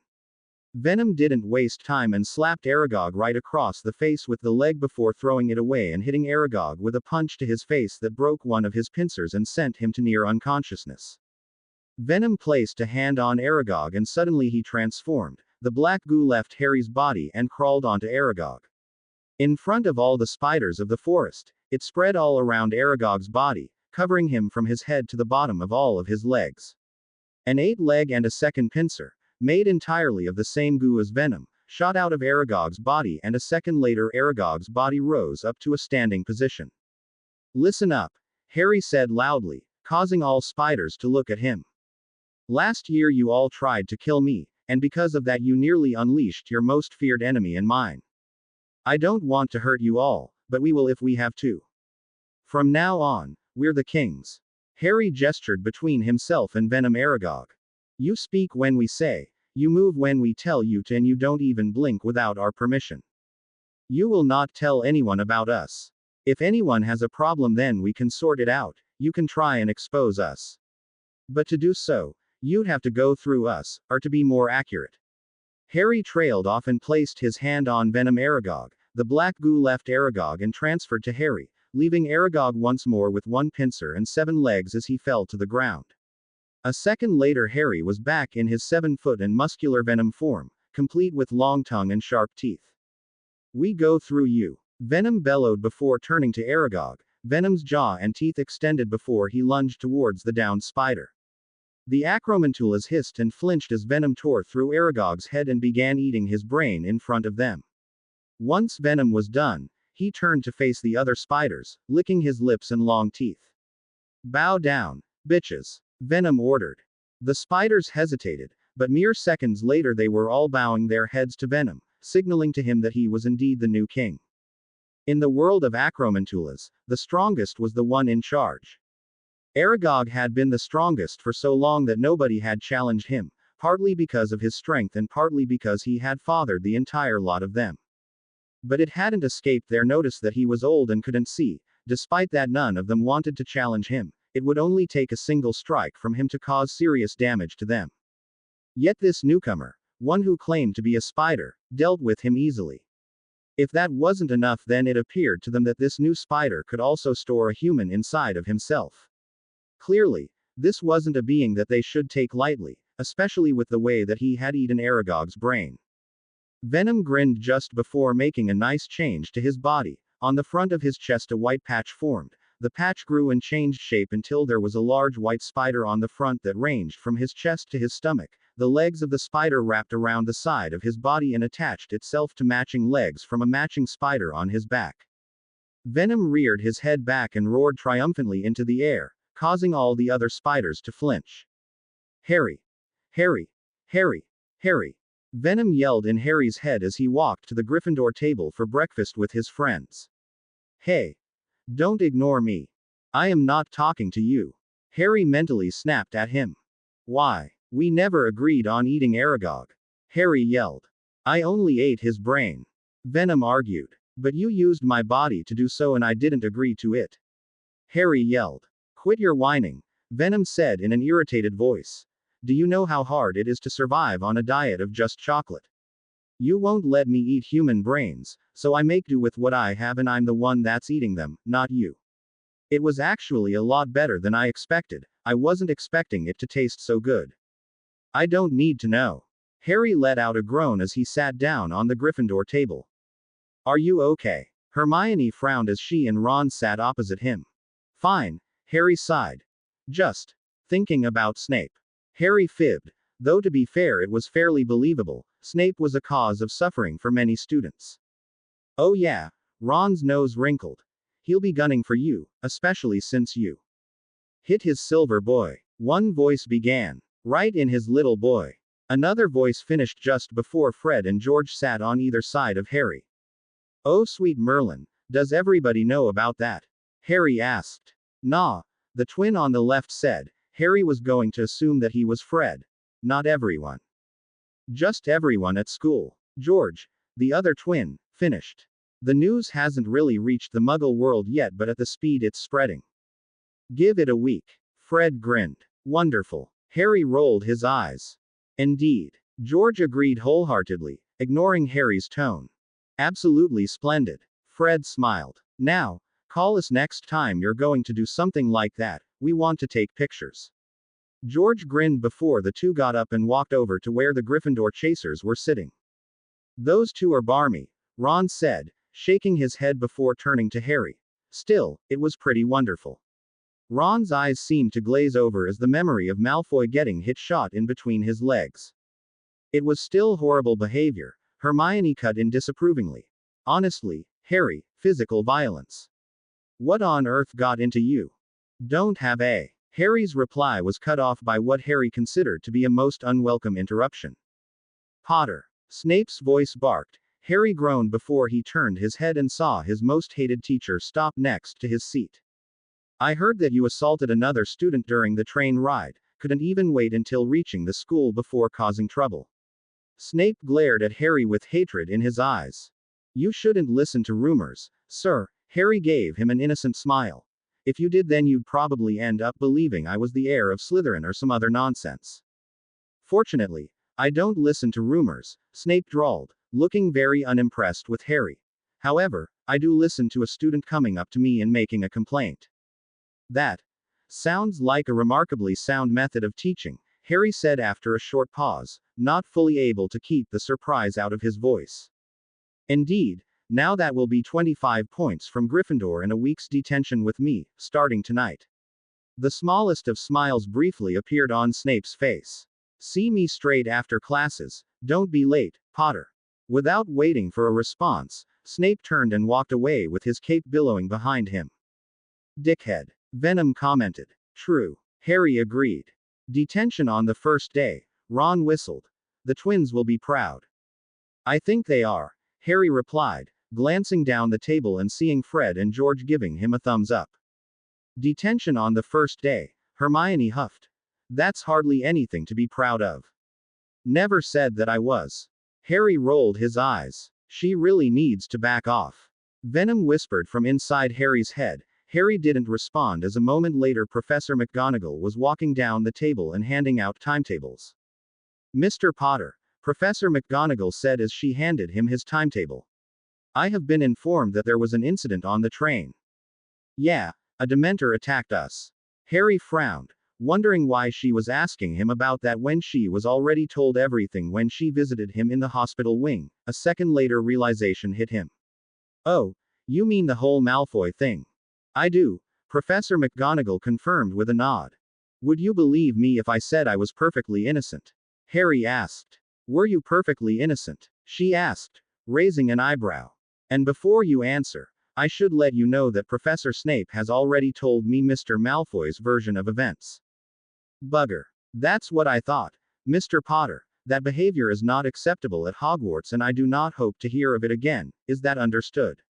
She asked, giving him a stern look. Yes, Professor, Harry said in a quiet voice. It won't. Harry lowered his head. Professor McGonagall gave him a short nod before walking away. Why are we being told to behave when that twat bothers us nearly every day and they don't do anything? Venom growled. He never did anything to you. Harry pointed out. I have your memories and I am a part of you, Venom responded. What is done to you has happened to me. Therefore, we should make the little shit pay. No, I'm not getting in more trouble. Harry was perfectly content with ignoring Malfoy for the rest of the year. Unfortunately, he knew that the likelihood of that happening was short, and he realized that it was very likely that Venom would soon get his wish. Harry heard a chuckle in his head, no doubt that Venom had heard his thoughts. So, did you two like ancient runes? Ron asked as the trio reunited and walked to the Care of Magical Creatures class. It was actually quite fascinating, Hermione began with a smile on her face. It was very interesting and I think I did well. Harry didn't do too bad himself, Professor Babbling really knows her stuff. She started by explaining how different languages have different sorts of runes and what we could use runes for and it was good. Harry summed up, seeing that Ron's eyes had started glazing over as Hermione talked. Good, Ron nodded. Probably better than divination. Professor Trelawney is mad, with the way she keeps Ning, you'd have thought that she had had an anvil dropped on her foot. She made us look at tea leaves, which wasn't that bad in all honesty, but it got weird afterwards. Apparently, Neville is going to die. I beg your pardon. Harry stared at Ron, wondering if he had heard that right. She predicted that he would die. Ron shrugged. Everyone dies at some point. Hermione scoffed. Yeah, but she predicted that he would die this year, Ron explained. Neville seems to believe her. Is that why I don't see him anywhere? Harry frowned as they arrived outside Hagrid's hut. He looked around and saw that Neville was not among the students that had already arrived. Yeah, Ron nodded. Apparently he's been taken to Madame Pomfrey and given a calming potion. Honestly, Hermione shook her head with disbelief. Divination is probably the most inaccurate form of magic ever. Besides, it's not like Professor Trelawney has really shown anything to be impressed about. Hold on, Ron frowned. I remember seeing you in divination, but then you wouldn't have been able to be in divination, they're both at the same time. You'd have to be in two places at once. Don't be silly, Ronald. Hermione rolled her eyes. How could anyone be in two places at once? She didn't refute his statement. Venom noted. What? Do you think that Hermione is somehow able to be in two places at once? Harry asked. With the number of strange things that happen in your life, we can't really afford to ignore the possibility, Venom replied. Just think about it. Harry, despite not wanting to, couldn't help but agree with Venom. His life was just a cluster of things that shouldn't be possible, including but not limited to wands, flying brooms, giant snakes, soul-beeping demons and now aliens. Was it possible that Hermione could be in two places at once? If that was true, then why didn't she tell him? Surely she would have. But he didn't tell her everything, like the fact that he had an alien living in his head, so she probably didn't tell him everything. Perhaps Venom was right, maybe she really did have a way to be in two places at once. Hello everyone. Hagrid's voice brought Harry out of his thoughts. Come with me, I've got a great surprise for you. Hagrid grinned. This was not what I had expected. Harry blinked as he and the class had stopped and stared at the new creature that Hagrid had brought in. It had the front legs, wings, and head of a giant eagle and the body, hind legs and tail of a horse. It was a stormy gray color with impressive-looking amber eyes. Isn't he beautiful? Hagrid smiled like a kid on Christmas Eve. Say hello to Buckbeak. He gestured to the creature that was cleaning its wing feathers before perking up at the mention of its name. Hagrid, what the bloody hell is that? Ron gulped as he stared at Buckbeak. Is that a griffin? Terry Boot of Ravenclaw asked. No, but good guess, Hagrid replied, tossing Buckbeak a dead ferret. If he was a griffin, then he would be a mix of an eagle and a lion. This is a hippogriff, a very strong and magnificent beast. Hundreds of years ago they were seen as a symbol, only great wizards would be able to tame them, you know. Now, the first thing you have to remember about them is that they are very easily offended. You do not want to ever insult a hippogriff. It may possibly be the last thing you ever do. Now, who would like to say hello? Hagrid looked back at the students. Oh, well done, Harry. Huh? Harry asked intelligently. Harry, look behind you. Venom instructed. Harry did as Venom said and saw that the rest of the students had all taken a step back. Traitorous bitches. Harry mentally seethed before turning back and staring at Buckbeak. Right. What do I have to do? He asked, after taking a breath to calm himself down. Right. The first thing you would have to do is say, hello. Now, give him a nice bow, nice and low, then you wait and see if he bows back. If he does, then you can go and touch him. If not, then we'll get to that later. Go on then, Hagrid encouraged. Harry sighed before giving Buckbeak a nice and deep bow. It's a shame about the robes, Harry's got a cute butt. He heard a girl whisper to another student. Yeah, he's looking a lot better this year. Another girl replied. Harry's cheeks blushed slightly as he realized that enhanced hearing has its disadvantages as well. He chose to ignore them in favor of keeping his attention on the hippogriff a short distance away. Buckbeak let out a few sharp barks before he slowly lowered his head in his own version of a bow. Oh, well done, Harry. Hagrid said proudly as Harry and Buckbeak straightened up. Now, you walk to him and try to get him to touch you. Do it nice and slowly, stop a small distance away and then let him come to you. Off you go. Harry gulped but did what Hagrid said, which was how he ended up a few feet away from Buckbeak. Buckbeak stared at him for several seconds before eventually moving forwards and pressing his head against Harry's hand. Oh, that's cute, Venom thought to himself as Harry petted Buckbeak. I think he may let you ride him now. Hagrid smiled as he stepped next to Harry. What? Harry had barely gotten the word out of his mouth before he was lifted and dropped onto Buckbeak. Wait, Hagrid. Don't pull on his feathers, he doesn't like that. Hagrid let Harry know before he gently slapped Buckbeak on the back. Buckbeak reared back onto his two legs before charging forwards. His wings began flapping as the wind popped up.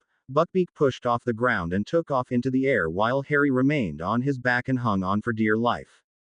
This is actually quite beautiful, Venom commented as they soared over the Hogwarts grounds.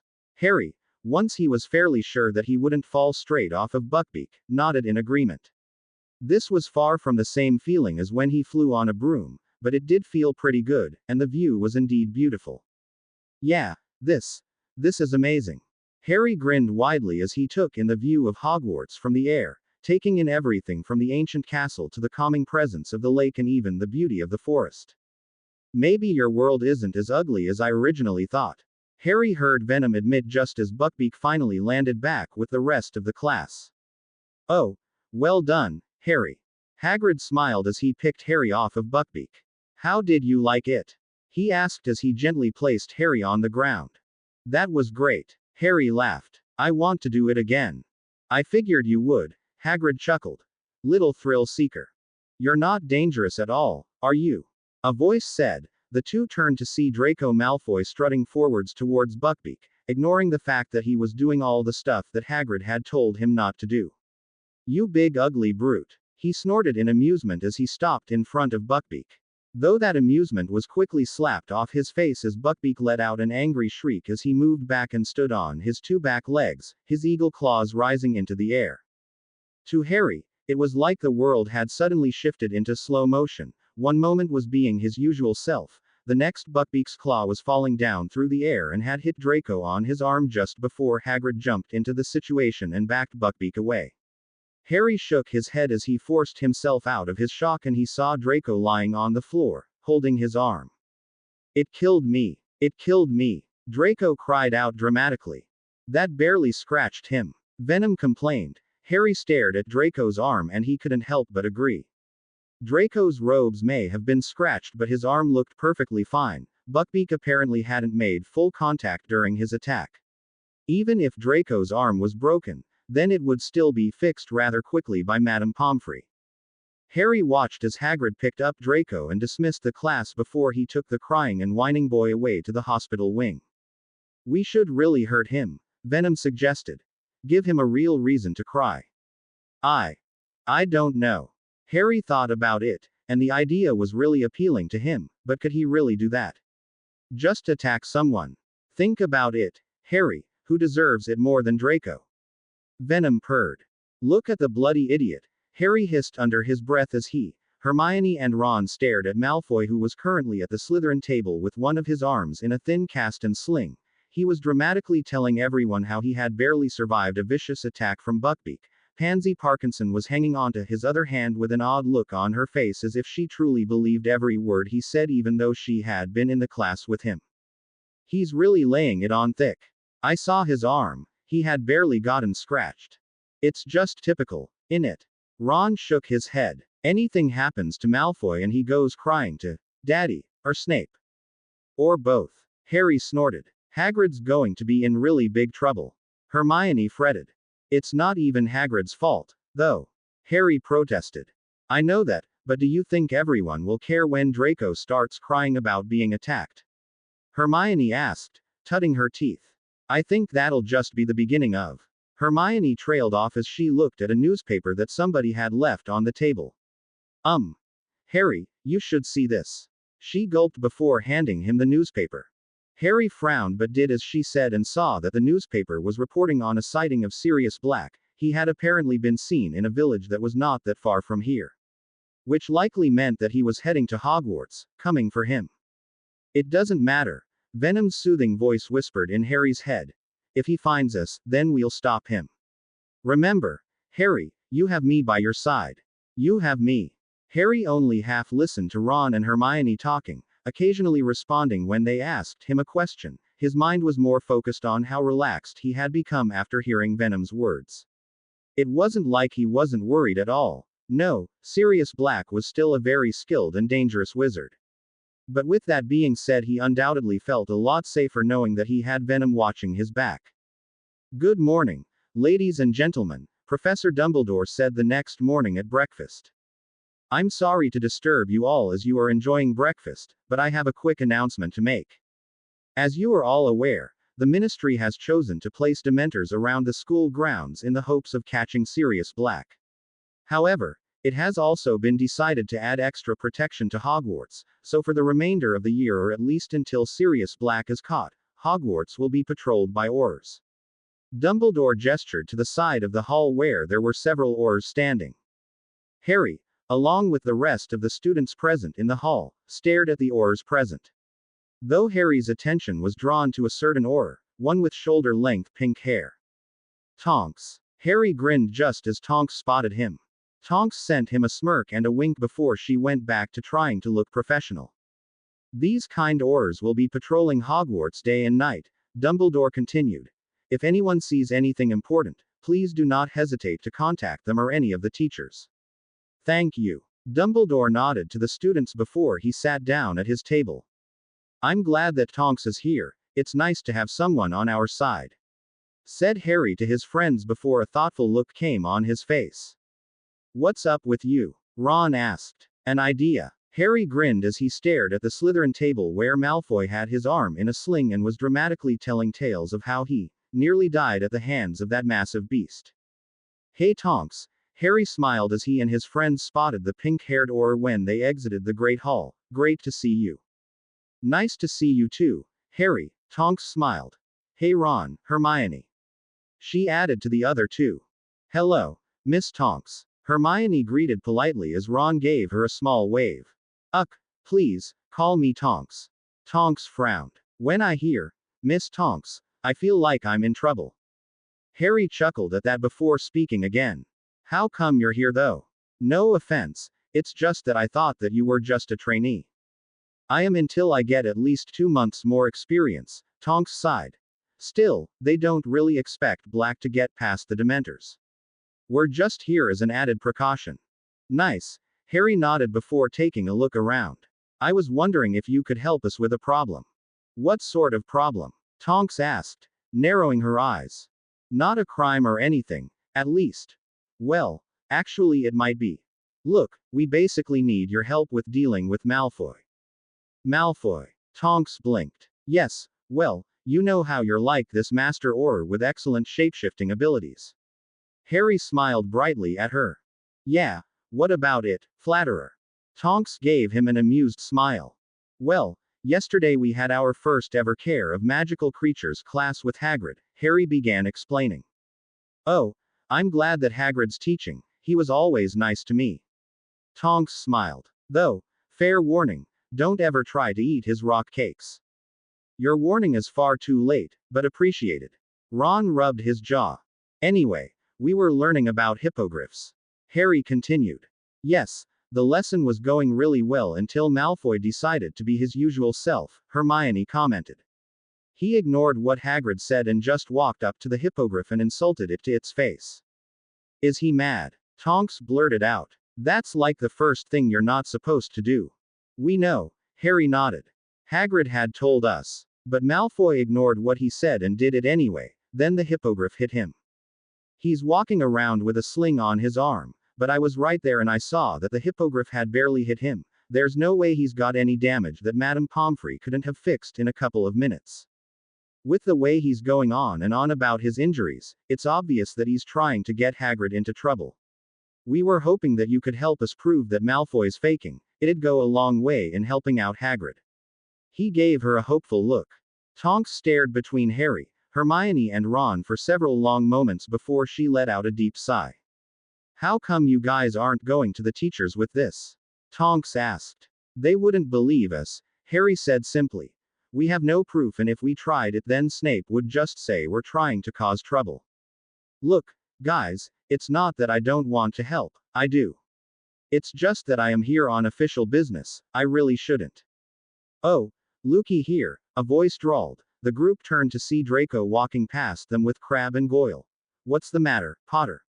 Hoping to get a new job. Though given the current standards of Aurors, Draco paused and gave Tonks an unimpressed look before and after leering at her. You just might have a chance. He laughed and walked off with the other two boys dutifully following behind. So, that was Malfoy. Harry helpfully let her know. The group watched as indecision appeared on Tonks's face for a few moments. Right. Fine, let's deal with that git. Yes, I knew I liked her. Venom cheered. I bet you think you're so clever, don't you, Malfoy? Harry said as he approached Malfoy and his two goons. All three of them were lazily leaning against a wall in an empty hallway. Harry stopped with Hermione and Ron stopping behind him. Ooh, Venom softly hissed. That line was such a Malfoy thing to say. Well, I am trying to act stupid here. Harry reminded him. What do you mean, Scarhead? Malfoy asked with a wide grin. Faking that arm injury, Harry glared at him. I bet it's not even hurt. Of course, it isn't. Ron nodded, looking at Malfoy like he was a huge pile of dung. The hippogriff barely touched him. You shouldn't make such accusations, Malfoy said with a mock-hurt look on his face. I'm in such pain. He barely managed to get the line out before he was overcome with laughter. Crabbe and Goyle predictably started laughing along with him. Harry honestly wasn't sure if the two found the joke to be funny or if they were just laughing along with Malfoy because that's what they felt like they were supposed to do. I don't even know why you're pretending. Everybody here knows you're faking, Harry growled. Yeah, well maybe I am. Draco smirked before he gave Harry the finger with the hand that was attached to the arm that was apparently injured. What are you going to do about it? I can go and tell Professor McGonagall, Harry hummed thoughtfully before he quickly reached out and snatched off Malfoy's sling. Or maybe I could just break your arm so you're actually injured. Harry threatened, feeling Venom grow excited at that possibility. You threatening me, Potter? I would be careful, there's nobody else here to save you. Malfoy glared, pulling his wand out with the supposedly injured arm. Harry glared back, but internally he was smirking. I told you, just get the Ponce to get angry. Harry mentally told Venom. And I told you we should have just eaten him. Venom retorted. Is that your solution for everything? Yes. What are you going to do, Malfoy? Harry snorted, and gave Malfoy an unimpressed look while Crabbe and Goyle pulled their wands out. Going to drop your wand and run to Snape telling him that the big, bad Harry Potter broke your wrist? No, wait, let's see if you can get Daddy over here as well. Maybe if you're lucky he can bring the minister with him. After all, that's your style, isn't it? You run your mouth and annoy everyone else and then hide behind everyone else. I'll show you. Malfoy hissed as he aimed his wand at Harry along with Crabbe and Goyle. Malfoy began an incantation for his spell when he felt his wand get ripped out of his hand. Malfoy blinked as his wand along with Crabbe and Goyle's flew out of the air and into the open hand of Granger, who was pointing her wand at the trio. What do you think you're doing? Give me my wand back, you disgusting little mudblood. Mr. Malfoy. A voice boomed as Professor McGonagall walked down the hallway towards them, though Malfoy couldn't help but notice that walking alongside the deputy headmistress was Hermione Granger. His gaze snapped towards the Granger standing next to Potter. Polyjuice. He gaped at her. Not really. Granger smiled before she suddenly changed back into Tonks. Malfoy's face quickly shifted into a look that could be described as horrified. Tonks sent Harry a wink and a smile. That will be 25 points from Slytherin and a detention for that horrid word, Professor McGonagall barked as she stopped in front of them along with Hermione. Now, what is going on here? She demanded, turning to face Tonks. Harry couldn't help but grin as Tonks began explaining everything to Professor McGonagall. I feel like we should do something nice for Tonks. Harry thought to Venom. Perhaps we should buy her some chocolate. Venom suggested. By the end of the day, Harry was in bed, a smile on his face as he thought about what had happened. Tonks hadn't held back when explaining everything to Professor McGonagall. She told the old professor everything from Malfoy not listening to Hagrid and him faking his injury and drawing his wand on all of them. It really helped that this was an Auror that was explaining everything to Professor McGonagall. Harry knew she was far less likely to believe it coming from himself.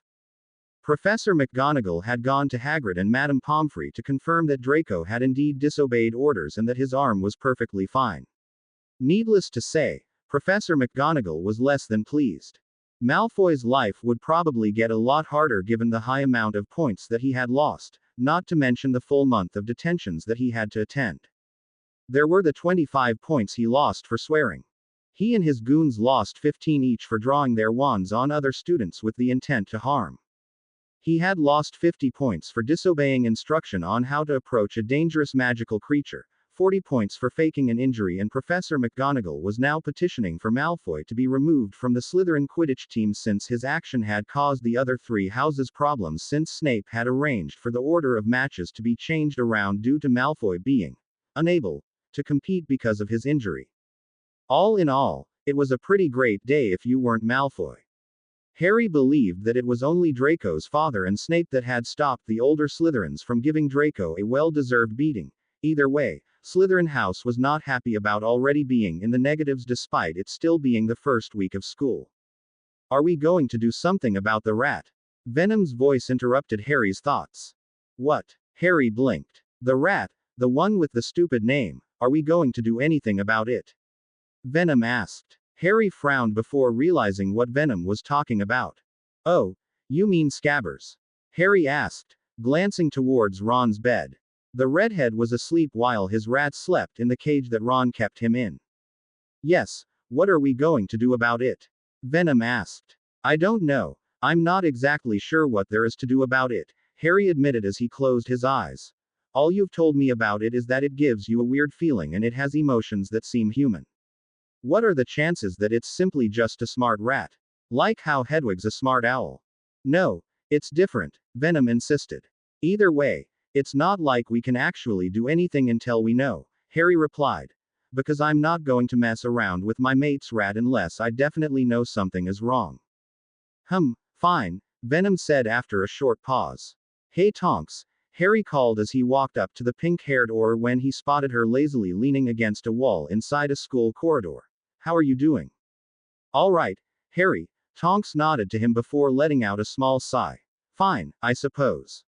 So far I'm just really bored, no sign of black or any other illegal activities, which is good. But still, I'm kind of hoping that something happens. I'm not, Harry admitted honestly. I've seen far more action than I'd like. Anyway, I'm glad I found you, I got something for you. Harry smiled before he reached into his school bag and pulled out a small box of chocolates and handed them to her. Oh, thanks, what's this for? Tonks smiled as she took the box from him. It's just my way of saying thank you, for helping out with Malfoy, Harry explained. It's been really irritating the last few years seeing him get away with nearly everything because he has his dad and Snape backing him up. I think you probably made a bigger impact against him than anybody else has. It was very much my pleasure. Tonks grinned as she opened the box and took one of the chocolates before popping it in her mouth. She let out an appreciative moan. That's good, try one. She took one and tossed it to Harry, who easily caught it and dropped it in his mouth. That is good, Harry agreed. Definitely, Venom spoke up. Ask her for another. No, Harry refused. But I'm hungry, Venom whined. I have more chocolates back up in my room, these ones are for Tonks. I'm glad you like them, Harry said. Now, I've got to go or McGonagall will skin me for being late. Yeah, the old girl's not one to mess with, Tonks pretended to shiver before transforming her face into Professor McGonagall's face and imitating the professor's voice.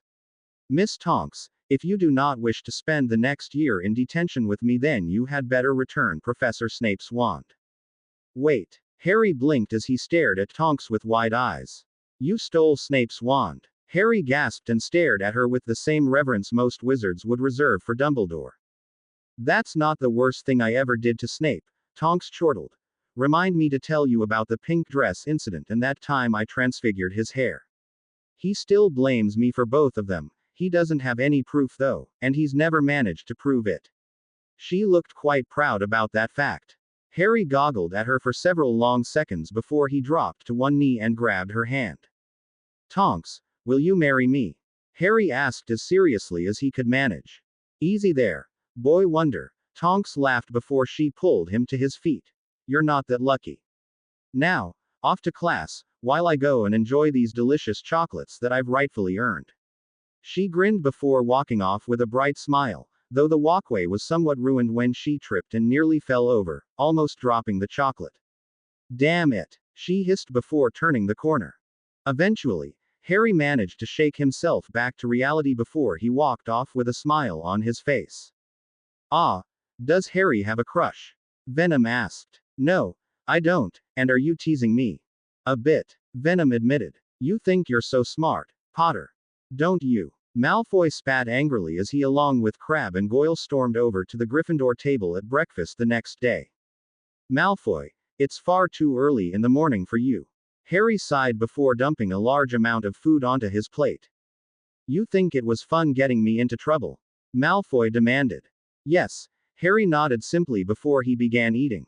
You better watch yourself, Scarhead. Malfoy warned. Malfoy. Harry interrupted. I really don't care, he said in a tired voice. We get it.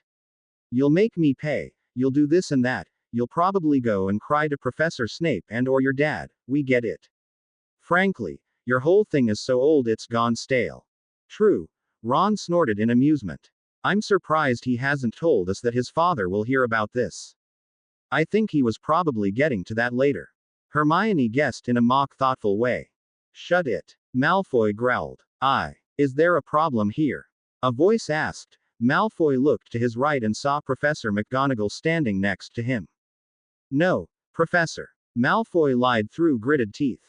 Well, in that case, I'm sure that you have no issue with returning to your seat, yes? She asked, raising an eyebrow at him. Malfoy, for a second, looked like he was ready to argue with her, but evidently thought better of it and gave her a stiff nod before he walked off back to the Slytherin table. Professor McGonagall gave the Gryffindors a nod before she walked off to the staff table. Looks like Professor McGonagall has still got it. Ron grinned. Yeah, Harry nodded in agreement before remembering Tonks's words. The old girl's not one to mess with. Hermione hummed and nodded in agreement. You two should hurry up and eat. We've got defense against the dark arts today, and I want to see how good Professor Lupin is. Hopefully he's better than the last two. Harry sighed. To be fair, mate, the bar's not that high, Ron replied. True, Harry hummed. So we just got to hope that he's not completely useless or has Voldemort sticking out the back of his head. Or both. Ron grinned. Or both. Harry grinned back.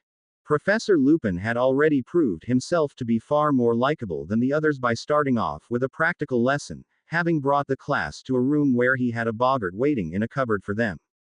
Unfortunately, Snape was there when they arrived, though thankfully for Harry the man had left quickly, though not before insulting poor Neville. Now, can anybody tell me what a boggart looks like? Professor Lupin asked. Nobody knows, Hermione's voice spoke up, startling Ron. A boggart is a shapeshifter. Where did she come from? Ron hissed into Harry's ear. Harry didn't answer and instead stared at Hermione with narrowed eyes as she continued to explain that a boggart would shapeshift into a person's worst fears. Venom, she wasn't here before, was she? Harry asked, knowing how observant his alien friend was. No, she just showed up a few minutes ago, curious. Indeed. Miss Granger is correct, Professor Lupin said with a small smile. Boggarts are indeed terrifying, but they are not invincible. To some skilled wizards, they can be nothing more than highly frightening pests. Now let's begin on how to combat these creatures. The boggart wants your fear, you need to do your best to not give him it. What a boggart really hates, what really finishes him off, is laughter. You will have to change the boggart into a form that you find funny. It can be anything, but it must be funny to you. Now, let's start with the incantation we need to repel a boggart. The incantation is Ridiculous. Repeat it for me, class. He waited patiently for the class to repeat the incantation. This class is ridiculous. Harry heard Malfoy whisper to Crabbe and Goyle. The two gave him a small laugh in return. Harry frowned. This class had only gone on for about a little while and it was already the best class they had so far. Harry was positive that Malfoy just hated Lupin because of how the man dressed. Now, Neville, how about you come up here? Professor Lupin said kindly to Neville, who looked like he'd rather not move at all. Still, the Gryffindor boy did do as he was told. Now, what frightens you the most? He asked. Neville didn't immediately answer, and instead mumbled something whilst staring down at his feet. I'm sorry? Professor Snape. Neville managed to look up as he answered. Many students laughed at that. Harry found it amusing as well, but another part of him couldn't help but be upset by it. Neville, while clumsy and frightened of everything, was a fairly decent guy, all things considered. He didn't deserve to be terrorized, he shouldn't have to be afraid of his teacher either. What does it say about Snape that he's literally a student's worst fear? Not for the first time, Harry couldn't help but wonder why Dumbledore had hired the man. Yes, Professor Snape frightens all. Professor Lupin joked. Why don't we make him a little less frightening? he suggested before moving forwards and whispering something in Neville's ear. Neville stared at Professor Lupin with disbelief but eventually nodded and pulled out his wand. Professor Lupin smiled before flicking his wand in the direction of the cupboard. A second later the boggart stepped out in the form of Snape. Wow, it got the big nose down perfectly. Venom's comment almost caused Harry to laugh, but thankfully he was able to restrain himself. "Are ridiculous," Neville yelled, jabbing his wand in fake Snape's direction. A few seconds later the Gryffindors in the class erupted with laughter when they saw Professor Snape dressed in a green dress with a red handbag and a hat with a stuffed vulture on it. Harry barely remembered that that was the same way Neville's grandmother dressed. As it was, he was too busy holding up Ron, who looked like he was about to fall over with laughter. The majority of the Slytherins, especially Malfoy, were less than happy about the disrespect to the head of their house and main backer. "Nicely done." Professor Lupin smiled at Neville, who beamed back at him. "Now go to the back of the class. The rest of you form a line and we'll take turns dealing with the boggart." Quickly the students formed a line and each took their turn with the boggart. It was interesting to watch. The boggart turned into a variety of things such as a large snake, a zombie and even a clown. Ron ended up dealing with a spider, but he was able to make it fall over by attacking roller skates to each of its legs. Eventually, though, it was Harry's turn. "Your worst fear will be a Dementor," Venom told Harry as he stepped up. "Are you sure?" Harry asked. He'd been through a lot of stuff and fought a lot of creatures. But now, as he thought about it, he realized that Venom was right. The Dementors made him relive his worst memories, and for someone like him, that was pure torture. "Actually, yeah, I can see that. As soon as it transforms, quickly cast your spell," Venom advised him. "Don't wait, do it as soon as possible." "Got it. What do you think I should transform it into?" "I have one idea." Harry felt like he could see Venom's grin. A second later Venom let Harry know what he was thinking. Harry took a deep breath as he finally stopped in position. The boggart saw him and quickly transformed into a Dementor. The Dementor barely had the time to move forwards when it was hit by Harry's spell and quickly transformed. Mr. Potter," Professor Lupin said as the whole class stared at the boggart. "You do remember the point of the lesson, right?" "You said to turn it into something funny," Harry pointed out before gesturing to the boggart, which was now in the form of Draco Malfoy. "So I turned it into the biggest joke I could think of." Harry finished, earning another round of laughter from the Gryffindors while a red-faced Malfoy tried to glare a hole into the back of Harry's head. "Mr. Potter, 10 points from Gryffindor for disrespecting a classmate." Despite Professor Lupin's words, Harry could see the small smirk on the corner of the man's lips and was able to detect the amusement in his voice. Harry gave him an apologetic look before he walked to the back of the class, ignoring the death glare from Malfoy. "What class do we have next?" Ron asked as they walked out of their defense against the dark arts classroom. "Charms," Hermione answered before turning her attention. "I still don't understand why you did that in class," she said disapprovingly. "Excuse me, I seem to remember you laughing as well," Harry reminded her. "I'm not saying it wasn't funny," Hermione defended, "but I am saying that it was." "Oh, lay off it, Hermione," Ron interrupted. "It was bloody brilliant." "Thanks," Harry grinned. "Still, I don't know what got into you, Harry," Hermione persisted. "I don't know. What's got into you?" Harry asked defensively. "What is that supposed to mean?" Hermione frowned. "It means, why don't you tell us how you're able to take so many classes at once?" Harry raised an eyebrow. "Apparently you're taking divination, which is at the same time as ancient runes. How the hell does that work? And I can't help but notice that you've been coming late to classes since we got back, very unlike you." "Huh. "I don't know what you're talking about," Hermione said quickly, avoiding Harry's eyes before she rushed off. "What the bloody hell was that about?" Ron blurted out. "I'm wondering the exact same thing." The next day after classes had finished, Harry decided to head straight to his room, not really in the mood to do anything. Hermione had been avoiding him all day, likely due to their conversation yesterday, something that annoyed Harry a lot. Harry could admit that it was very irritating when Hermione always went off on him for keeping something secret from her when she was fine doing it against him. She would even huff and complain if he ever told her to wait. Harry recalled how last year Hermione had guessed that the basilisk was attacking students from the Hogwarts pipes but didn't tell Harry and Ron. Instead, she decided to rush off to the library to confirm her theory first. As far as Harry was concerned, it would have been a lot better if she had told them her theory first and then went off to the library. That way they could have gone with her to help her check, and maybe they could have helped her avoid getting caught by the basilisk. Or maybe you all would have gotten caught by the basilisk. Venom thought. Shut up. Harry thought back in a tired voice as he walked to the common room on his own, Ron not being with him thanks to getting detention with the lovable bat of Slytherin, Snape.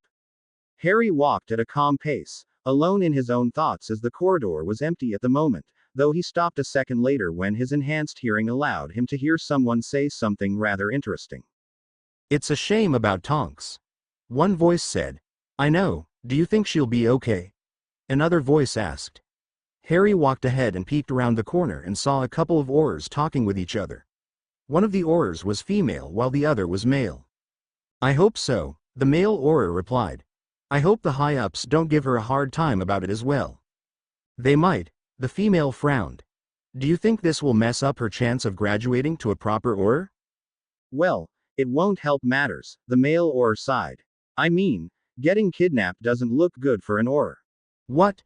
Harry hissed before he ran around the corner and rushed towards the two Aurors. Excuse me, he called as he quickly stopped in front of the Aurors. Did you guys say Tonks has been kidnapped? What's it to you? The male Auror frowned before the female spoke up. Holy Quidditch, it's Harry Potter. She blurted out, recognizing his scar. A moment later the male Auror also stared at him with wide eyes. Look, Tonks is my friend, and I want to know what happened to her, Harry said impatiently. He was definitely not in the mood for adults overreacting to his scar and treating him like a celebrity. The two Aurors exchanged looks before they turned to Harry. She was kidnapped, the female Auror said in a soft voice. During a walk around Diagon Alley, last we heard she had been taken into Nocturne Alley. Tonks is in danger, Venom yelled, sounding quite distressed. But I wouldn't worry, the male Auror said in a reassuring voice. The Aurors will get her out. Yeah, exactly, the female smiled. Now, you should run along, don't worry about Tonks. She'll be perfectly safe. I doubt it. Venom snorted while Harry dumbly nodded and walked off. Do you think that Tonks will be safe? Harry mentally asked Venom. No, Venom answered bluntly. We should go and help her. Help her? You mean dress up in black and go there? Yeah, I can get a good meal or two while we're there. Fine, Harry said after a few moments of thinking. But you're not eating anybody's head. Please. Venom begged. No, but if you be good then I'll let you eat a limb or two, as long as you keep that person alive. Harry sighed. Deal. Venom agreed. He knew that this would be the best compromise he would get from Harry, at least for now. Good. Now how the hell do we get out of the castle without getting caught? Harry wondered. The Chamber of Secrets, Venom replied. Go in there and then use the pipes to sneak towards the Forbidden Forest. Once we get out of the pipes then we'll teleport. You can teleport? Harry asked with amazement. No, but you can. Venom quickly sent Harry a memory of Harry running from Dudley's gang and suddenly appearing on top of a school roof. That was accidental magic, Harry pointed out. I can't do that again. I can make you do it again, Venom said confidently. Once we get into Diagon we can sneak into Nocturne, then I'll be able to track her down. Now, get on with it. He said once Harry stepped into an alcove and looked around, spotting no students or teachers or even ghosts. There were a couple of paintings but thankfully they were currently sleeping at the moment. Harry nodded and a second later Venom turned him invisible. Let's do it. Harry took in a deep breath before he started heading towards the Chamber of Secrets. How long do you plan to keep me here, you gormless knobs? Tonks said quite loudly. Quiet. A voice snapped, causing Tonks to roll her eyes. Tonks looked around the large room she was in, once more assessing her situation.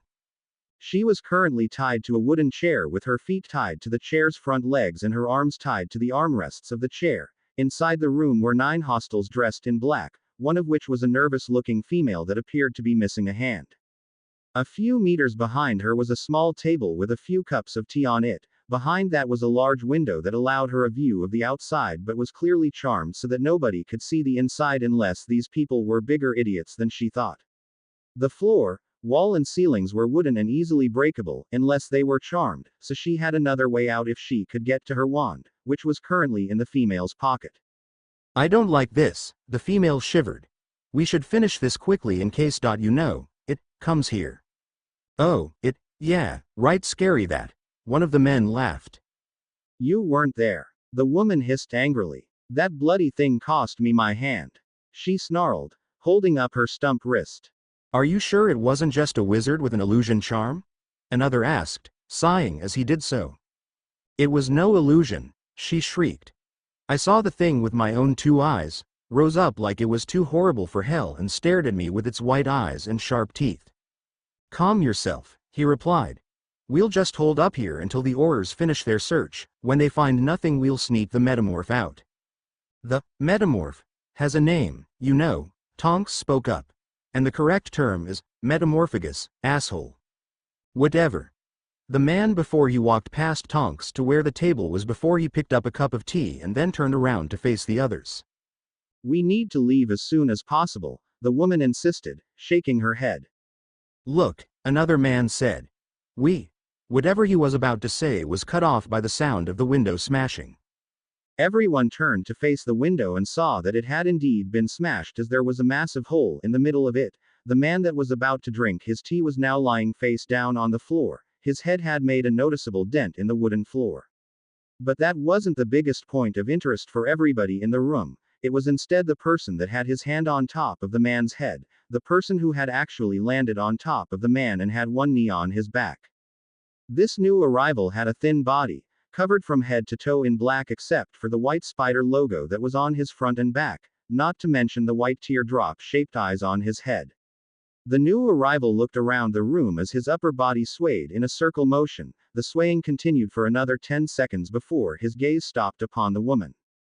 We remember you, he grinned, his mouth shifting to reveal a set of razor-sharp teeth, causing the woman to let out a frightened scream as she took a step back before tripping and falling on her butt. He laughed as his teeth disappeared once more, his deep voice not helping the situation as it sent shivers straight down everybody's spines. Who the hell are you? One of the men demanded, aiming a wand at him. Who we are? The figure asked. That's easy, we are Venom. He laughed before he pushed himself off the man and performed a backflip that caused him to land behind the table. He kicked the table and it flew across the room before crashing into the man who had aimed a wand at him. The table sent him flying back and crashing into the man behind him, taking them both out.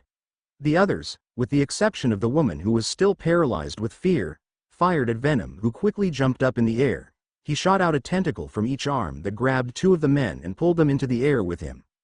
Venom spun around and tossed the 2 into 2 others, taking out all 4 of them. Venom eyed the last 2. They both fired a spell at him. Venom leapt over the spells and grabbed the nearest one before tossing him straight at the ceiling. Venom turned to face the last one and got hit with a spell just as the other one had fallen down from the ceiling and landed on the floor with a loud crash. Ow! Venom's dry voice was accompanied by a bit of black on his shoulder shifting briefly before returning to normal. Oh my! The wizard who had shot him trailed off in horror. The man was cut off as Venom grabbed him by the neck and raised him in the air before viciously executing the wrestling move known as a choke slam, leaving the wizard knocked unconscious and likely to be in tremendous amounts of pain when he woke up, providing that his injury didn't cause death. And there was one left. Venom chuckled as he turned to the woman who was now recovered enough to begin reaching into her robes for a wand with her remaining hand. Unfortunately, for her, she was cut off when a tentacle from Venom grabbed her and yanked her to Venom, who caught her by the neck. Naughty, very naughty girl. Venom laughed as he effortlessly held her up with one hand. We took away a hand and you didn't learn, maybe we should take away your head instead. No, Venom, Harry's voice interrupted, no eating heads. Spoil sport. Venom thought back. One more chance, Venom told her. The next time, we eat your head. Oh yes. The woman said quickly. Please, thank you, I'll change my ways. Turn a new leaf, I promise. Good, Venom purred. But, maybe we should give you proper motivation, just in case. What? No. The woman barely managed to get the word out before Venom bit off her other hand. He dropped her to the floor as she rolled around, screaming in pure agony. Baby. Venom snorted at her behavior before picking up a nearby wand and flicking it at her, causing the wound to become covered in bandages. You'll live long enough to see a healer, he told her as he tossed the wand away and walked to Tonks. Apparently, I can do magic when I'm in control, good to know. Venom thought just before he stopped in front of a wide-eyed and completely shocked Tonks. Who the hell are you? Tonks barely managed to get the words out of her mouth without stuttering. What are you? We are Venom, Venom told her proudly, giving her a small bow as he did so. But there's only one of you, Tonks couldn't help but point out. If there was only one of us, then we wouldn't have said, we, would we? Venom asked Tonks in a patient and logical manner. Is there somebody else here? She asked in a confused voice as she looked around the room. No, Venom sighed before he pointed to himself. We are Venom, he emphasized by jabbing himself in the chest with his finger. I am really stupid right now, and very confused, Tonks admitted, still staring at him with wide eyes. Venom let out a deep huff. He was about to say something before he paused and patted Tonks on the shoulder. Not your fault, you're in shock, he told her comfortingly. When you get better, then you'll remember how awesome we were and you'll understand. Probably. Tonks nodded as she agreed, not knowing what else to do. Good girl. Venom fingertips on his right hand sharpened before he swung his arm in her direction. Tonks flinched and closed her eyes, though a moment later she opened them when she realized that he had actually been cut the ropes that kept her tied to the chair. Thanks. You're welcome, he told her as he grabbed her by the arm and gently helped her up. Wow. Tonks let out a deep breath as she stepped past him and looked at the destruction that he had left behind. Are you sure that? She trailed off when she looked back and saw that he had disappeared. A moment later she expertly expressed her thoughts through a series of well-spoken words. What the F? K. Now, Auror trainee Tonks, Amelia Bones, head of the Department of Magical Law Enforcement, also known as the DMLE, for short, said as she sat opposite Tonks with a notepad and a quill that hovered above the notepad and wrote down every word that was being said. I have your statement, but I will be asking you to repeat some parts of your story and I will be asking a few other questions. Do you understand? Yes, ma'am, Tonks confirmed with a polite and professional voice as she sat with her hair in a neutral brown color. Have you met your kidnappers before the abduction? She asked, the quill continuing to write down everything that was being said. No, Miss Bones.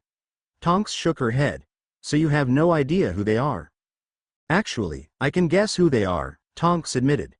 I know that the Aurors have been looking for some human traffickers in Nocturne Alley. I think they were excited about the idea of having a metamorphagus and selling her. Tonks finished, sounding more irritated than anything else. Amelia hummed but didn't say anything more as she could see where Tonks was getting at. Many people wanted to have a shapeshifter like Tonks. The idea of a woman that could transform into any person that they desire would make Tonks a far more valuable product to sell than any other regular woman. Let's continue, she told her. Tell me about your savior. Describe him to me. Okay. Tonks nodded and resisted the urge to point out that she had already done that at least twice to different people. In height he was just a bit taller than my usual height since his chin was eye level with me. He was covered from head to toe in what looked like black goo. He had a logo on his front and back in the shape of a spider and he had two big white eyes on his head and that was it unless he opened his mouth, in which case the goo on his face shifted away to reveal a set of properly sharp teeth. Thank you. Amelia nodded appreciatively as she looked down at what was written before she looked back up to Tonks.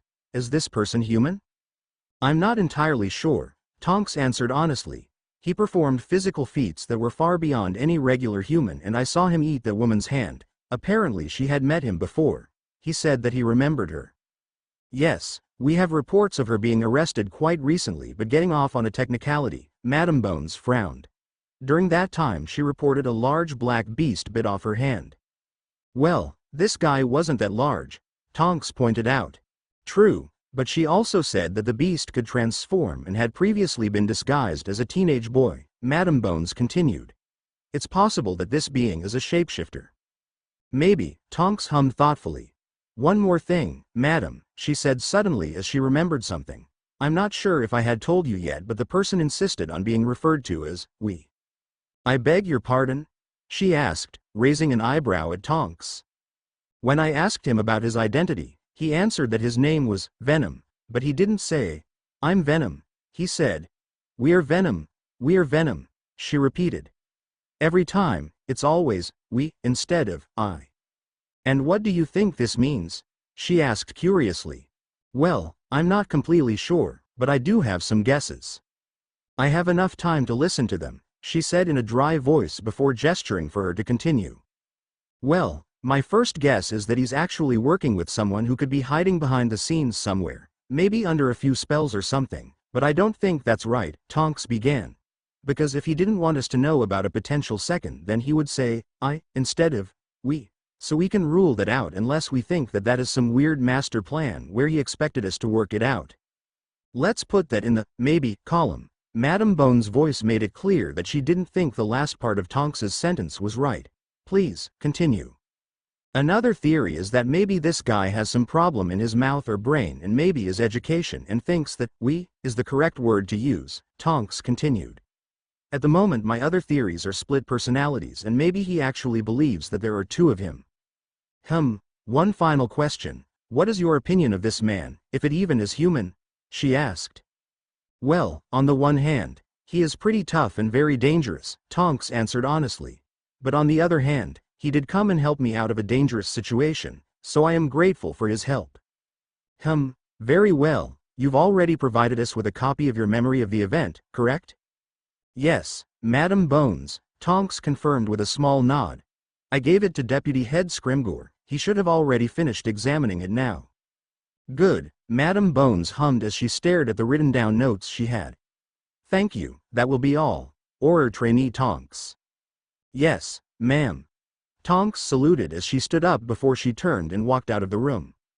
Harry yawned as he walked into his bedroom and dropped face first down onto his bed. He was rather tired from having a day of school after saving Tonks yesterday, which included sneaking in and out of school to go and rescue Tonks. The only real good thing about today was that he and Hermione seemed to be talking again, though both had decided to not bring up Hermione's timetable again through an unspoken agreement. I'm glad that you didn't whine when I ate that woman's hand. Venom spoke up. I don't whine, Harry objected. I complain, and that's only when you eat things that I don't want to eat, like humans.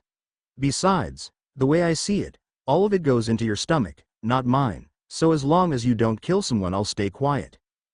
Good to know, Venom said in an amused voice. The alien was very tempted to point out that they had more than likely killed quite a few people unless those people had been able to get medical help quickly.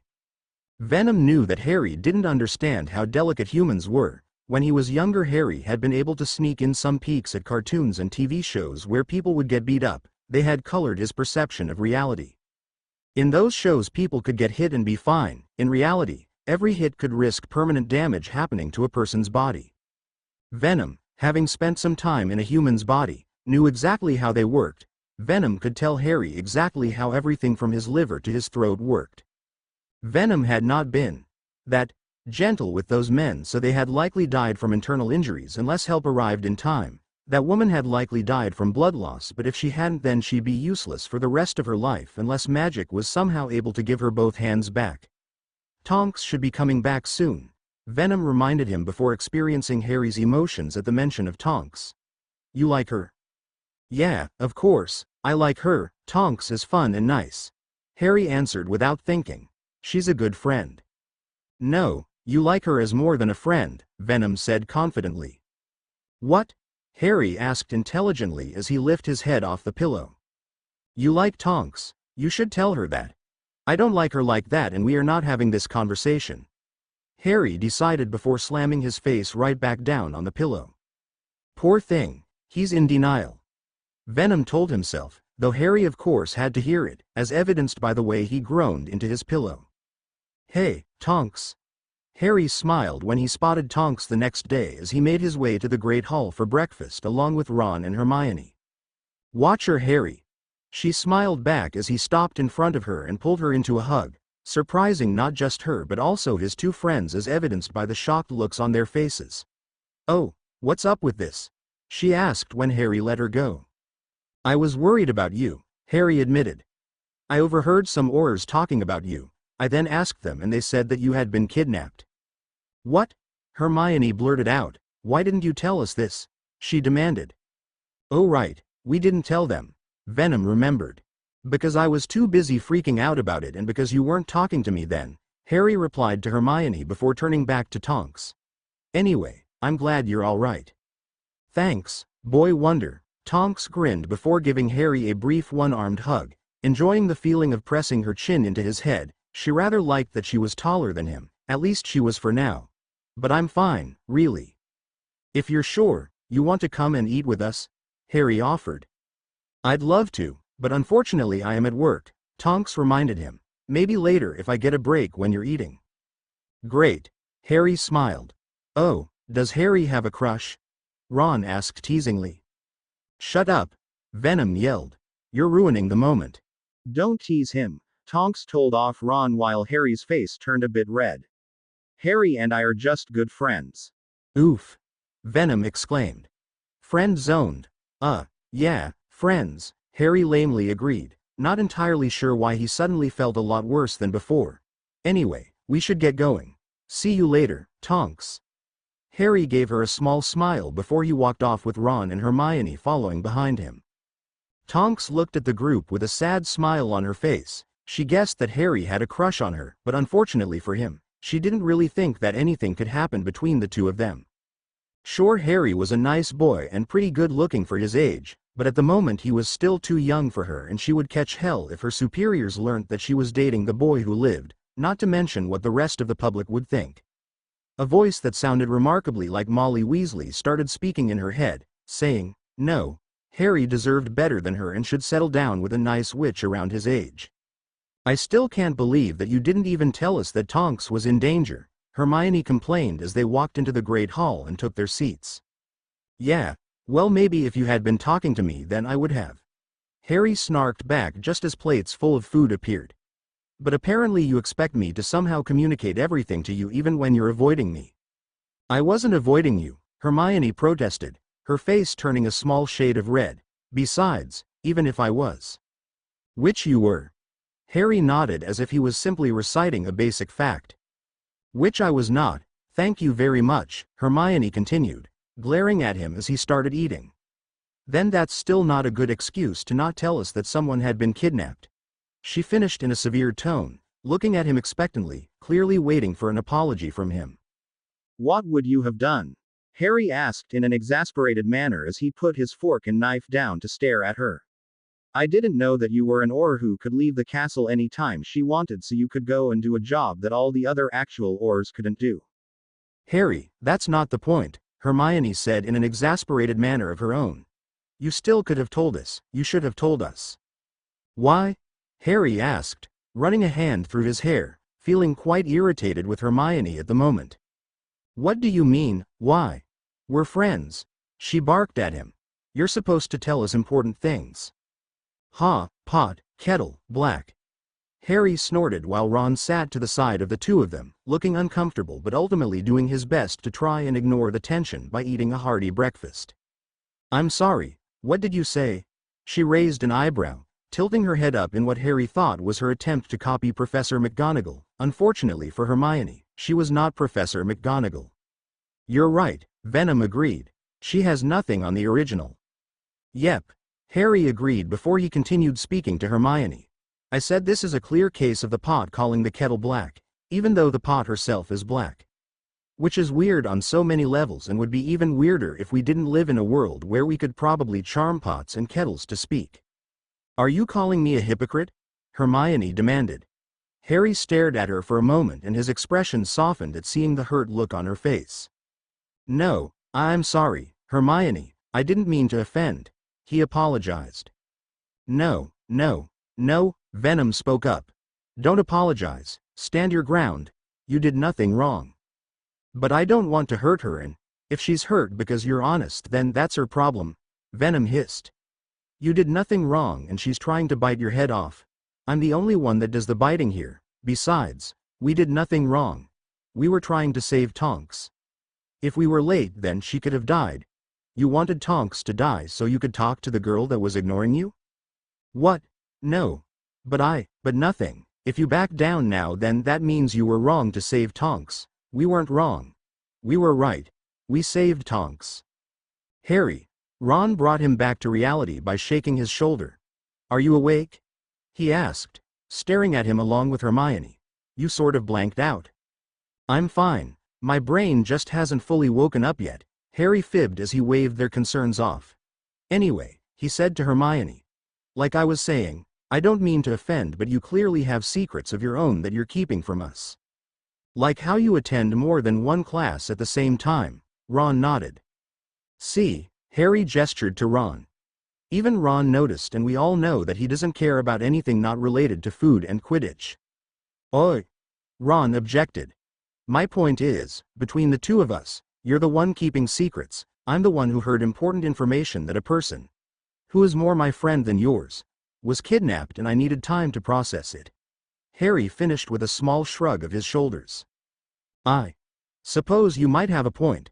Hermione quietly conceded before she started eating, making no attempt to restart any further conversation. Harry stopped himself from sighing when he saw her obviously trying to stay quiet so to reduce the risk of the conversation going back to her own secrets.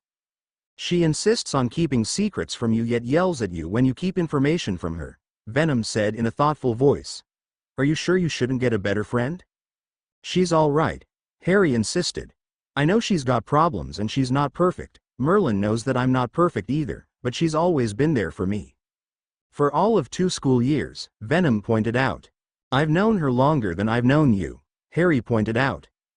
Yep, Venom agreed, not either bothering to deny that. It was a simple fact that Harry had known Hermione for longer.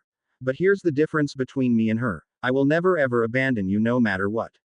No matter what happens, you won't ever be separated from me, and even if we were, I'd try and find you, no matter what it took. She has other priorities, but you're the singular focus of my life, and no matter what happens, I will be here for you. Harry stayed silent as he ate his breakfast. He didn't respond because he didn't really know how to respond to that. He didn't know what to say to that heartfelt confession that had come out of nowhere and surprised him. Harry couldn't help but feel like Venom meant every word. It certainly sounded like it. It definitely felt like it. But Harry didn't know what to say, so he stayed quiet, even though a part of him couldn't help but feel a little lighter after hearing Venom's words. What the F? Does she mean that we're just friends?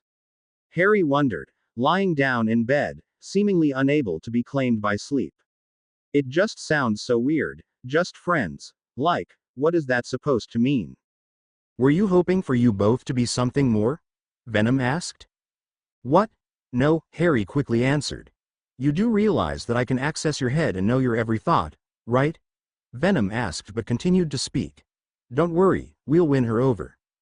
What the hell do you mean to win her over? Harry frowned. You're in love with her. Venom stated simply. No, I'm not, Harry denied. Then why does it bother you if you're just friends? Venom asked patiently. Harry paused as he really couldn't think of a good answer to that question, mostly because he well and truly did not know why it bothered him. I don't know. Just blame the Dursleys, Venom suggested. The bastards stunted your mental and emotional growth. That's a bit offensive, Harry thought, though he also realized that Venom may have had a point. Between his aunt and uncle, heck, even his cousin at school, Harry's interaction with people had been very limited until he had reached Hogwarts. By that point he considered the fact that he was even able to have one friend to be nothing short of an actual miracle. Not to mention that the Dursleys had never really parented him. Their interactions were mostly just making him do chores and hating his existence. But you might be right, who knows how I would have ended up like if not for them. Harry added, never really one to miss the opportunity to blame something on the Dursleys. After all, they do the same to him. Don't worry, we can win her over, Venom told him in a comforting tone. I'm not going to try and win her over, Harry said, sighing as he did so. There's no way Tonks will be interested in someone like me. But you're a catch, Venom protested, causing Harry to blush slightly. Leave it, Venom, Harry told him, sounding quite tired. Fine. Venom grumbled, he would do as Harry requested and leave it, for now at least. Truthfully, Venom had no intention of leaving it. Harry, due to a lack of emotional education and his own stubbornness, was not willing to admit to his interest in Tonks, but Venom detected his emotions and they were far stronger when Tonks was around, much tastier as well. So, if Harry was going to be stubborn, then that meant that Venom was going to help him out, just like a good friend would do, which is why that night Harry barely got any sleep since Venom kept shoving memories of Tonks into the forefront of Harry's mind. Damn it!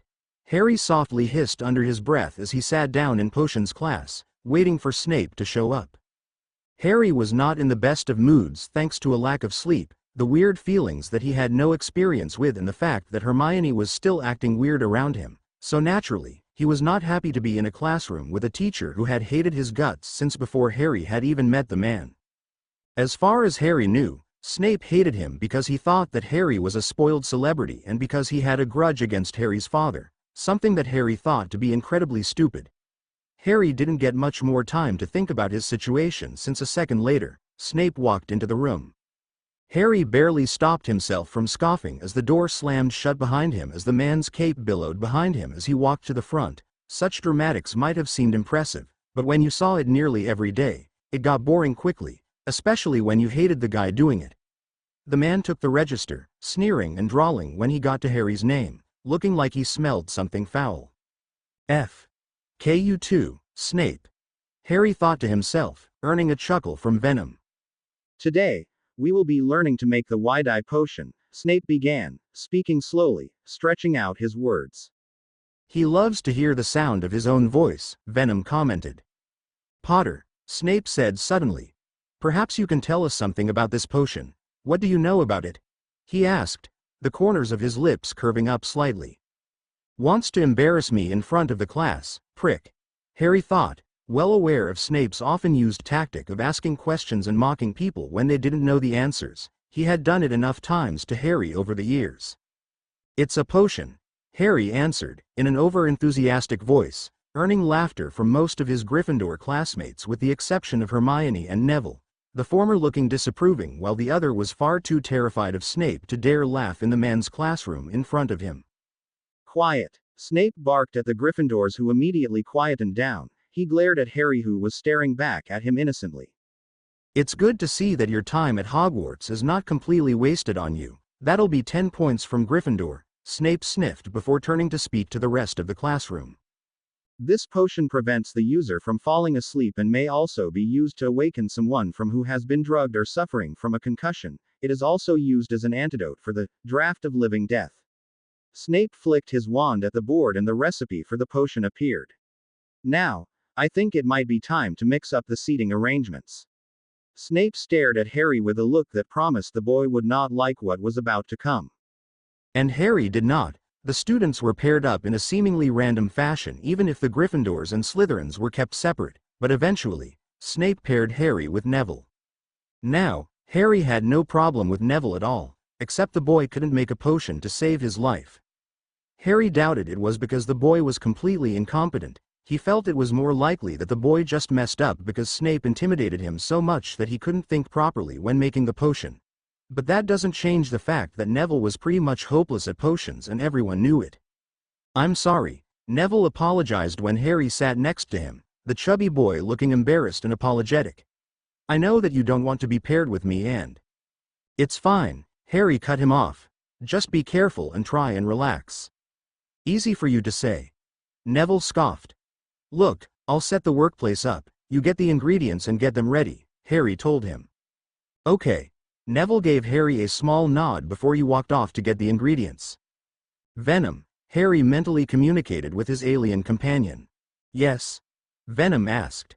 I don't normally ask for help like this, but can you please keep an eye out so that Neville doesn't accidentally blow us up? Harry asked. Gladly, Venom replied, not wanting to risk the chance of them being burnt. I already have the recipe memorized. You're brilliant. I know. A few minutes later the workplace was set up and all the ingredients were ready. The two of them started working together.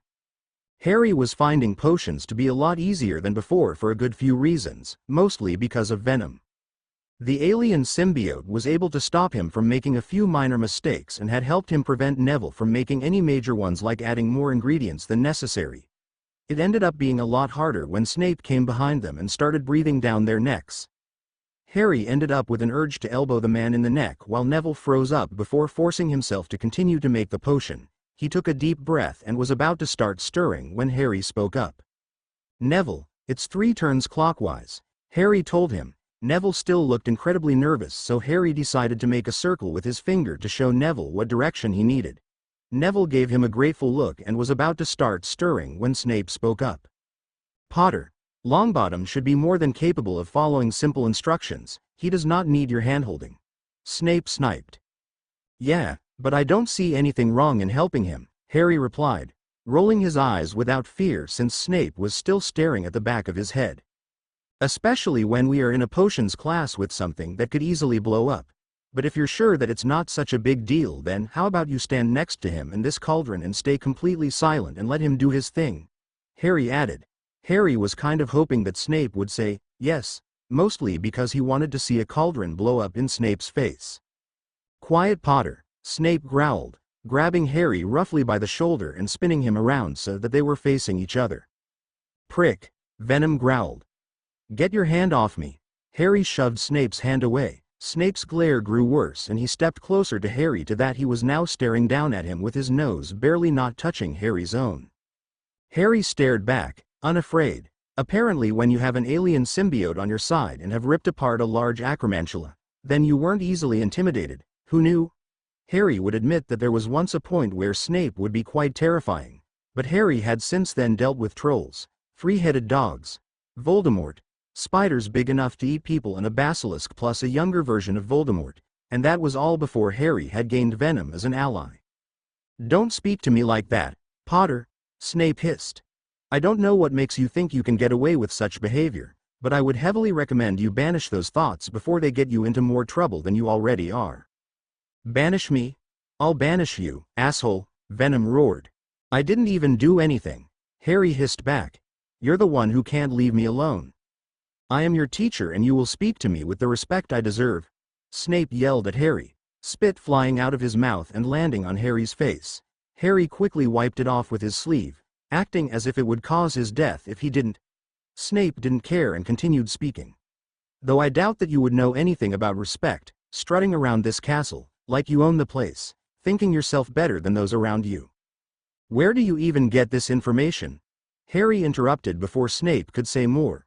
"Who the F.K. has ever seen me strut? Besides, you of all people can't talk about thinking you're better than everyone else. The highlight of your bloody week is making yourself look superior to school children." "Silence," Snape shouted, being louder than anybody in the classroom had ever heard him be. Everyone in the classroom flinched, except Harry, who was glaring heatedly at Snape. "Shout at us? Shout at us?" Venom roared angrily in Harry's mind. "Who does he think he is? He doesn't get to shout at us." "You stupid brat," Snape snarled, grabbing Harry harshly by the arm, hard enough to hurt. "You dare to speak to me like that? You think you're so special, Potter? Well, you're not. You're not better than that degenerate waste of space that further ruined this world when he sired you. The two of you are nothing more than spoilt, pampered imbeciles that don't deserve to be here." "Spoilt? Pampered?" Harry repeated the words in his head, growing angrier and angrier as he did so. "He insulted our father," Venom's voice boomed in Harry's head. "He insulted Dad." Harry's rage grew. Listening to Snape insult the man that had loved him enough to die for him. He insulted Dad. "How dare he? How dare he?" Harry repeated Venom's words. "He can't talk about Dad like that." "He can't?" Venom yelled out his agreement. "You don't talk about my dad like that," Harry shouted back. "I'll talk about him however I wish," Snape hissed, his hatred-filled black eyes boring into Harry's emerald green ones as he tightened his grip on Harry's arm. "You can't let go of this King stupid grudge," Harry roared in frustration and no small amount of anger. "Well, guess what? He's dead. It may have escaped your notice, but it didn't escape the notice of the rest of the wizarding world. He's dead now. He was dead yesterday. He was dead last week, last month, last year and the year before that. He was dead 5 years ago. He's been dead for more than 10 years. Get over it, Harry snapped at him, stunning Snape and the classroom into silence. For a moment it looked like Snape was not going to say anything, but a second later the man's eyes were reignited with rage. If you ever speak to me like that again, Potter, then I will cut you up and use you as potion ingredients, Snape threatened, looking like he very much meant every word. His grip on Harry's arm had grown even tighter, like he wanted to make Harry pop. Harry stopped when he felt something in his head, something different from venom. What's that? He's trying to read your mind. Venom blurted out upon realizing what Snape was doing. What? Get off of me. Harry shoved Snape away, though he may have put a bit too much force into his push as Snape fell over and ended up having his shoulder crash into Draco Malfoy's legs, causing him to fall over and land on top of Snape. The whole class stared, too shocked to laugh, not that they would due to how tense the atmosphere was. Move. Snape shoved Malfoy off before he quickly stood up and stared at Harry like he wanted nothing less than to kill him on the spot. Snape's hand snaked towards his wand, but he stopped when Harry had quickly brought out his own wand and was pointing at Snape, the tip of the wand glowing a bright red. No, go on, you were about to do something. Harry gestured for him to continue. Go and reach for that wand, Snape. I've got 3 years of reasons and I won't mind another. Harry stared at him in a way that made it clear he was very ready to start blasting for the smallest of excuses. Harry. Hermione spoke up. Stop this. You can't, he's a teacher. Butt out of it, Hermione. Harry didn't remove his eyes from Snape but was well aware of the fact that the majority of the Slytherin students, namely Malfoy and his gang, pulled out their wands in defense of the head of their house. Meanwhile, a few of the Gryffindors pulled out their own wands. 50 points from Gryffindor and detention for 2 months. Snape spat angrily.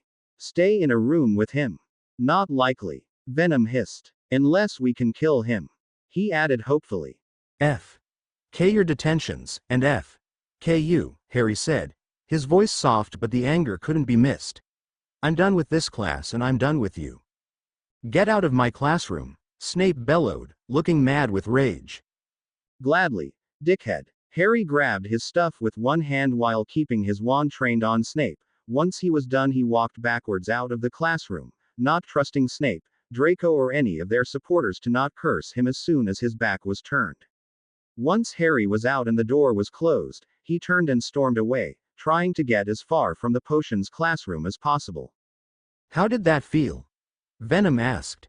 Liberating, nice, Harry answered without thinking. It had been nice to finally stand up to Snape properly. A big part of Harry was in full-blown panic mode over what Harry had done, but that part of him was slowly being drowned out by the rising anger that Harry was experiencing as he thought about what had happened and how Snape had been treating him, not just in that class, but over the last 3 years. I hate him, Harry said, imagining himself hitting Snape with a variety of spells. He calls me spoilt. He's the one that defends Draco Malfoy, Venom growled. Exactly, he's the one that thinks he is better than everybody. Yeah, Harry growled as he made his way to the hospital wing, feeling his arm hurt slightly. He was positive that Snape had grabbed him hard enough to bruise him. I can heal it, Venom told him, sounding confused about why Harry would go to the hospital wing. No, Harry shook his head. I'm telling Pomfrey, I want proof of what he's done. Nice, Venom sounded very much like he approved. Let's kill him, he suggested. I'll think about it. Harry answered honestly. He could almost feel Venom smile at his answer. I'm not going back to his classroom. Then don't. Venom talked as if it was something as trivial as deciding what socks to wear today. They'll make me go. They will try, Venom corrected him. We won't let them. We won't go back there. You sure? Yes, and if they do force us, then they'll change their mind when they find Snape with no head. Venom laughed, causing a smile to grow on Harry's face. I still cannot believe that Professor Snape did this to you, Madame Pomfrey exclaimed as she looked at the rather noticeable bruise on Harry's arm. Can you tell the other teachers, please? Harry asked. I think they'll believe it if it came from you. Madame Pomfrey stared at him for a moment before she began speaking in a determined voice. Oh, don't you worry, I will. A flick of her wand caused a camera to be summoned from her office. Hold still, she told him before taking a picture. Now, She waved her wand over his arm and Harry immediately felt the pain lessen. Drink this potion. Wait here 2 minutes, I'll come back and see your arm, and if it's fine then you can leave. Yes, ma'am.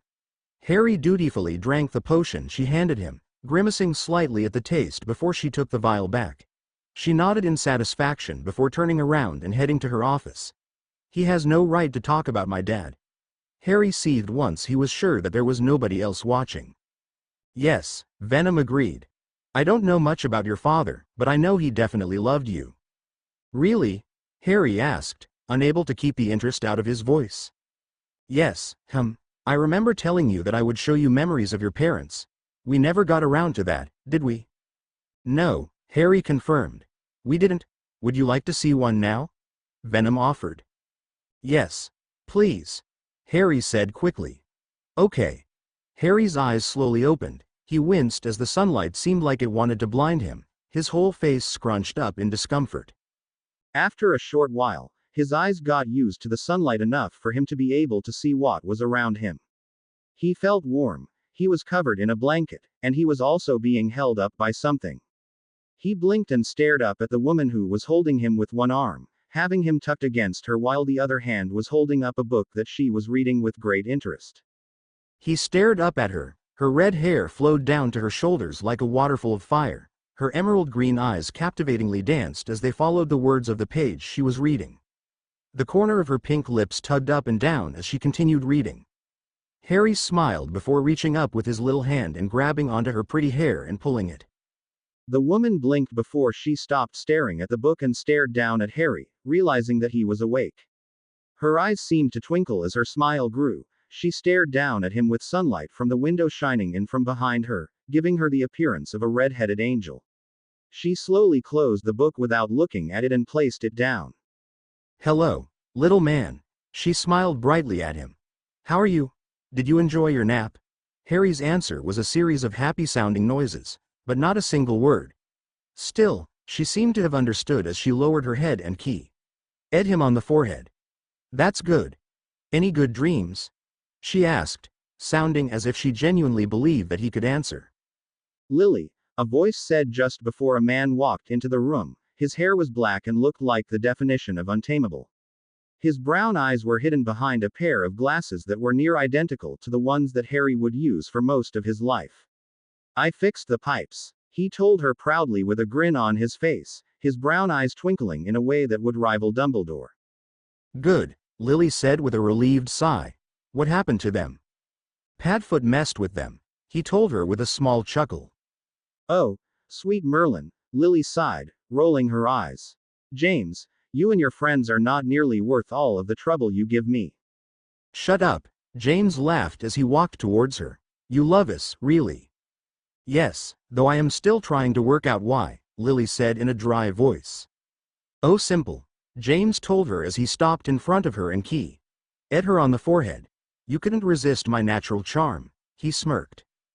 Personally, I think love potions would be a more likely explanation. James began but trailed off, a thoughtful look on his face. Why didn't I think of that? He joked. James. She slapped him on the arm. Ow, I was just kidding, he said, rubbing his arm but still grinning at her. Hey buddy, he said to Harry. How are you doing today? He asked, leaning down so his face was right next to Harry's. Harry let out a small laugh before reaching up and trying to grab at James. You want to come to Dada? He cooed before reaching forwards and grabbing Harry, gently taking him away from Lily before holding him close enough that James could kiss his head. How are you doing, Ladykiller? James said. It seemed like he had a near-permanent grin on his face. Ladykiller. Lily repeated with amusement.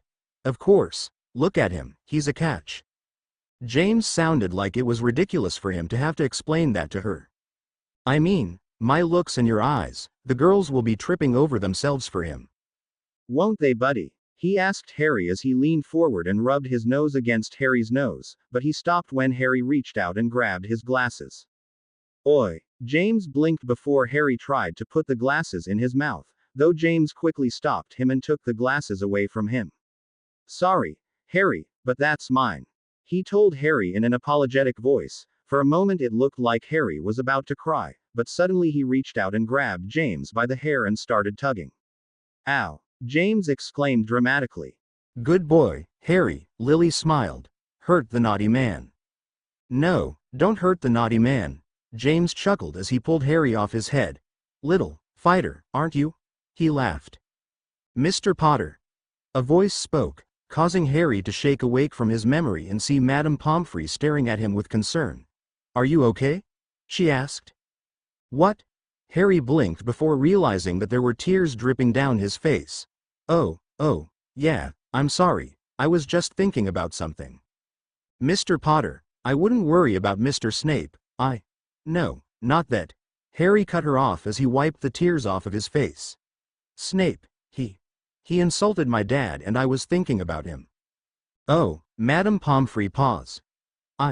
Hello, a voice said. The pair turned to see a house elf standing by the bed.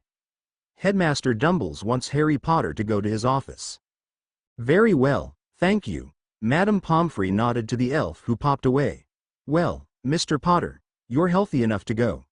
Password be chocolate frogs. Thank you. Harry gave her a stiff nod before standing up. As he stood up, she handed him a copy of the photograph she had taken. And if you ever want to know more about your father, then I have a few stories I could tell you.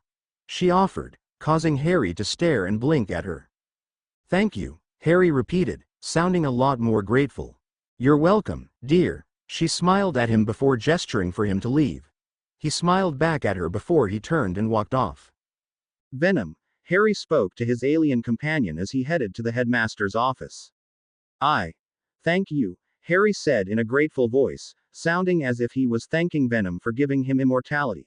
That is the best gift that anybody has ever given me. There's plenty more to come, Venom purred. I will let you see as many of those memories as you want. Thanks. A smile appeared on Harry's face as he rubbed his face in an effort to stop more tears from coming out of his face. Dumbledore's probably going to tell me off. Don't let him, Venom replied. Remember, you did nothing wrong. Snape was the one that targeted you, he was the one that was insulting your father. Harry's eyes narrowed slightly as an image of James Potter smiling alongside Lily Potter passed through his mind. Harry's head rose up slightly and his walk was suddenly a lot more determined. Harry couldn't help but agree with Venom. He had done nothing wrong in that classroom besides exist apparently. Snape was the one that was bullying him and Neville. Not to mention that Snape was the one who insisted on insulting Harry and his father. It wasn't that long before Harry arrived outside of the headmaster's office. Chocolate frogs.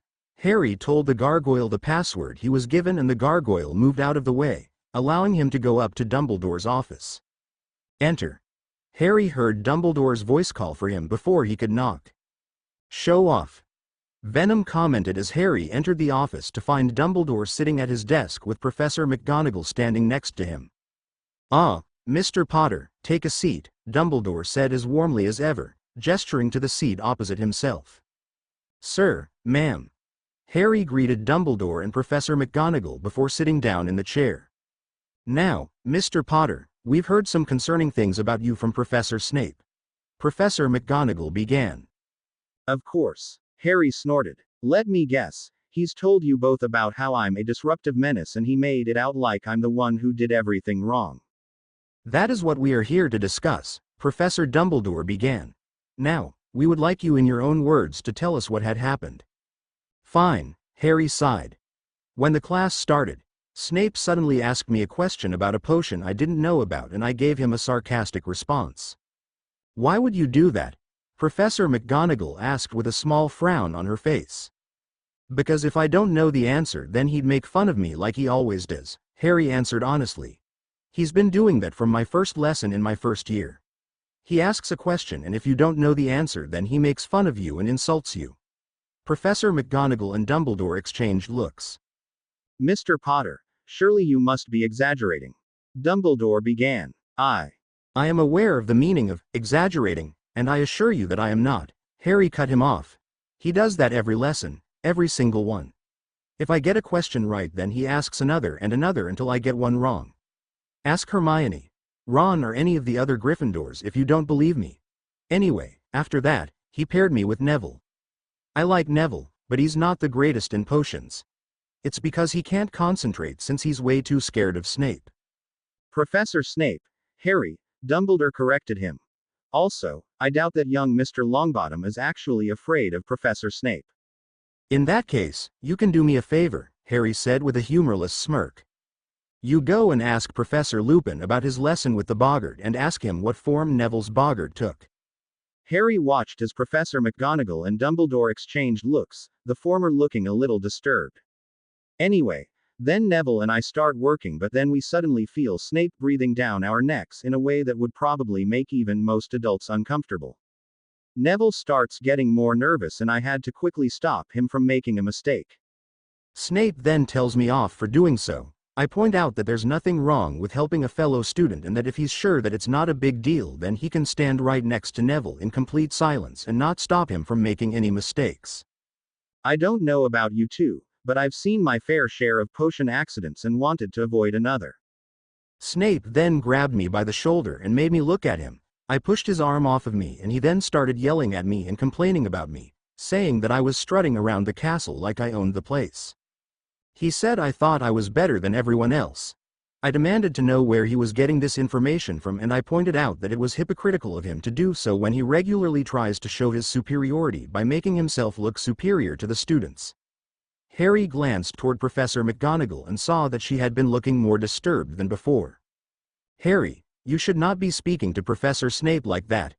Dumbledore, looking as calm as ever, emphasized Snape's title. Perhaps not, but Snape shouldn't be talking to me the way that he was, Harry argued, still not using Snape's title. He insulted me straight after, called me a stupid brat, but he wasn't done there, because he insulted my father as well. He called him a degenerate waste of space, and said he ruined the world even more by giving birth to me. He called us both spoiled imbeciles that don't belong in Hogwarts. He did what? Professor McGonagall gasped in shock. Minerva, Dumbledore spoke up. Stay calm. He had grabbed my arm when he was insulting me and my family, Harry continued. He kept squeezing harder and harder as we kept talking. I snapped at him, yelled at him and told him that my father was dead and that he needed to get over it. He squeezed my arm harder and threatened to cut me up into potion ingredients. He actually damaged my arm. Harry paused to pull out the photo of his arm that Madame Pomfrey had given him. He handed it to the two teachers in front of him. Madame Pomfrey has the original picture. She was the one who took it. Oh my. Minerva mouthed as she stared at the picture. Dumbledore stared at it for a moment but showed no reaction beyond a slight twitch in his right eye. You can go and ask Madame Pomfrey if you don't believe me. Harry took the photo back and stuffed it into his pockets. While we were arguing, I felt Snape try to read my mind. What? Professor McGonagall blurted out while Dumbledore showed his biggest reaction so far by having his eyes widen dramatically. I felt him try to read my mind, so I pushed him off me and I. Harry paused, not entirely sure how to phrase the next part. Thankfully, Venom came through and whispered an answer into his ear. Quote. I accidentally sent him flying onto the floor. I didn't mean to. I think I might have pushed too hard or used accidental magic. Harry hoped they brought that. It was better than explaining his enhanced strength thanks to the alien living in his body. Besides, he had already exhibited accidental magic earlier this year, so it wasn't too much of a stretch. Mr. Potter, are you sure that Professor Snape was trying to read your mind? Professor McGonagall asked in a serious voice. Positive, Harry nodded. Mr. Potter, Dumbledore spoke up. Forgive me, but I find your tale unlikely to be true.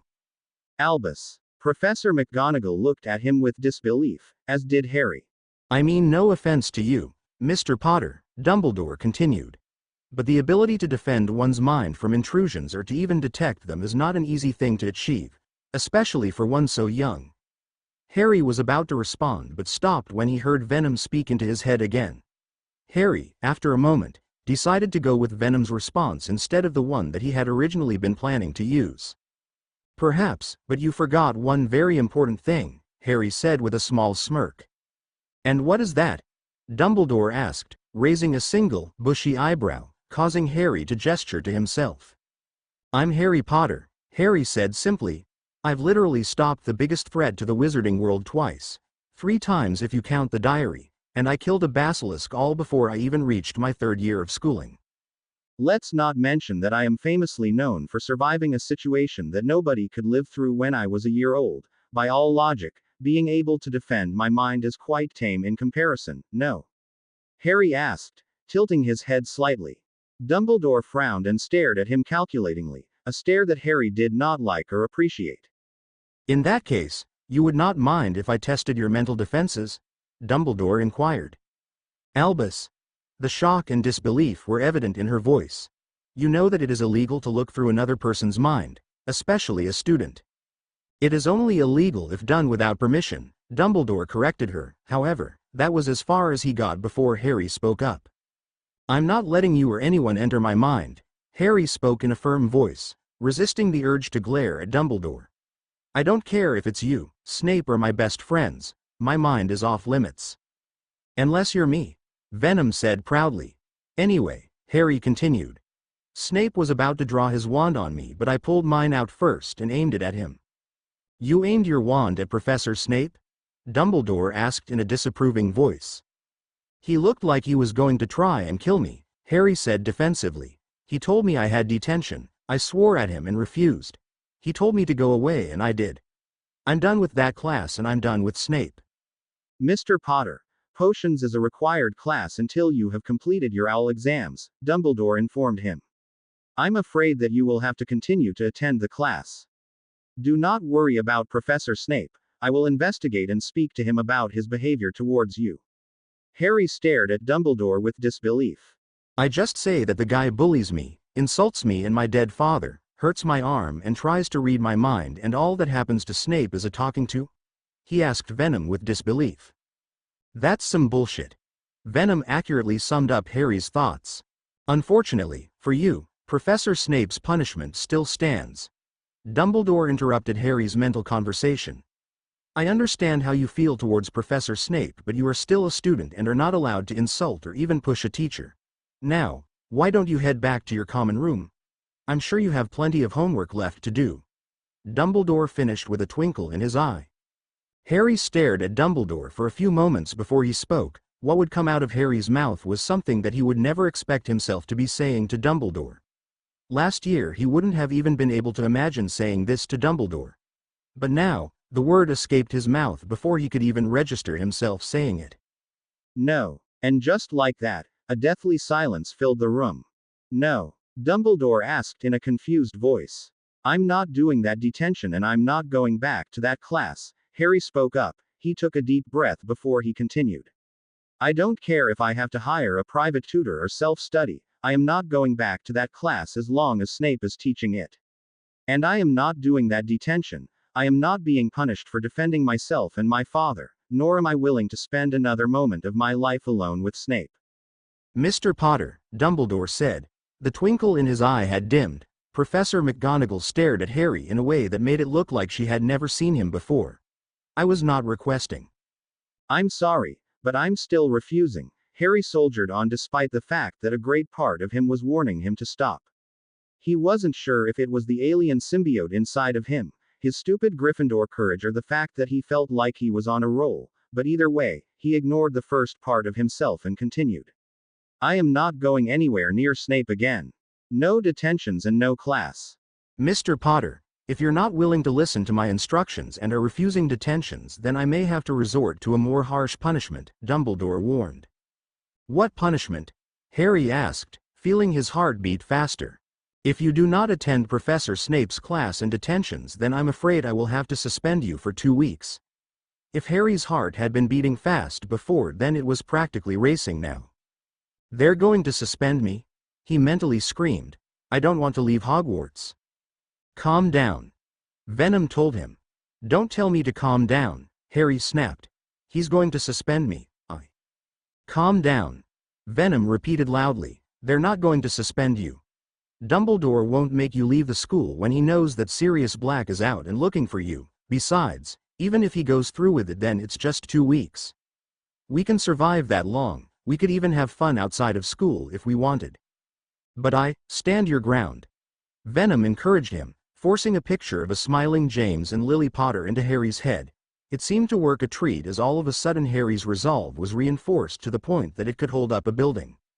"Fine," Harry said, his voice barely above a whisper. "Good," Dumbledore smiled, the twinkle in his eye coming back in full force. "I'm glad you've seen reason. I understand that this is difficult for you, but I'll go and pack my things." Harry cut Dumbledore off as he stood up. "Excuse me." Dumbledore blinked, staring at him along with Professor McGonagall, who was still too shocked to say anything. "You want me to go back to Snape's class and attend detention? I don't want to do that, so I guess one of us has to be disappointed then." Harry shrugged. "I'll leave Hogwarts first thing tomorrow morning. I can leave on my own. You won't need somebody to escort me." "Professor." He nodded to Professor McGonagall and then offered Dumbledore a stiff nod before he turned and began leaving. His hand had barely touched the door handle when Dumbledore called out for him. "Mr. Potter, where are you going?" Dumbledore asked. Harry turned back around and saw genuine confusion on the old man's face. "You said you'd suspend me if I refuse. I'm refusing. Therefore I'm suspended, right?" Harry asked. "Harry, did you forget that there's a killer on the loose?" Dumbledore asked. "I'm not the one who said I'd kick someone out of the school," Harry reminded him. "You're the one who brought up suspension." "I might have been a bit harsh," Dumbledore said without a hint of his signature twinkle in his eyes. "Please, Mr. Potter, sit down. Let's talk about this." Harry grunted. "There's nothing to discuss. I don't accept your punishments and I'm not going to be forced into suffering through them because of Snape." "Mr. Potter," Professor McGonagall spoke up, finally regaining her voice. "You will not be punished or suspended today, but we may talk to you again about this later. For now, go back to your common room. I have a lot to discuss with the headmaster." She aimed a harsh glare at Dumbledore. "Now, Minerva." Dumbledore had barely begun protesting before Harry had left the room as quick as possible. He rushed down the stairs and quickly headed back to his common room. "Told you that you'd be fine." Venom's voice filled Harry's head. "Yeah, you were right," Harry admitted. "I did good, right?" "You did great." "So, Potter," Harry heard Malfoy drawl when he ended up being unfortunate enough to walk into a hallway where he found Malfoy along with his two bodyguards, Crabbe and Goyle, leaning against a wall. Harry honestly wouldn't be surprised if the three idiots had been waiting for him here, nor would he have been surprised if they honestly had just leaned against the wall because they thought it looked cool. "Have you been expelled yet?" Malfoy chortled. "Or did the great Albus Dumbledore sweep in to save his pet mental project?" "Shut up, Malfoy, you overly expensive bi-curious disaster," Harry said in a bored and tired voice as he walked past the trio, barely acknowledging their existence since he really was not in the mood for any of their usual antics. "What?" Malfoy blinked before registering what Harry had just said. "Oi, Potter! Get back here!" he demanded just before Harry turned the corner. Malfoy growled and drew his wand along with Crabbe and Goyle. "You stupid half-blood brat!" Malfoy yelled as the trio ran after him. They turned the corner and stopped dead in their tracks when they saw Tonks standing there with one hand on her hip and the other holding her wand while Harry stood behind her and was giving the trio the finger while moving it left to right with exaggerated slowness to properly make sure he got all of them. "So, is there a problem here?" Tonks asked in a casual voice as she stared down the trio, looking quite unimpressed. "No," Malfoy managed to get out through gritted teeth as Harry continued to wave at the three with his middle finger while Tonks appeared to be blissfully unaware of what was happening behind her. "Really?" Tonks drawled out. "That's why you're running through the hallway, shouting out insults?" She raised one perfect pink eyebrow to express her incredulity. Malfoy glared at the two of them before performing a passable imitation of Snape by turning on his feet and storming away while Crabbe and Goyle rushed off after him. "Put your hand down now." Tonks rolled her eyes before turning to Harry to find him standing there innocently with his hands behind his back. "So, thanks for that, Tonks," Harry said appreciatively. "I really wasn't in the mood to deal with him today." "No sweat, boy wonder." Tonks waved him off. "And from what I've heard, you've already had a pretty hectic morning. The rumor mill around here is so strong that even as patrolling Aurors are hearing about it. I heard about what apparently happened from another Auror who apparently overheard it from a couple of Gryffindor girls in your year. Did you really insult Snape? Knock him down? Point a wand at him? Refuse his detention and leave?" Tonks asked. staring at him with disbelief. Well, when you put it like that it sounds ridiculous, Harry sighed, but yeah, pretty much. Wow, and you thought I was cool. Tonks grinned. What happened after that anyway? She asked. I had been called to Professor Dumbledore's office. He tried to make me accept Snape's punishment but I refused. Harry let out a deep sigh as he ran a hand through his hair. I told him I'm not going to any detention with Snape and I'm not taking any more classes with him. Wow, Tonks blinked repeatedly before looking at Harry, starting from his toes and going up and finishing at his face. Gryffindor indeed. Thanks, Harry snorted. Dumbledore then threatened to suspend me if I didn't fall back in line. He what? Tonks blurted out. Yep, Harry nodded. He actually said that? Yep. Harry nodded. Is he insane? Yep. Harry nodded. Do you have any words left in your vocabulary besides, yep? Tonks asked in an exasperated voice. Yep. Harry nodded, grinning slightly. Harry, there is an actual, infamous mass murderer on the loose, Tonks spoke in a serious voice. And according to the information available, you're the one he is after. Sending you out of the school is basically a massive gamble on your life. He was trying to scare me, Harry explained with a sigh. I wasn't about to fall in line, so I said that I'd start packing my things. Funnily enough, that's when he remembered that Sirius Black is on the loose and I was told that I wouldn't be suspended. He was hoping I'd be scared enough to do what he wants. So what happened after that? Tonks asked, looking less than pleased about the fact that Dumbledore thought to even threaten Harry with suspension while Sirius Black was out and about. I was told to leave. I think McGonagall and him are currently arguing about me and Snape. I guess I'll find out what their decision about me will be tomorrow, Harry explained before an angry expression appeared on his face. I bet it won't be worse than whatever Snape's punishment will be. You should tell Tonks. Venom suggested. Tell her everything Snape did. Why? She's law enforcement, Venom pointed out. Just try and see what she says. Fine. Tonks, Harry began. I'd like to ask you something. Mind reading is illegal, right? Yeah, why do you ask? Tonks stared at Harry with narrowed eyes.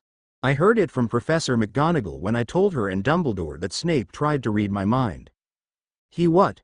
Tonks blurted out, her eyes and hair turning a very villainously vivid and angry shade of red. That's definitely illegal. I told Dumbledore and he thinks I'm lying, Harry growled. The old headmaster always seemed to believe him unless it came to Snape or the Dursleys. After everything I accused Snape of, he basically said that he would give Snape nothing more than a talking to. I want more than that. I want to press charges against him. Tonks's hair slowly changed from red to a soft brown, her eyes changed to a similar color. Harry, you do realize that Snape has Dumbledore's backing and that means that Snape will be defended by him in a court of law. Tonks asked in a soft voice. Dumbledore has a lot of power. He's chief warlock and supreme mugwump, not to mention the amount of goodwill he still has from defeating Grindelwald and running Hogwarts, not to mention his pretty squeaky clean public reputation. So what? You're saying you won't do anything? Harry blurted out with disbelief. Of course, I'm not saying that. Tonks looked offended for a moment before her hair and eyes turned back to the usual pink and violet color she liked. But I am warning you that it won't be easy and I can't offer you any guarantees about what happens.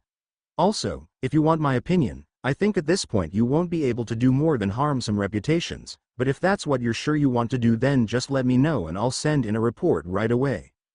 It is. Harry nodded after a very brief mental conference with Venom. If you're sure, Tonks nodded before pulling out a notepad and quill. We'll start with your statement and then we can go from there, is that all right with you? She asked. It's perfect, honestly, I thank you, Tonks, Harry said, his voice softening slightly. I don't know if I've said it before but I am really appreciative of the way you've been treating me. Everyone around here always acts like I'm some dense kid who doesn't know how the world works or some spoilt celebrity. I'm glad you're not like that. Judge with your own eyes, Tonks recited with a small shrug of her shoulders. It's a lesson that my parents and my Auror mentor taught me. You haven't acted dense or spoiled around me so I won't treat you that way. Besides, as the female metamorph, trust me when I say that I don't like expectations and preformed beliefs any more than you do. Thanks, Harry smiled at her. And for what it's worth, Just let me know if someone gives you grief over the shape-shifting thing, and I'll deck them for you. He added, earning a small laugh from Tonks. That's it, Harry, Venom purred. Keep going. Make her like you until we're finally able to obliterate that friendship wall that is stopping our relationship from progressing to its natural conclusion. Venom, be quiet, please. Harry told Venom without breaking his concentration on the conversation he was having with Tonks, something that was pretty easy given that he had plenty of experience in dealing with the symbiote. The hero of Gryffindor. Harry heard the Weasley twins yell out those particular words the very second he entered the common room. He was barely aware of the common room entrance closing behind him as he was a bit distracted by all the balloons, party poppers, the banner with his name on it and the Gryffindors that were all cheering for him.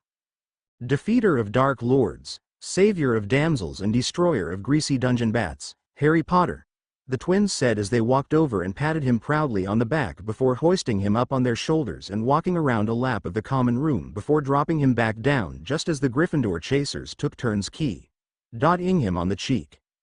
What happened after that would be an hour-long event of cheering, celebrations, questions and hero worshipping from the majority of the Gryffindors.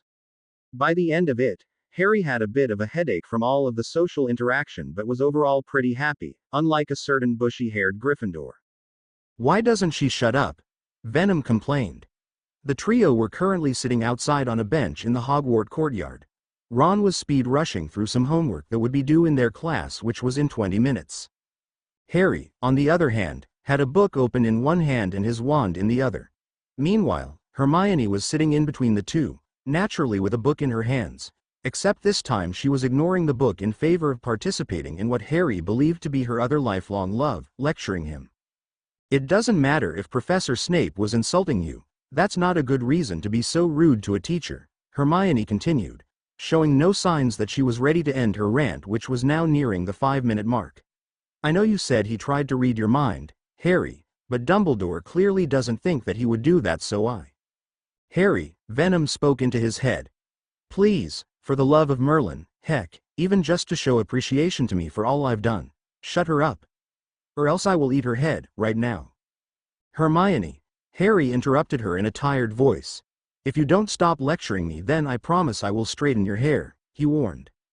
What? Hermione blinked. What happened with Snape has happened. Stop lecturing me about it and let me concentrate on this spell.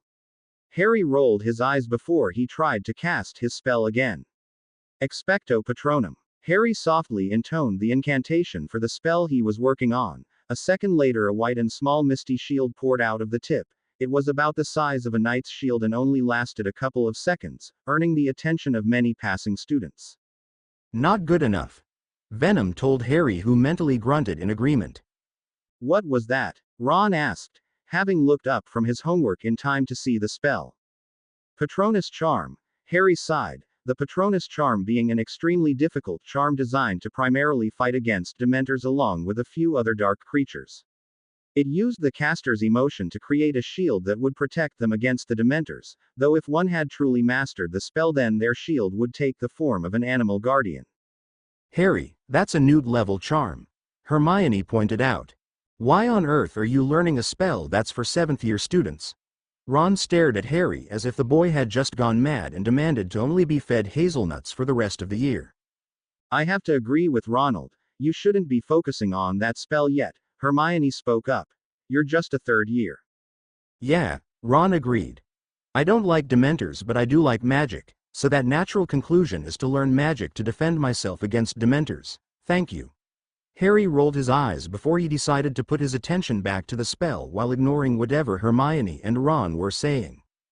The spell wants a powerful emotion, Harry said to Venom. I've tried the first time by thinking about the time I rode a broom, then the time I came to Hogwarts. How about we just skip to your best memory? Venom suggested. Are you going to show me a new memory? Harry asked excitedly. No, we have class soon. You don't have time for new memories. I'll show you a new one later. Use the last one I gave you. Harry was a little disappointed in not being given a new memory right now, but was modified by the fact that he'd get some more later. Harry took in a deep breath before thinking about his memory of waking up in his mother's lap, his mother loving spending time with him along with his father, James Potter, according to Snape, was an arrogant, strutting toe rag, but to Harry, he would always be the man who stared at him as if he was the most precious thing in the world. Expecto Patronum, Harry whispered the incantation. A second later, Hermione, Ron and everyone else in the courtyard stopped talking. Everyone apart from Harry had to cover their eyes when a bright white light eclipsed all. The light slowly died down until visibility was once again an option, and standing in front of Harry was a glowing, misty, white stag that towered over him. Harry gulped before standing up. He still wasn't taller than the stag. Amazing. Harry breathed out before reaching a hand up to touch it. The stag lowered its head for Harry. A part of Harry knew that he shouldn't be able to touch the stag and that his hand would go right through it, and that was right since Harry's fingers had barely not gone into the stag's skull. But Harry felt like he could still feel it. He felt like this was not a piece of magic, but a real and very beautiful animal. He wasn't sure how much time had passed, but eventually, the stag started fading away, much to Harry's disappointment. After it was gone, Harry let out a deep sigh before realizing that the whole courtyard was staring at him. He also couldn't help but notice that Professor Flitwick was part of the crowd and was staring at him with a dropped jaw. My, aren't we the popular ones? Venom asked. To be continued. I hope you enjoyed this story. Also remember to subscribe and like this video. See you in the next video.